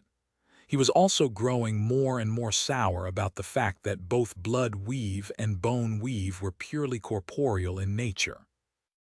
Although Shadow Essence was unique, it did not receive any augmentation from his attributes. In fact, the only time its strange nature played a role had been during his encounter with the vile thieving bird Spawn. Even though that single instance had saved his life, Sunny really wished for more. Maybe I am not utilizing its full potential. If there was a way to do so, however, he had no idea how. Maybe if Weaver's lineage had not devoured the shadow gods, Sunny would have been in a different situation. As it stood, though, I wonder if there is a soul weave. Nephi sighed and opened her eyes. The turbulent flow of soul essence in her body settled, returning to a calmer cycle. She rested for a moment and then rose to her feet. Sunny did the same, commanding the four shadows to wrap themselves around his body. "Are you ready?" she nodded, and then exploded in motion, attacking him with her fists. Empowered by the shadows, Sunny easily dodged, deflected, and blocked the torrent of devastating punches and kicks. This was the second part of their training. Nephis not only had to learn how to control soul essence, but also how to use it in battle. She had to retrain herself from the ground up to account for all the new possibilities that the ascension granted her. This was not an easy task, considering that the difference went much deeper than simple physical ability and explosive might. At their high level, combat became much more tactical. Soul essence was a precious resource that could achieve a lot, but was also easily wasted. A master had to be strategic in how they unleashed their powers. Their physical performance, aspect, and memories could all benefit from vast amounts of essence. However, they could also quickly deplete it. The same statement held true for Awakened, but to a much lesser degree, since masters had much greater powers at their disposal, and thus could exert much greater volumes of soul essence. It was a constant and complicated dance that required a lot of skill, foresight, and cunning to be performed to the best result. Sunny himself still had a lot to learn. Serving as a bona fide punching bag for Nephis was not the most efficient way of learning, but it had its own merits. By dedicating himself to nothing but withstanding a constant barrage of attacks and rationing his essence in the most efficient way, Sunny was teaching himself how to prepare for long battles of attrition. At least she had mastered essence control enough to not ruin Dojo. For a while, the underground chamber was filled with nothing but the sounds of heavy breathing and flesh slapping against flesh. Both fighters were exerting themselves to the utmost degree. Sunny had it easier since he was defending, but receiving so many crushing blows in a row was still not for the weak of heart. Each of Neff's essence-empowered strikes could have punched through an armored vehicle, after all. If not for the fact that she was not using her flames to augment herself, Sunny's would have been suffering from internal bleeding by now.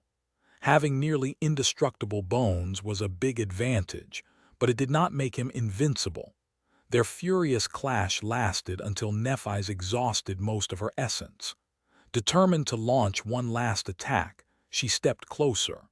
Her slender leg whipped forward, threatening to crush Sunny's ribcage. He swiftly turned and caught it in the air, then gently placed it on the ground. That's enough for today.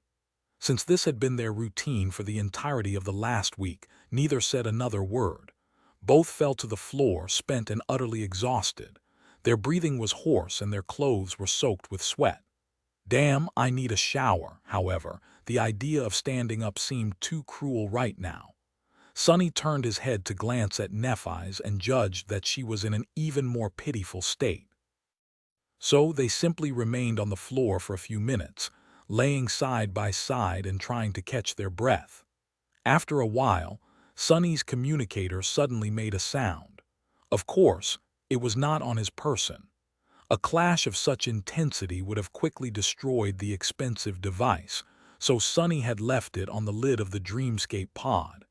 Now he faced the necessity to walk all the way to the alcove to retrieve it. Instead, Sonny commanded the happy shadow to glide there, turn tangible, pick up the communicator, and bring it back. The fool was utterly delighted to oblige, anyway, as the shadow gingerly crossed the underground dojo and presented the communicator to Sonny. He glanced at the screen and then sighed. Time to go, Neff.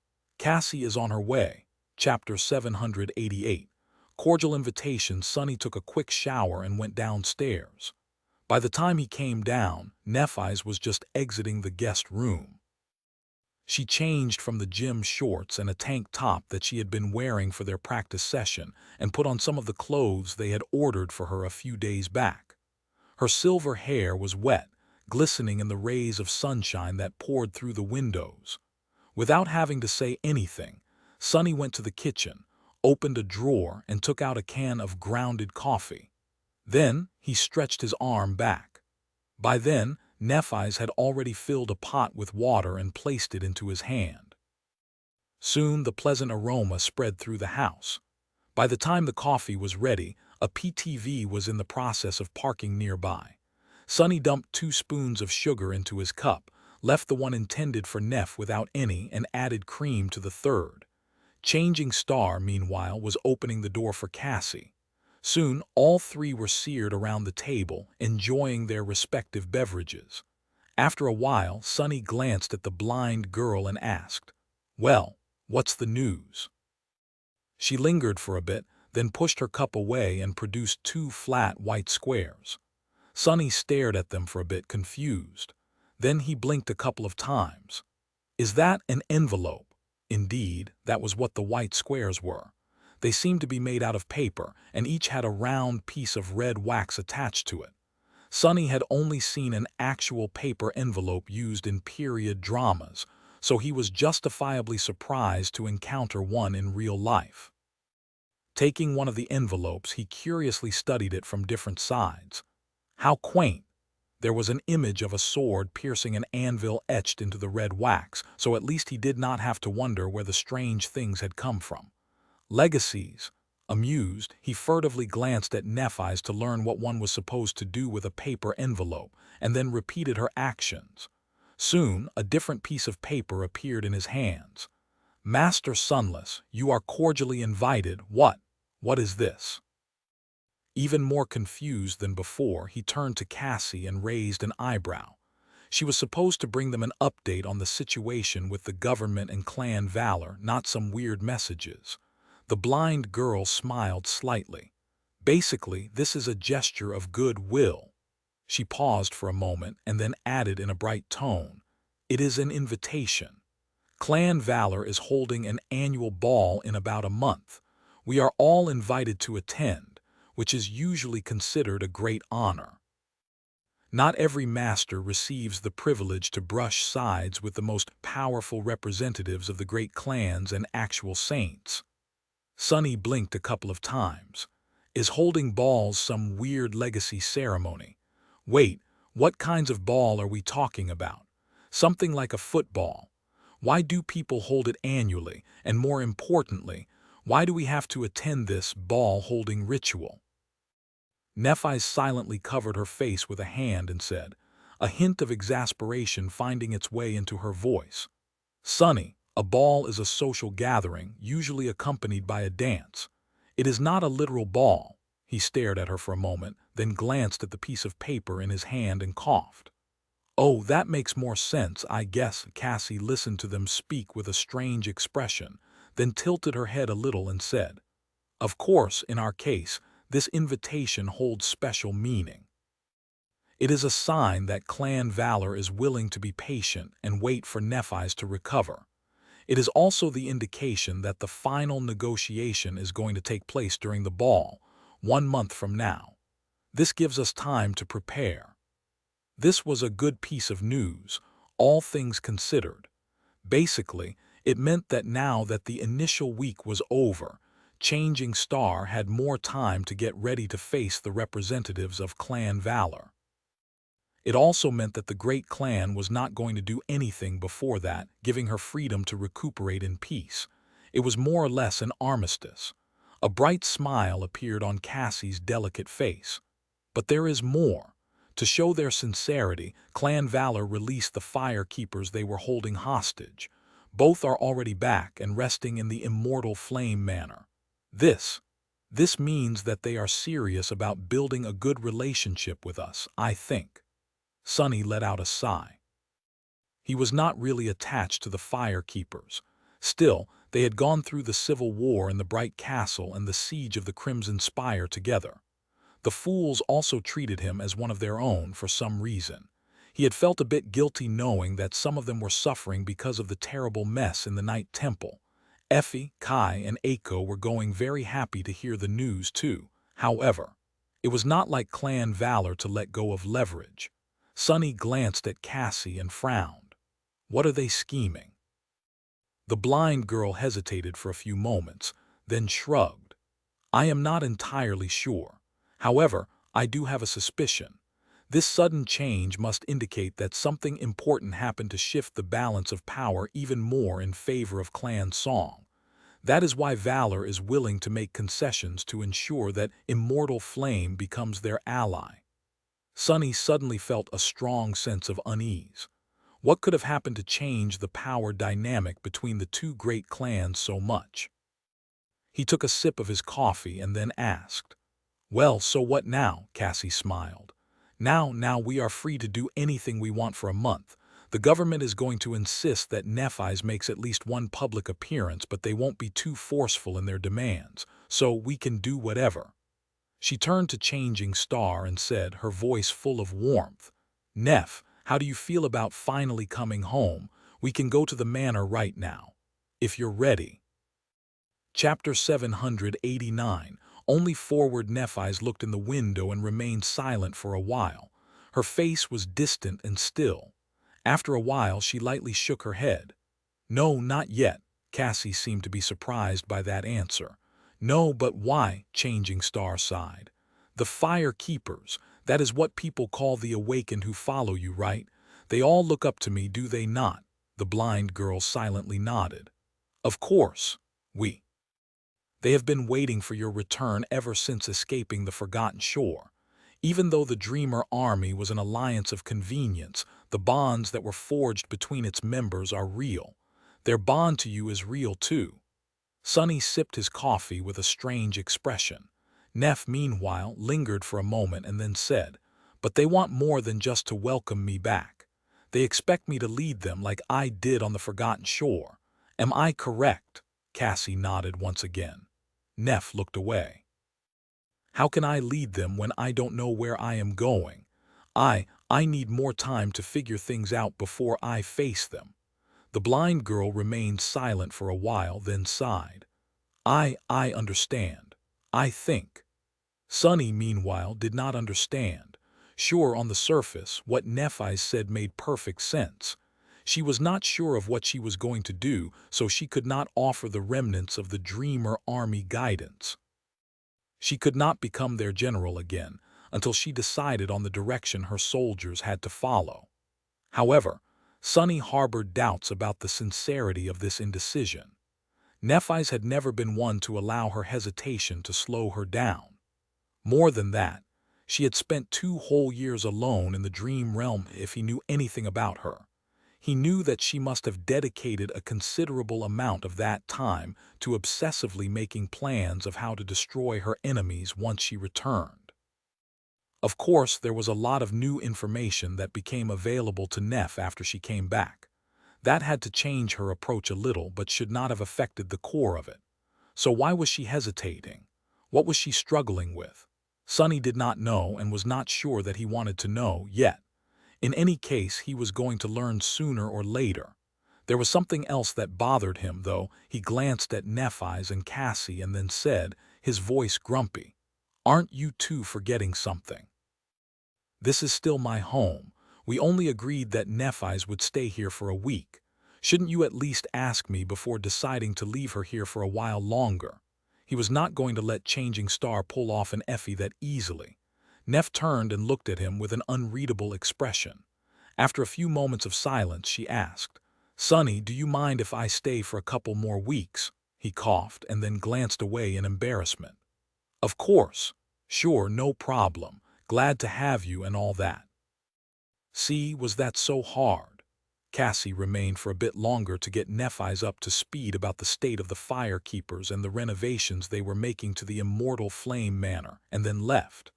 Running a prominent awakened organization was not an easy task, so she had a lot on her plate. Sonny and Neff were left alone again. He hesitated for a few moments and then asked, "Do you really not want to go home? I mean, I never really had one, more or less, before buying this house. But if I did, I imagine I would have missed it a lot." Nephis glanced at him, then slowly shook her head. "That place is not really my home. We were moving a lot while I was growing up. Sometimes because our financial situation changed, sometimes due to security issues. That manor is just the last in a long series of temporary shelters." She remained silent for a few moments, then added, "I guess it were the people who surrounded me that created the feeling of home. But they are all gone now, one way or the other, so there's nothing for me to return to." Sonny sighed, remembering the conversation he once had with Noctis. "I don't really understand what the Immortal Flame Clan is, to be honest, and who those people were. You once said that you were raised by your grandmother." Changing Star nodded. "The Immortal Flame is just me now. At its height, it was one of the most influential legacy clans. You could have called it a great clan even, although that distinction was not established yet back then. Apart from the immediate family, the clan also encompassed hundreds of other people. Professionals to manage our properties, craftsmen, mundane soldiers, awakened retainers, their dependents. A legacy clan is more than just a few powerful warriors. It is a large, self-sufficient institution. A tribe, even." She grew silent and then said, "Of course, our fortunes turned after Immortal Flame himself died and my mother became hollow. Then my father was gone, too. Only my grandmother remained to take care of me. She was not an awakened, however. Don't think that she was weak because of it. On the contrary, although my grandmother was a mundane human, she was also the strongest person I've ever known." Nephis looked away, a hint of emotion appearing on her face. She was a member of the first generation.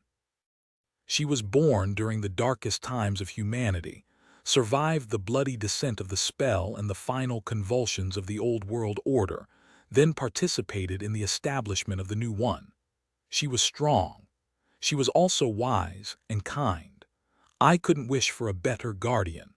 She looked down. However, she was not enough to keep the Immortal Flame Clan from falling, especially not when we found ourselves in the crosshairs of my father's former companions. Slowly but surely, we lost our assets and our standing. Some of the people in our employ left of their own free will, others were forced to abandon us because of adversity. Many of those who remained died trying to protect me. The most loyal ones still persisted. There were several awakened among them and even a master, my mentor. Nephis sighed. But in the end, he was gone too. By the time I turned 16, all that remained were a few mundane servants who had been with us for so long that they had nowhere else to go.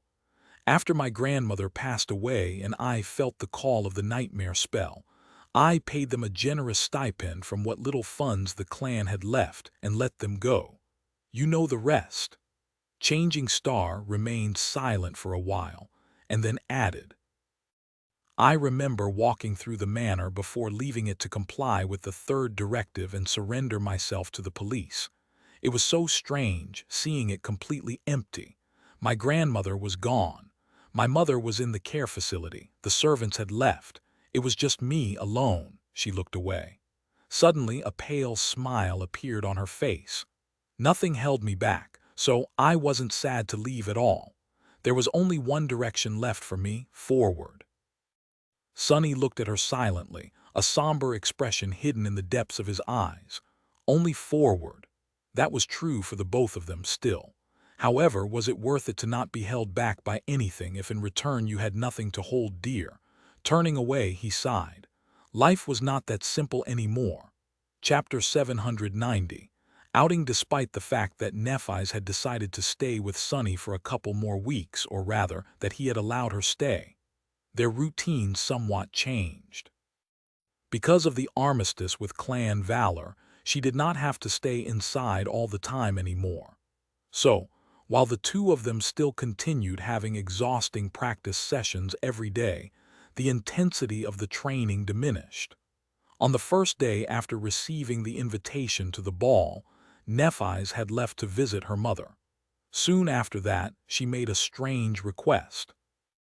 The counselor assigned to Neph by the government had suggested that she should not isolate herself from mundane humans and instead seek out opportunities to participate in collective activities people usually enjoyed.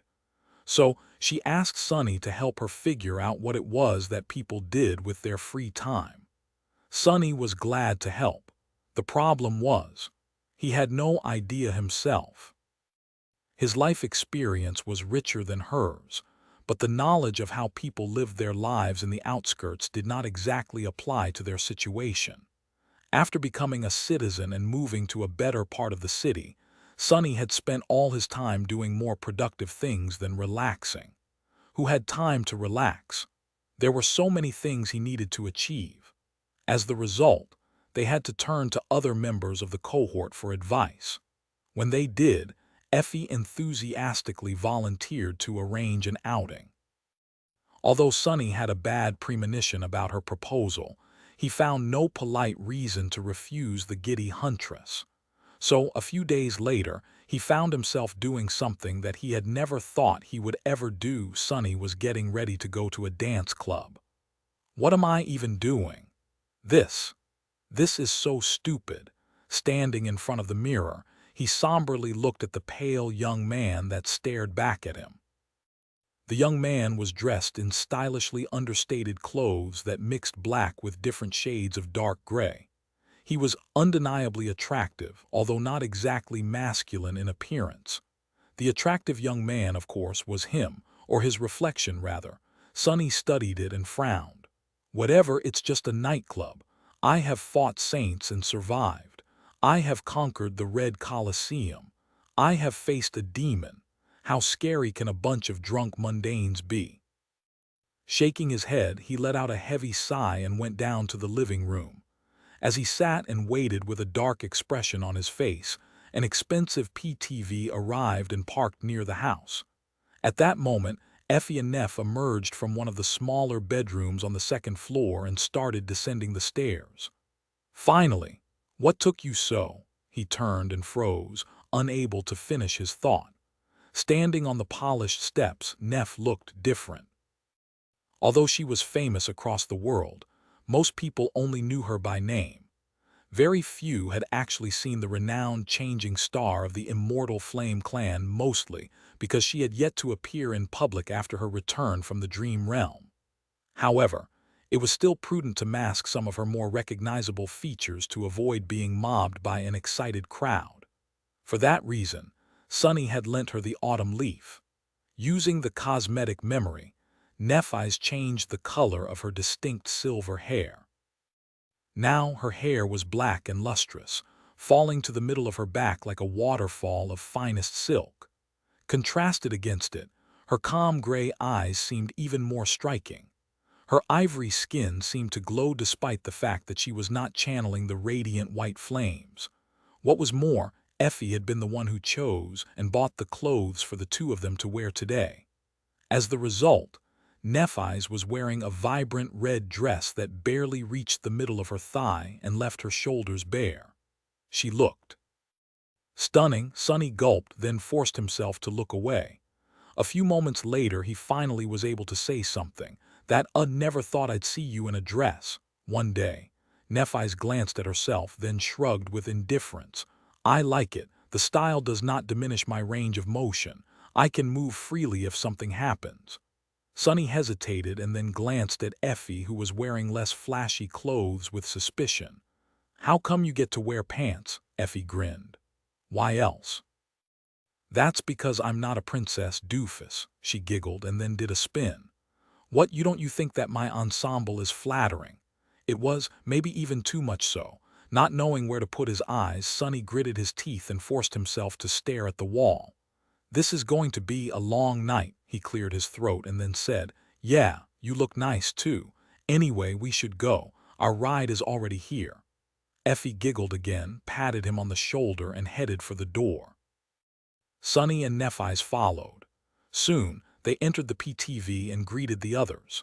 After seeing Kai, Sonny's mood improved a bit. At least the former idol seemed to be in his element. Cassie, on the other hand, seemed uneasy.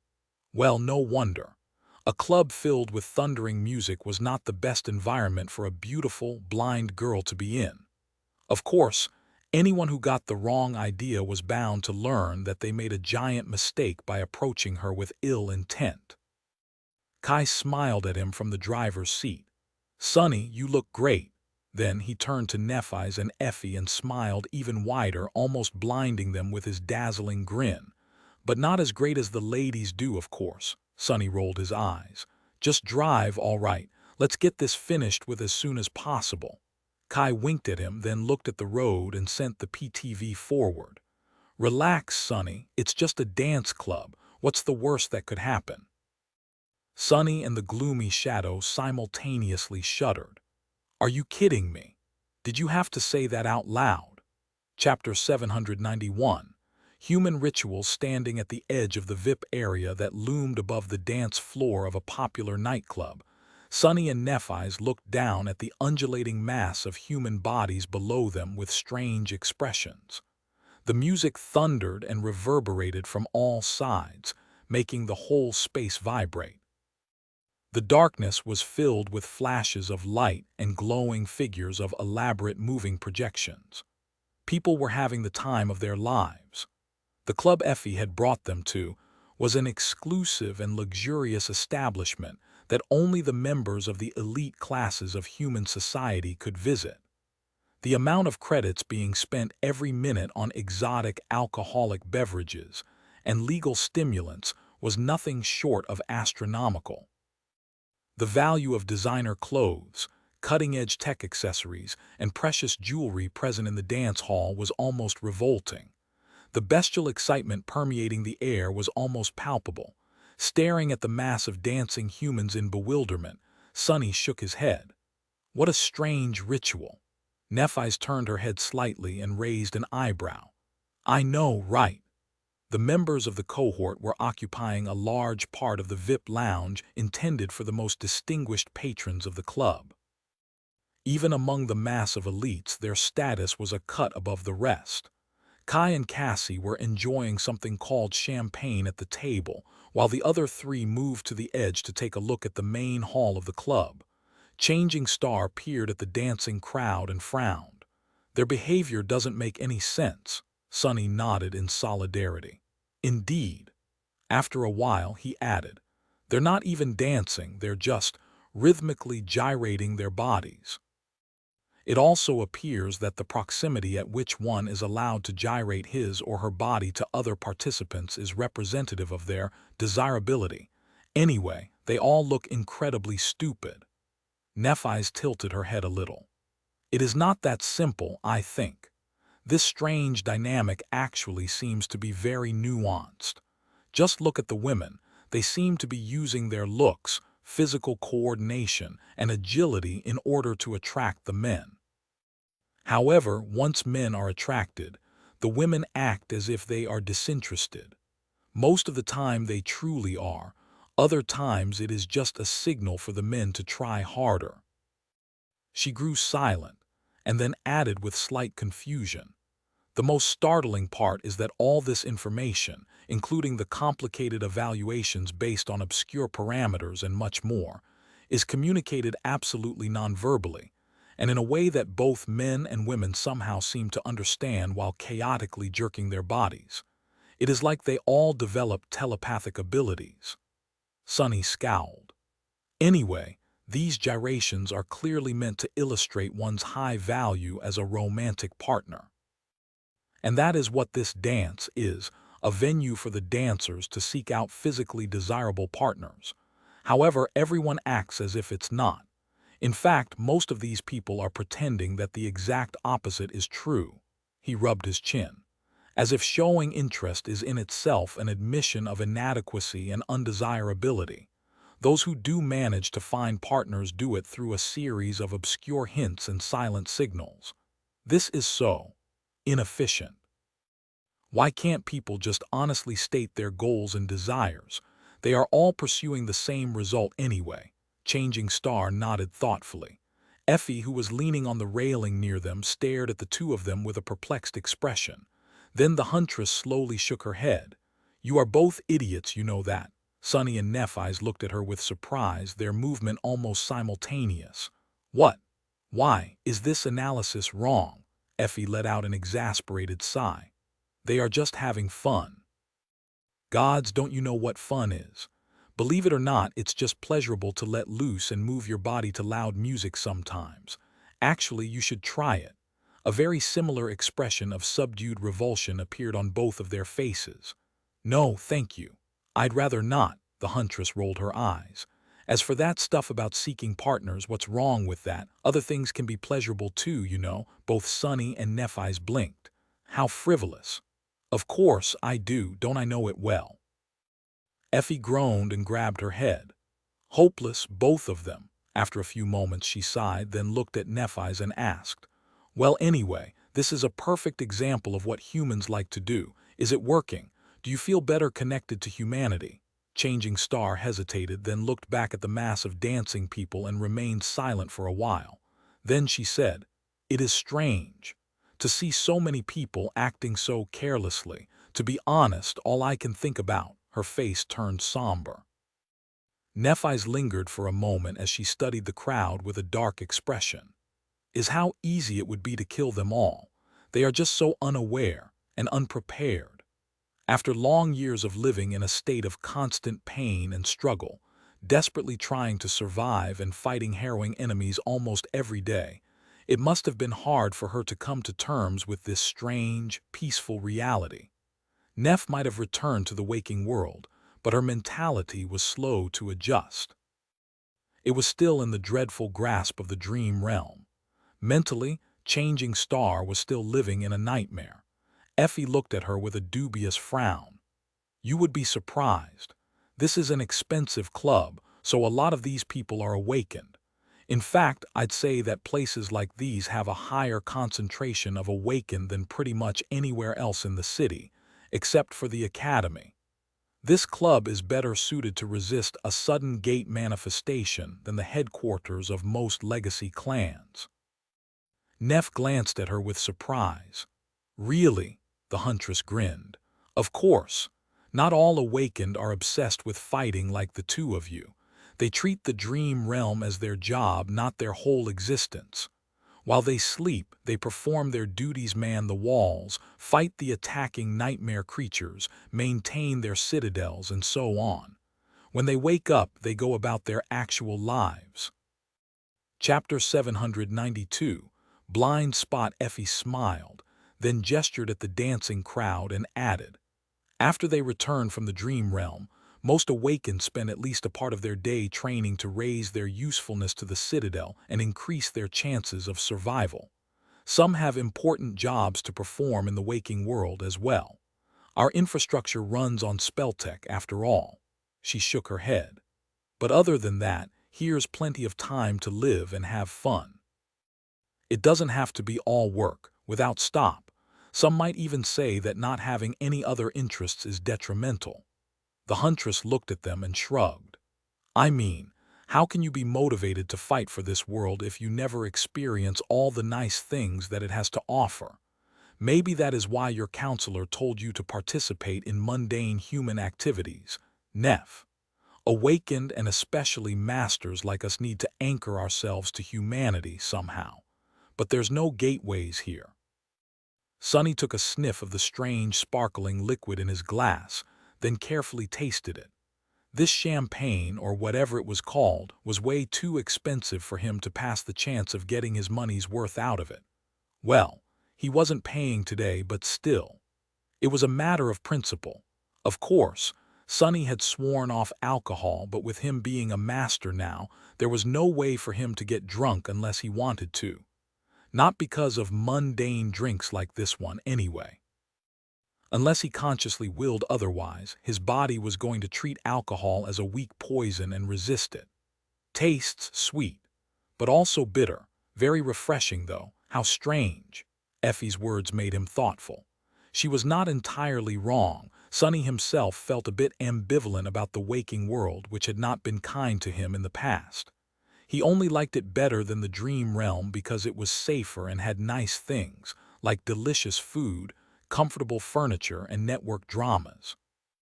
Also, Rain was here. But what if an awakened was indifferent to all those things? Would they even feel compelled to do anything to protect the waking world?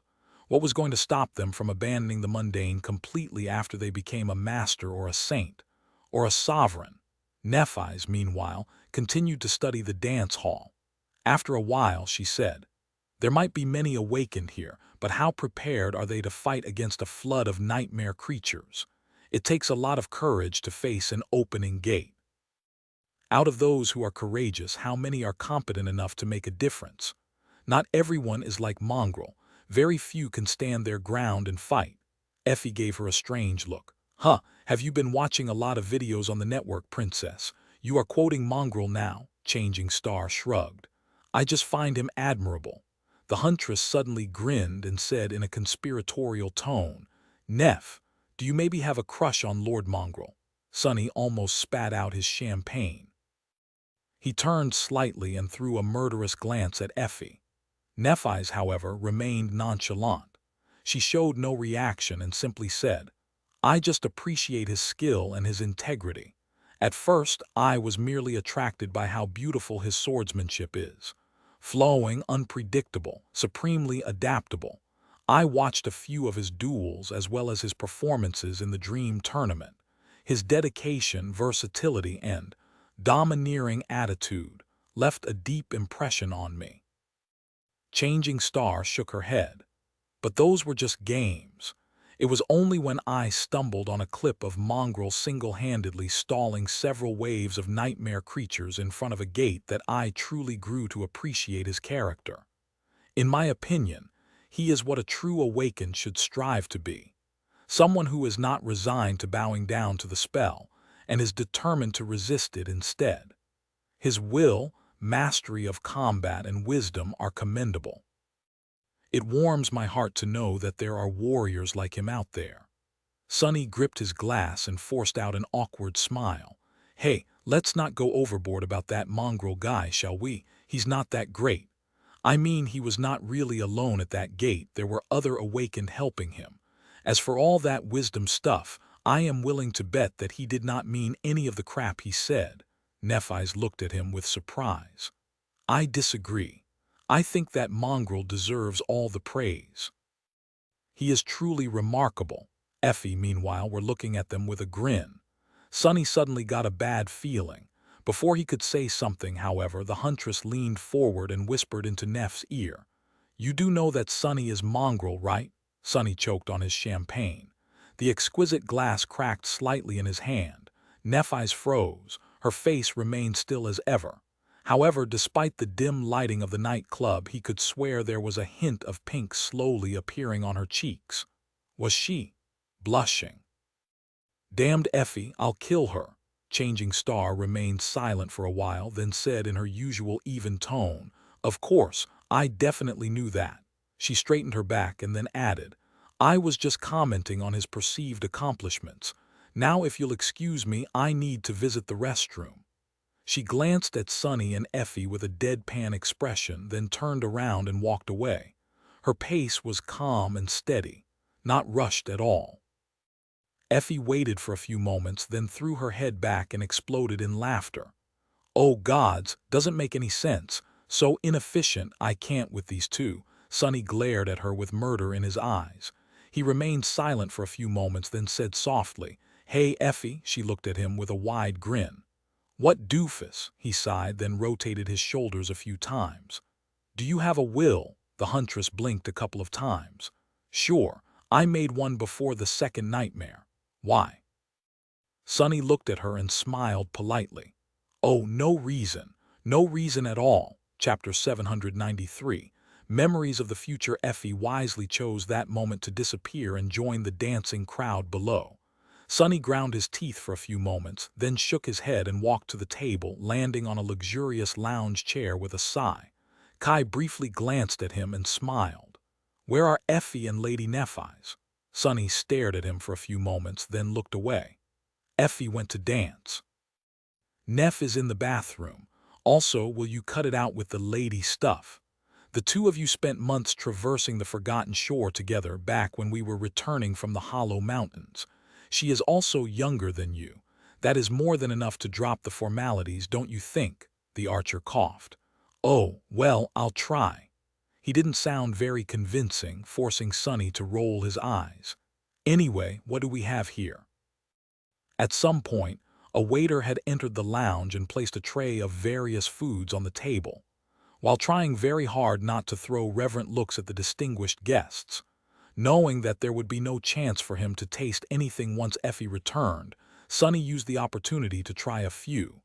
As he chewed on a piece of cheese that had been dipped into a sweet, viscous amber liquid, Sonny smiled in delight and asked, "Wow, what's that sugary syrup?" Cassie turned to him, then smelled the air. I think it's honey."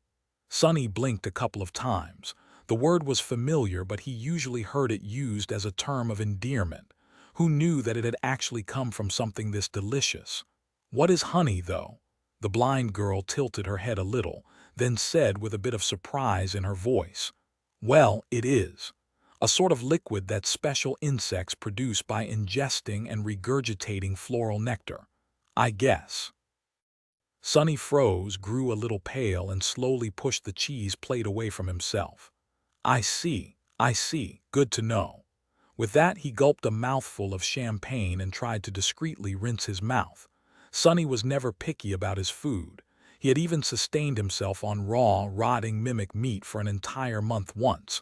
But even he had his limits. Damned rich people, what are they going to come up with next? Soon, Nephi's returned. She was acting as if nothing had happened, and her face was perfectly composed. However, there was a hint of confusion in her eyes. As she sat down, Kai hesitated for a moment and then said, "You seem concerned. Did anything happen?" Nephi's changing star paid no attention to the lack of lady and simply shook her head. "Nothing. I just overheard a bit of a strange conversation on my way back. Apparently, there is a little snack here in the VIP lounge that those women would want to taste. Odd. Why wouldn't they just order it themselves? Well, maybe it is not on the common menu." Sonny glanced at the small bowl of honey with disgust and sneered. "If they want it, they can have it. I have no objections. They are free to gobble it up as far as I'm concerned." Ignoring a strange glance from Kai, Sonny took a sip of champagne and relaxed a little. That was the point of today's outing anyway. After days of serving as a punching bag for an untrained master, he deserved some rest. Soon enough, Effie returned. The huntress was practically beaming with delight. She quickly destroyed most of their food, poured herself a drink, and grinned. "This is fun. We should go out more often." Sonny and Nephi's looked at her in horror while Kai nodded. "Indeed, it's just a shame that they don't have live music." Effie, meanwhile, looked around with a bit of curious expression. "This is strange, though. I never imagined living like this. I mean, my goal was always to become a master. But now that I did, everything seems a little surreal." The archer smiled wistfully. "Yes, life is full of surprises, isn't it? Before the Forgotten Shore, I had a clear picture of what my future would look like. Then for years, I tried not to think about the future at all. And now that I reached that future, it's not like what I thought it would be, not even a little bit." Cassie let out a small sigh. "Me too. When I look back on my younger self and think about what she expected from the future, I can't believe how naive and short-sighted she was. She feels like a stranger." A few gazes fell on Sonny. He raised his eyebrow and then said, "What? This is exactly how I imagined my life would go, actually. After I returned from the first nightmare, I thought that I would soon be a full citizen, super rich, and have unlimited access to tasty food. So I don't know what you're talking about." For me, everything went according to plan. Effie rolled her eyes and then glanced at Nephi's. "What about you, princess?" Changing Star lingered for a moment, then shrugged. "I am exactly where I expected to be too. Of course, the details are different, but the result is the same. Legacies don't really have a choice in these matters." Sonny suddenly became curious. "I heard that all children of legacy clans are inevitably infected by the nightmare spell. There is just no chance for them to remain mundane. Is this true? If so, why? What is so special about your kind?" Nephi's took a sip of champagne, thought for a moment, and then said calmly, "There is nothing special about legacies as far as one's chances of becoming infected go. We are not inherently predisposed to awaken, unlike what many people believe. There are just certain measures that a clan can undertake to make sure that its heirs do." Sonny blinked a couple of times. "Like what?" Neph looked at him evenly. "It is simple, really. The parents of a legacy child just have to implore for assistance from a saint. That is why lesser clans always seek to ally themselves with more powerful ones. The child is brought to the dream realm and then returned to the clan. This way, the seed is already planted in their soul. Once they come of age, it is inevitable for the seed to bloom and bring them to the first nightmare." Sonny frowned, feeling something strange about her phrasing. "Seed, as in the seed of nightmare." Changing Star calmly nodded. "Of course. The first nightmare is not different from all the rest. It is also born from a seed. It is just that this seed does not grow in the dream realm. Instead, it grows in a human soul. Have you never thought why there are no gates of the first category? Well, there are, of course. Every aspirant that fails their first nightmare becomes a miniature gate, allowing a single nightmare creature to enter the waking world.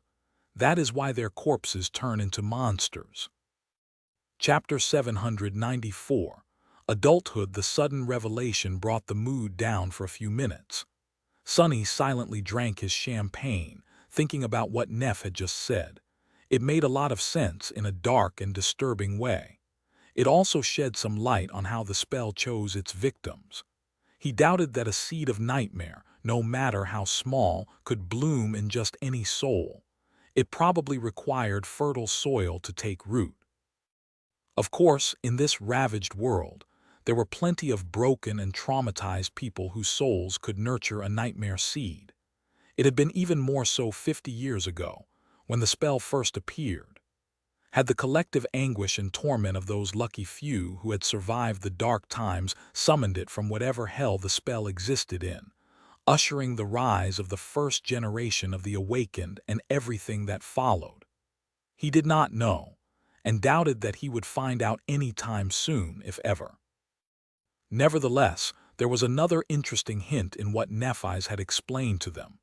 If legacies wanted their children to inherit the mantle, and only saints could ensure that the poor kids would be doomed to either awaken or die, then saints held even more power among the legacy clans than he had thought. And who were the first saints of humanity? Asterion, Kai Song, Anvil of Vale, and Broken Sword. They were the first, and at some point the only people who all legacy clans had to befriend if they wanted to ensure that their bloodlines continued walking on the path of ascension.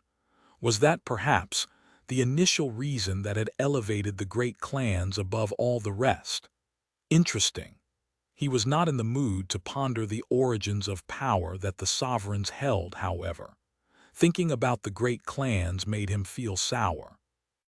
Since today was Sonny's day off, he chased the weary thoughts away and tried to enjoy his drink instead. Cassie, meanwhile, said with a deep frown, "Isn't it too cruel to subject your children to such fate, and without even giving them a choice? Only 1 out of 3 aspirants survives the first nightmare. Of course, that strongly depends on how well prepared they are, so the number should be less gruesome among the legacies. But still, what kind of parent would do something like that to their child? Nephi's lingered for a while, then sighed. It all depends on your point of view. Sure, it might seem cruel to some, but some might see it as giving their child a chance to grow strong in a world that is not kind to the powerless. Legacies are a warrior caste at their core. They were born from a ruthless war, one that almost destroyed all of humanity. I can understand why they value strength and duty above all else. All that talk about parents and children brought Sonny into a dark mood. He was 20 now. He was more or less an adult. In fact, he was already older than his mother had been when she had him. This realization made him feel very strange. Sonny stared into his glass for a few minutes with a grim expression, then sighed and stood up. "I'll be back in a few." With that, he left his friends and went away in search of a bathroom. In truth, he just wanted to be alone for a bit. Soon, he was staring at his reflection as the water was running from an exquisite brass faucet. The young man staring at him from the mirror did not seem amused.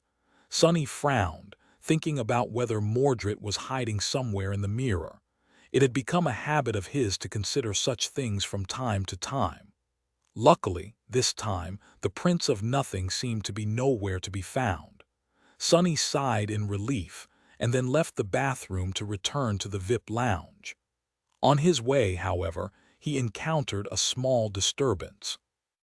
A group of young men and women were blocking his way, discussing something with one of the club's employees in loud voices. Their clothes looked extremely expensive, and their appearance was impeccably high class.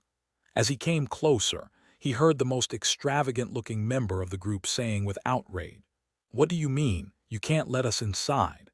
This is our usual spot. I can see from here that there's plenty of room left in the lounge. The beautiful ladies inside wouldn't mind some company, I'm sure. Actually, I am willing to bet that my friend and I can show them far greater time than their present companion."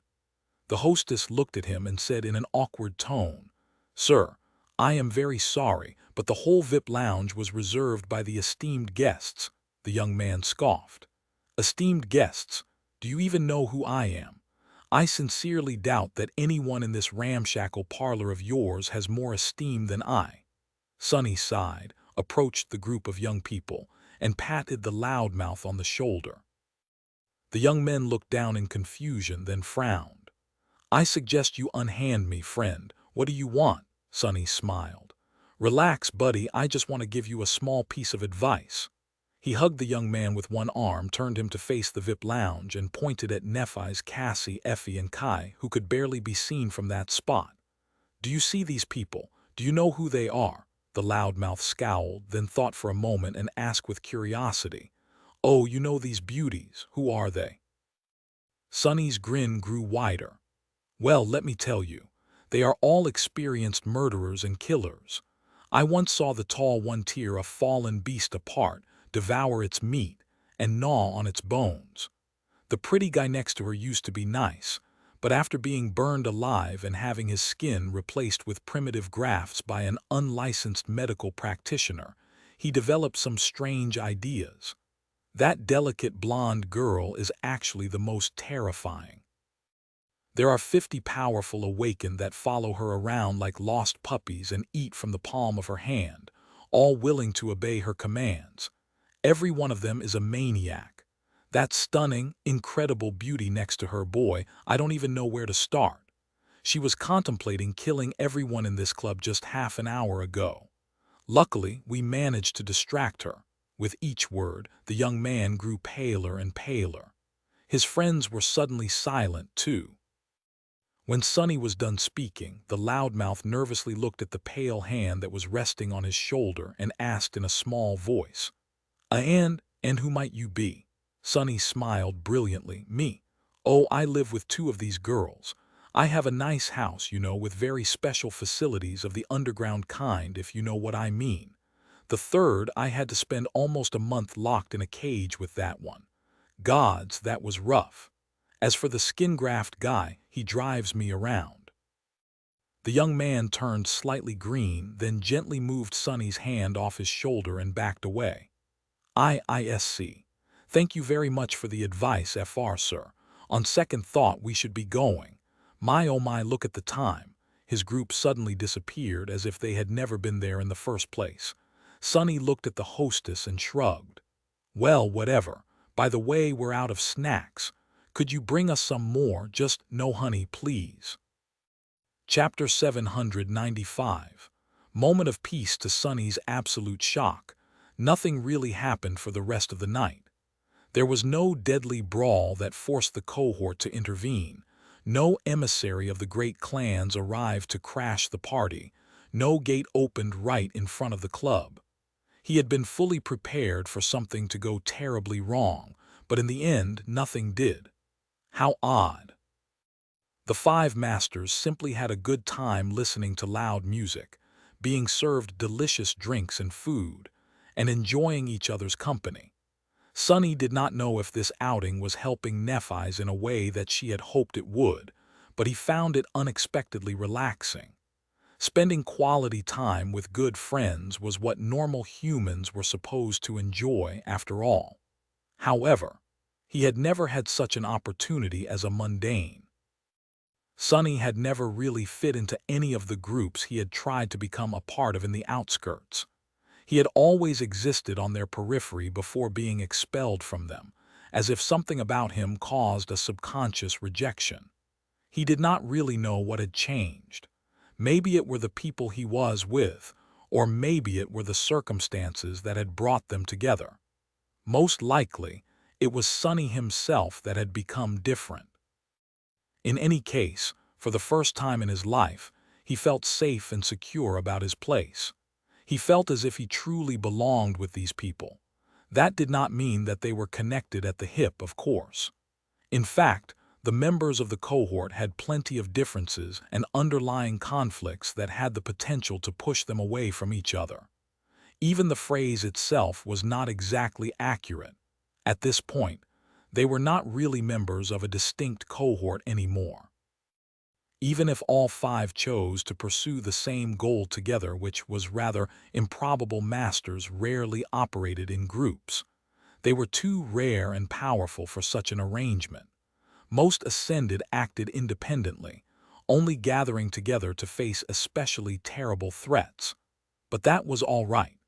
This was how mature relationships were supposed to work.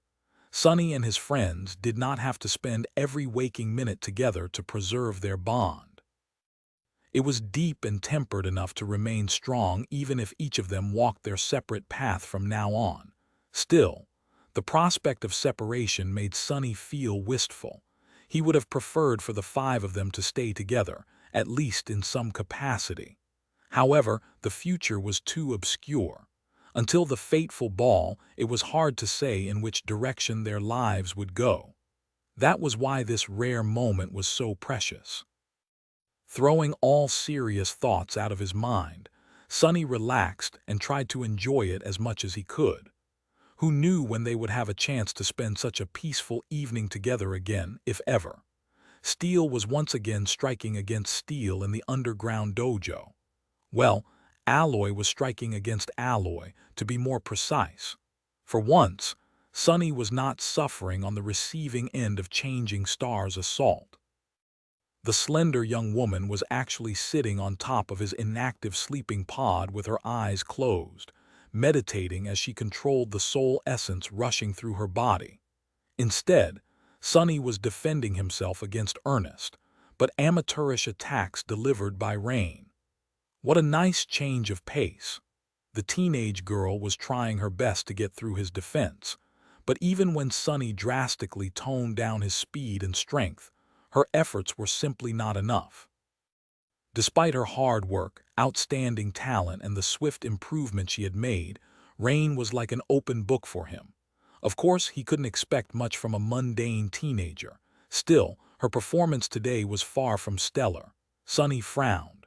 "Concentrate, you are distracted." Rain gritted her teeth and tried, but her mind was obviously elsewhere.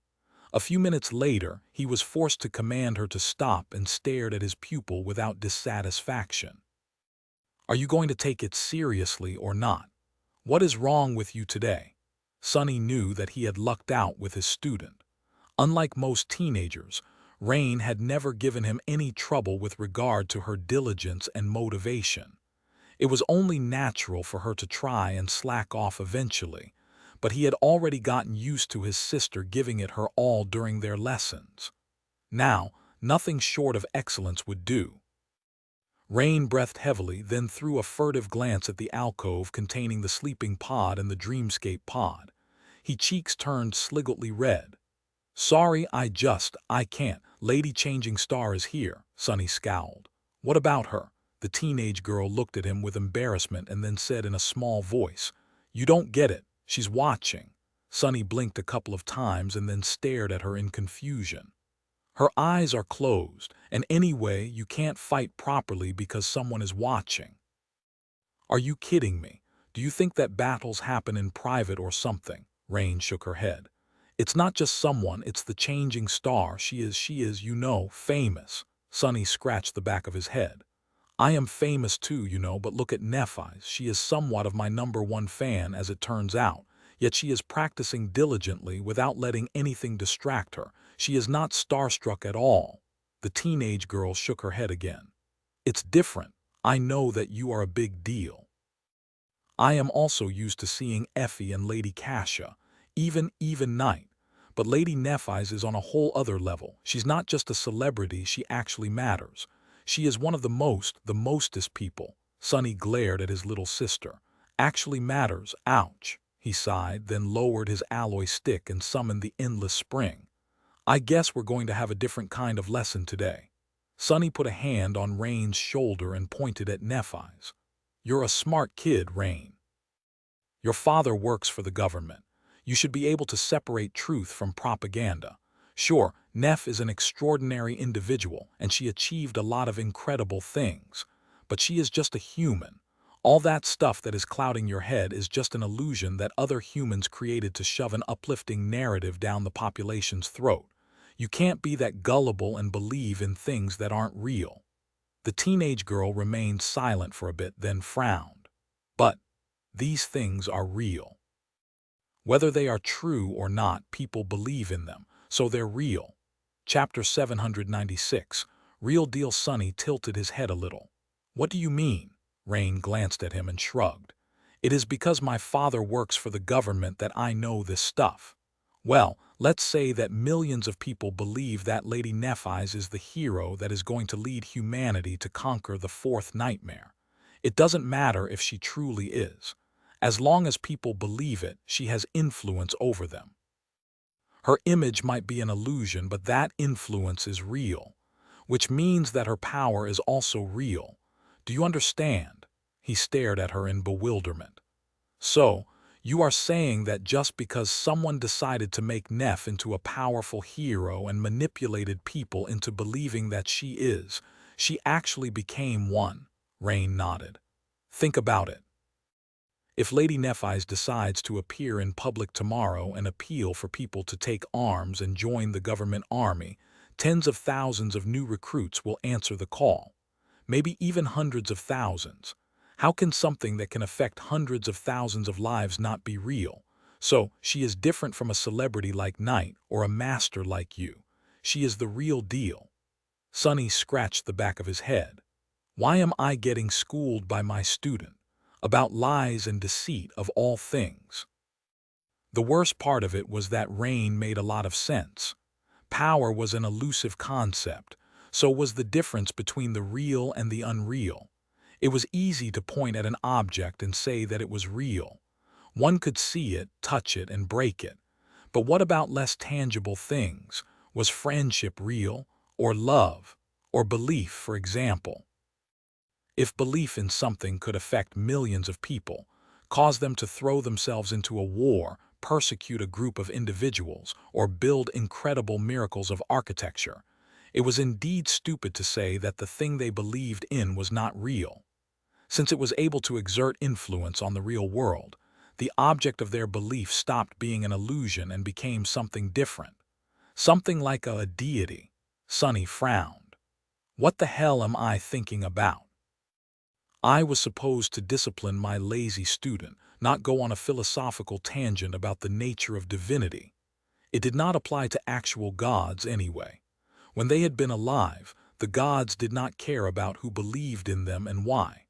Why would they if their power had been born long before humanity even existed? At that point, Nephi suddenly turned her head and said without opening her eyes, "You talk too much. Keep swinging that sword, Rain." The teenage girl flinched and obediently raised her weapon. "Yes, Lady Nephis." Sonny opened his mouth. "Wait, who's the teacher here?" Neph, meanwhile, lingered for a moment and added, "The power you talk about might be real, but it is fragile and insubstantial. It can be broken just as easily as it was created, unless the person wielding it has actual strength to defend it. At the end of the day, nothing that has been handed to you is as valuable as what you have nurtured and cultivated yourself. So, don't slack off in your training." Her expression softened a little and the corner of her mouth curved upward. "You are doing very well already. Just continue practicing with the same determination." A bright smile suddenly appeared on Rain's face. "Really? You really think so?" Sonny said so too. "He said that I am way better than he was." Nephi slowly shook her head. "Sonny did not have a systematic education and the solid foundation that you enjoy. He never had a proper teacher, let alone a personal tutor. And yet he has achieved so much in such a short time. You are far from his level for now. Even if you catch up to his corresponding accomplishments, it won't be enough. With your background and advantages, the only acceptable result is to surpass them." Sonny scoffed. "Yeah, no way that happens." Rain threw an angry look at him and then said defensively, "But I am not even a sleeper. I don't have a soul core and an aspect. I can't do what he did." Neff opened her eyes and looked at the teenage girl somberly. "It doesn't matter if you are an awakened, a sleeper, or a mundane human. Chances are you won't even be infected by the spell. That doesn't mean that you have an excuse to remain weak. In fact, that only makes your need to grow stronger more dire." She sighed. "Most people in this world are mundane, and yet they face the same dangers. I've known many brave individuals who did not possess supernatural strength or a powerful aspect. It takes a lot of courage to resist the tyranny of the spell without them. Those people might have not wielded weapons or fought on the front lines of this war, but they were more courageous than most awakened I've seen. And the impact they made was no less real." Nephis closed her eyes again and resumed cycling her essence. "Strength is strength. Whether you become an awakened or not, you'll need it. Train earnestly. Don't let my presence distract you." Sonny felt like he urgently needed to say something. He cleared his throat and looked at Rain solemnly. Yeah, this world is not kind to the weak. Well, you know this wasn't that the reason you asked me to train you in the first place, so stop staring at Neff and get to work." The teenage girl hesitated for a few moments and then bowed. "Thank you, Grand Teacher." Sonny ground his teeth. "What? Why don't I get a thank you? What the hell?" The alloy stick in his hand came to life, shooting forward to strike Rain on the shoulder. However, the girl had not let down her guard. Reacting with surprising speed, she sidestepped his attack and deflected the stick with her training sword, then counterattacked. Sonny almost got hit in the nose. He hid his surprise and continued pressuring his student. "Well, whatever just happened appears to have worked." Rain did not seem distracted anymore, at least. Chapter 797. Different side. On a cold winter morning, two people were making their way through the black slush that drowned a rundown street, piling high near the dirty walls of the cheap panel buildings that clung to each other, as if for warmth. The loud sound of their steps echoed in the dim twilight, making it seem as if a monster was chewing on rotten flesh. Nephis glanced at the dirt covering her expensive boots, then smelled the air and grimaced. Adjusting the collar of her white coat, she then glanced at Sonny and asked, "Why are we here exactly?" He shoved his hands into his pockets and shrugged. "Weren't you told to submerge yourself into how mundane humans live? Well, here we are. This is life too." He gestured at the ugly landscape that surrounded them and sighed. After several years, Sonny was back in the outskirts. Brings back memories. In the aftermath of the collapse of old humanity, ravages of war and natural cataclysms made most of the planet uninhabitable. To exist in relative safety, people had to congregate in large cities like the one he had grown up in, the Northern Quadrant siege capital. Everywhere else was either drowned underwater or looked like a desert. Of course, life persisted. Some trees and plants were still clinging to life. Large mammals mostly went extinct, but a few species of animals and insects had managed to adapt. However, the damage to most ecosystems was too severe. The earth turned barren, the water turned poisonous, and even the air itself was not safe to breathe anymore. Luckily, humans had technology to help them survive. The city incorporated sophisticated water filtration systems, food distribution infrastructure, and other means of keeping the population alive.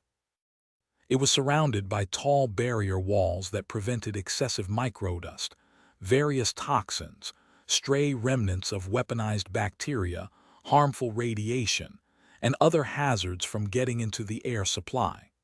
Sonny did not know much about how the barriers worked, but they were sufficiently effective in keeping the city in a bubble of breathable air.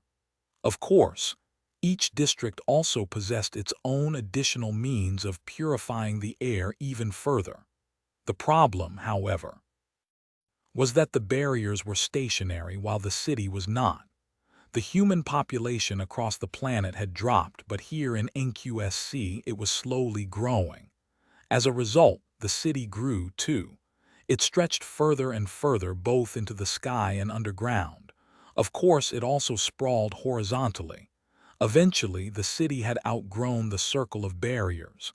Hence, the outskirts appeared. Although there were new barrier walls in construction, their completion required vast amounts of funding, human resources, and even more time. The colossal, skeletal frames of unfinished barriers had loomed above the outskirts for as long as Sonny could remember, unfinished. With what he knew now, he doubted that they would ever be completed at all. In any case, whole generations of people like him had already lived and died outside their protection. The air in the outskirts might not have been as bad as in the desolate wilderness beyond, but it was far from safe. Those who breathed it every day did not tend to enjoy good health or long lives. It reeked. Breathing in the familiar stench, Sonny struggled not to follow Neff's example and grimace. He had been accustomed to the smell for most of his life and never paid it much attention, but just a few years of sweet life in the dream realm and in the better parts of the city made it seem rather intense. What's the big deal? It's not that bad in winter anyway. Just like the air, all other facets of life in the outskirts were barely suited for human life as well. The buildings were straining to keep themselves together, clean water was scarce, most food came in the form of synth-paced rations provided by the government. Everything was dirty, worn out, and on the verge of collapse. The infrastructure barely functioned. Theoretically, there was supposed to be a working transportation system with connections to the rest of the city, but in practice, it broke down and malfunctioned so often that getting anywhere with its help was hard. That was the reason why Sonny and Nephis were currently on foot. He did not regret this turn of events, however, because that gave them the chance to get a good look at people who lived in the outskirts. Just like the slums themselves, the inhabitants looked decrepit. They were all frail, thin, and with unhealthy skin. The most striking difference was their height. People who lived in the outskirts were much shorter than those who lived in the inner city, mostly due to malnourishment and sickness. In short, they all looked similar to how Sonny had been before the first nightmare. Looking at them now, he couldn't help but think of his past. Only 3 years and a few months ago, he had left this place, thinking that he would never return. But Sonny was already a very different person. He saw the familiar sights differently, too. This is so strange. Sonny had always thought of himself as someone from the outskirts, but now, after traveling through several regions of the dream realm and building a life for himself in the city, Sonny suddenly understood that the outskirts were not a monolithic place. They were actually vast and encompassed numerous different areas. He had only ever known and explored a small part of them. The only world he had known for most of his life was even smaller than he had thought. How could it not be so? Sonny had never considered such things, but after his last conversation with Master Jet, he realized the true scope of it all. From what she had told him, there were somewhere between 60 and 70 million people living in the outskirts. 20% of the total population of the city existed in these unpleasant conditions, barely surviving as they were slowly ground to dust. If the mass evacuation from Antarctica succeeded, that number was going to grow even further. The outskirts were much greater than Sonny had ever thought. More than that, every city that remained on Earth had its own version of them, even if the excess population of NQSC was by far the largest. Thinking about all the struggle, misery, and desperate hope that surrounded him, Sonny sighed. People were people. Even in this pit, they found ways to adapt and find moments of happiness. They never lost their motivation to live and seek purpose. It's just that those moments were rare, and their lives were usually on the shorter side. His family had not been unhappy until it was destroyed. People more lucky than him could have a semblance of a decent life even in the outskirts, although their chances were slim. Nephi's grew silent, observing the inhabitants of the outskirts with her usual distant expression. However, there was a hint of emotion hiding deep in her eyes. After a while, she turned to Sonny and asked, "Are we here to just walk around?" He looked forward, then shook his head. "No, we came here for a reason." Chapter 798. Lonely Tree. Soon, the narrow street they were walking on made way for a small lot. Spaces like these were not rare in the outskirts, since no one really bothered with city planning here. The mess of streets and alleys grew chaotically, with many of them being nothing but an accidental result of tall buildings, factories, and massive human hives being constructed in close proximity to each other. As a result, there were plenty of random gaps like this one around. What made the empty lot special, however, was that it had somehow turned into a small park. Greenery was exceedingly rare in the outskirts, which made the park especially precious. The modest space in front of them was currently covered by dirty snow, but come spring, patches of real grass were going to appear from beneath it. There were a few bushes, a frozen pond, and a lonely tree that somehow clung to life despite all reason. Currently, it stood bare and dark, devoid of the bright crown of its leaves. The park was surrounded by tall buildings, making it seem as if it was situated on the bottom of a deep well. Sparse sunlight fell on the tree from far above, illuminating its thin branches and the gray snowflakes that swirled in the air around them. There were several clean pathways through the snow, as well as a few damaged and vandalized benches here and there. Several people were sitting on the benches, enjoying a quiet moment of respite. They gave the young woman dressed in white and the young man dressed in black uneasy looks. Nephi studied the park for a few moments, then glanced at Sonny. "Aren't you wary that something can happen?" He took a look at her, then at himself. Both were obviously out of place, considering their physical appearance and expensive clothes. Everything about them screamed of wealth, status, and citizenship. Sonny doubted that the inhabitants of the outskirts would recognize them as ascended, but they would inevitably come to the conclusion that the strangers were rich. He shrugged. What can happen? Even if some idiots decide to try and rob us, the worst they can do is shoot at us with cheap firearms. I doubt that their bullets can bruise our skin, let alone penetrate it. One would have to use a heavy assault vehicle with state-of-the-art magnetic cannon, or better yet a Spelltech armament, to leave a small scratch on the body of a master. Even then, landing a shot would not be easy. Nephi shook her head. I'm not worried about us. I'm worried about the idiots. Sonny smiled. Well, don't be. If there is one thing we outskirt rats are good at, it's self-preservation. Anyone can see that both of us are killers. They'll stay away. Changing Star gave him a hesitant nod. A few moments later, she asked, "So what is the reason?" He lingered for a moment, then shrugged. "I met your mother already, so I thought I would bring you to meet mine." Nephi's raised an eyebrow. "I thought your mother was dead." Sonny nodded. "She is. Come." He headed toward the tree, knowing that Neph would follow. As they approached, Sonny sighed and said in a neutral tone, "Most people in the outskirts don't get to have a burial, so there are no graves either. Space is a precious commodity. Energy and fuel are too. Human remains are usually dissolved and then discarded. Still, it is nice to have a special place to remember them by. This tree is such a place for me. A long time ago, I carved 2 lines into it, one for my mom and one for my dad." He stopped and stared at the tree, a distant expression appearing on his face. In truth, Sonny had been thinking about his mother a lot recently, and that prompted him to visit the small park. Taking Nephi's along was just an afterthought. He had decided that showing her the hidden side of the city would do her some good. It could give her perspective, at least.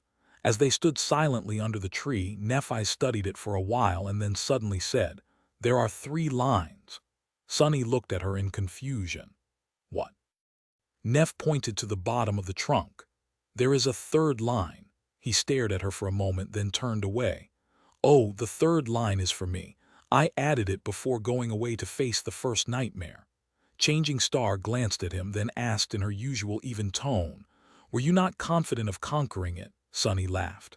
"Gods, no, I was pretty sure that I would die. I was ready to, actually. Back then, I was sort of ambivalent about life, I guess." Very few people from the outskirts survive their nightmares. We are physically weak and less educated than proper citizens. Local schools are not exactly known for training skilled fighters. He remained silent for a moment, and then added, "It's weird, actually. A large part of why I survived the first nightmare was exactly because I did not really care to survive. Since I already accepted that I would die, I did not worry too much about anything. No matter what happened, I was able to calmly react instead of panicking. I acted with unrestrained coldness and calculation." Sonny sighed. "Of course, such an attitude is of limited utility. It helped me at the start, but one can't get far by acting like a walking corpse. It was only halfway through the nightmare that I suddenly decided that I wanted to live. And once I did, I really, really wanted to live. That was what pushed me to go on despite all reason and eventually escape." He looked at the lonely tree, lingered, and said, "I haven't been back here since. When I was carving the 3rd line for myself, I had no idea that I would return one day as a master, let alone one with the special strategic asset designation and enough value to make both the government and the great clans fight over me." Sonny shook his head and grinned. "What a strange turn of events, huh?" Chapter 799. Outskirt Rat. They stood silently under the tree for a while. Eventually, Nephi's looked at him and said evenly, "You did well." Sonny glanced at her with a pale smile, then nodded. "I guess I did, didn't I? My mom would have been very happy. If she was alive, that is. I am healthy, well-fed, and have a house in a good part of the city. I even found a student. These things might not sound like much to you, but to her, they would have been like a dream." He turned to the tree and added after a short pause, "I don't really remember my dad too well because I was too little when he passed away. But my mom, I remember her perfectly. She was like a ray of sunshine. The strangest thing, though, is that when I was a kid, she was the whole world to me. I thought that she knew everything, could do anything. But now I realize that she was barely older than we are. She was more or less a kid herself." Nephi's looked at him and said, "But we aren't kids." Sonny tilted his head, then shrugged. "That is true, I guess. We are adults, which is a strange thought. I don't really feel very different from how I was before, at least not in terms of being confident and knowing what the hell I am doing." Changing Star sighed, then shook her head a little. "That is because you have been an adult for a long time. People like us have to grow up early." Sunny thought about it for a moment. "I don't know. I have a suspicion that when I look back on today in a decade or so, I will be dismayed by how big of an idiot I was." Nephi smiled with the corner of her mouth. "That has nothing to do with adulthood." He spared her a short glance and scoffed. "That was the point where you were supposed to say that I am not an idiot, you know." She stared at him with a deadpan expression, then said in her usual tone, "I know." Sunny couldn't help but laugh. "Anyway, I don't really understand why I wanted to come here. I guess I expected to feel something, and I do. It's just not what I thought I wows feel." Nephi's lingered for a few moments. Eventually, he said with a hint of hesitation in her voice, "Do you maybe want to say something to your mother?" Sunny lingered for a while, then shook his head. "What is the point? She is dead, and the dead can't hear anything. They are simply gone. They only exist in the memories of the past. I would rather concentrate on the future." Despite the fact that he had achieved many things that his mother would have wanted for him, it had not been without a cost. His house, his wealth, and the fridge full of food he had back home were only one side of his life. The other side was full of dire things like the sovereigns, the obel scale, and Nephi's. His bond with her was a dire thing, too. His future was not cloudless at all. The past few weeks had been some of the calmest and most enjoyable in Sunny's life. He had mostly been in Neff's company, doing nothing but training and spending time with her. He had hidden his head in the sand and refused to think about all the troubles that loomed on the horizon. That pleasant time was coming to an end. In a few days, Nephi's was going to finally leave to face the Fire Keepers.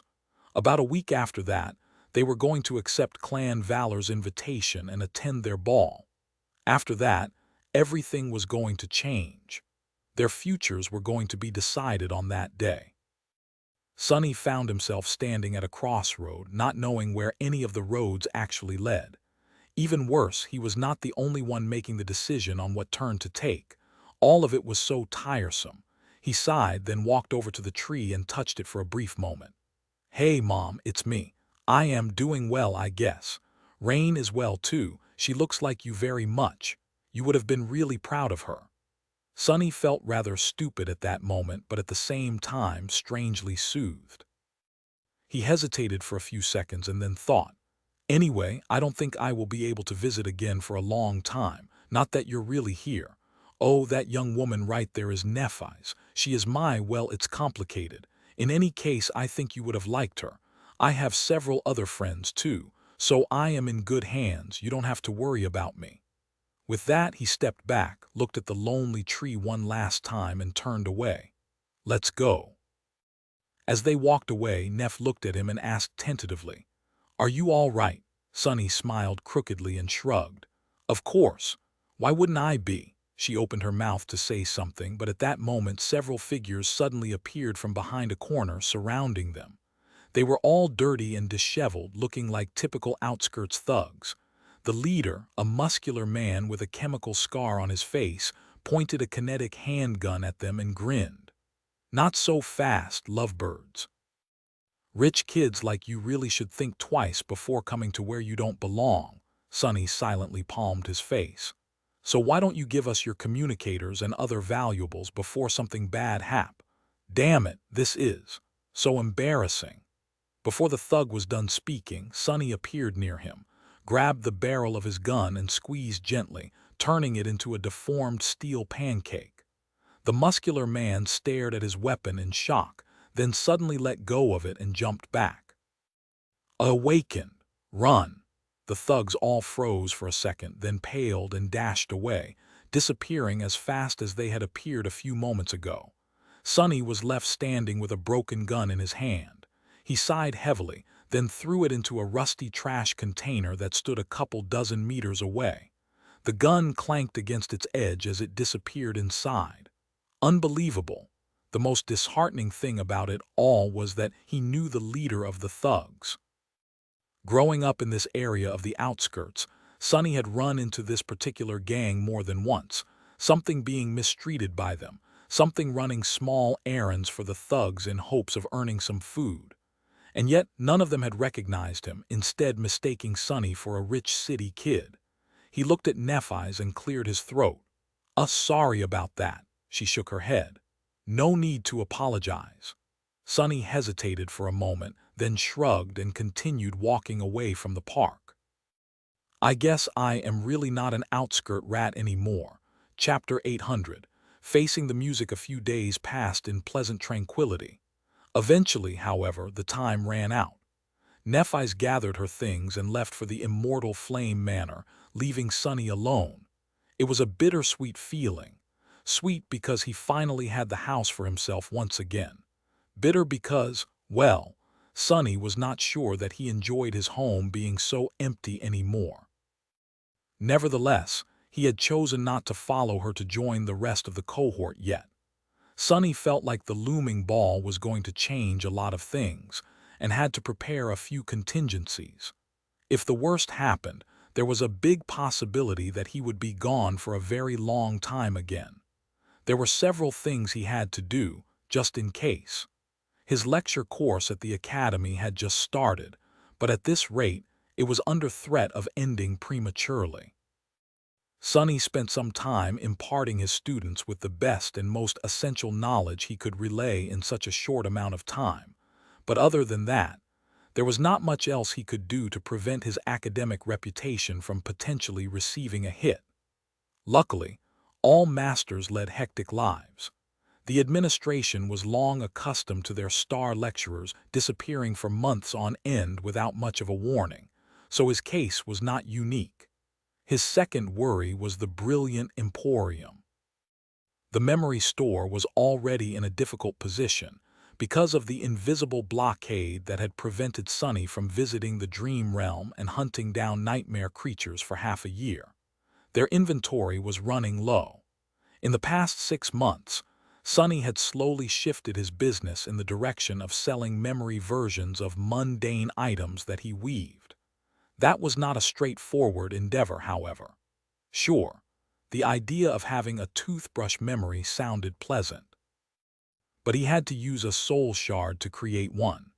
Considering how expensive soul shards were in the real world, the price of a simple toothbrush would have been simply unreasonable.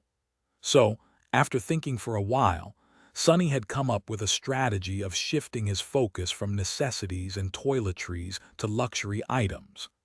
That way, he could price them high enough to earn more than the price of a soul shard. Rich clients already had access to mundane items in the dream realm due to their connections to masters and saints, but were willing to pay a lot for the convenience of having various luxuries readily at hand. So, Sonny spent a few days painstakingly creating an especially large batch of these extravagant memories, and then met with Aiko to transfer them.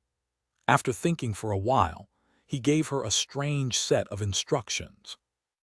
Sonny wanted the brilliant Emporium to stock up on as many memories that provided either warmth or resistance against cold as possible.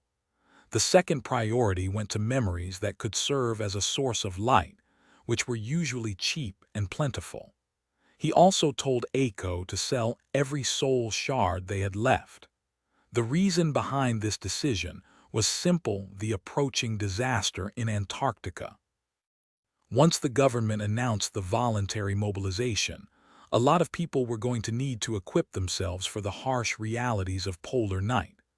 The large amount of opening gates would also flood the market with soul shards, probably crashing their price to a certain extent. In any case, he hoped that the brilliant Emporium would survive for a while thanks to these measures, should something happen at the ball. Lastly, there was Rain. His sister was going to turn 16 in a few months, which meant that Sonny had very little time left to prepare her for the potential first nightmare. On the other hand, there were not a lot of things left that he could teach her.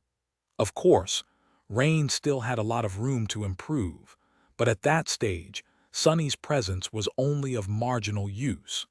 What she really needed to do was to truly internalize and assimilate the skills and knowledge that he had already imparted to her. While Sunny could help his sister along, most of the work had to be done by Rain herself. Still, he used the week before the ball to the fullest extent. The teenage girl might have been sour about how intense their lessons suddenly became, but it was for her own good. She was already better prepared to face the nightmare than he had been by far. Whether or not that would be enough, he did not know.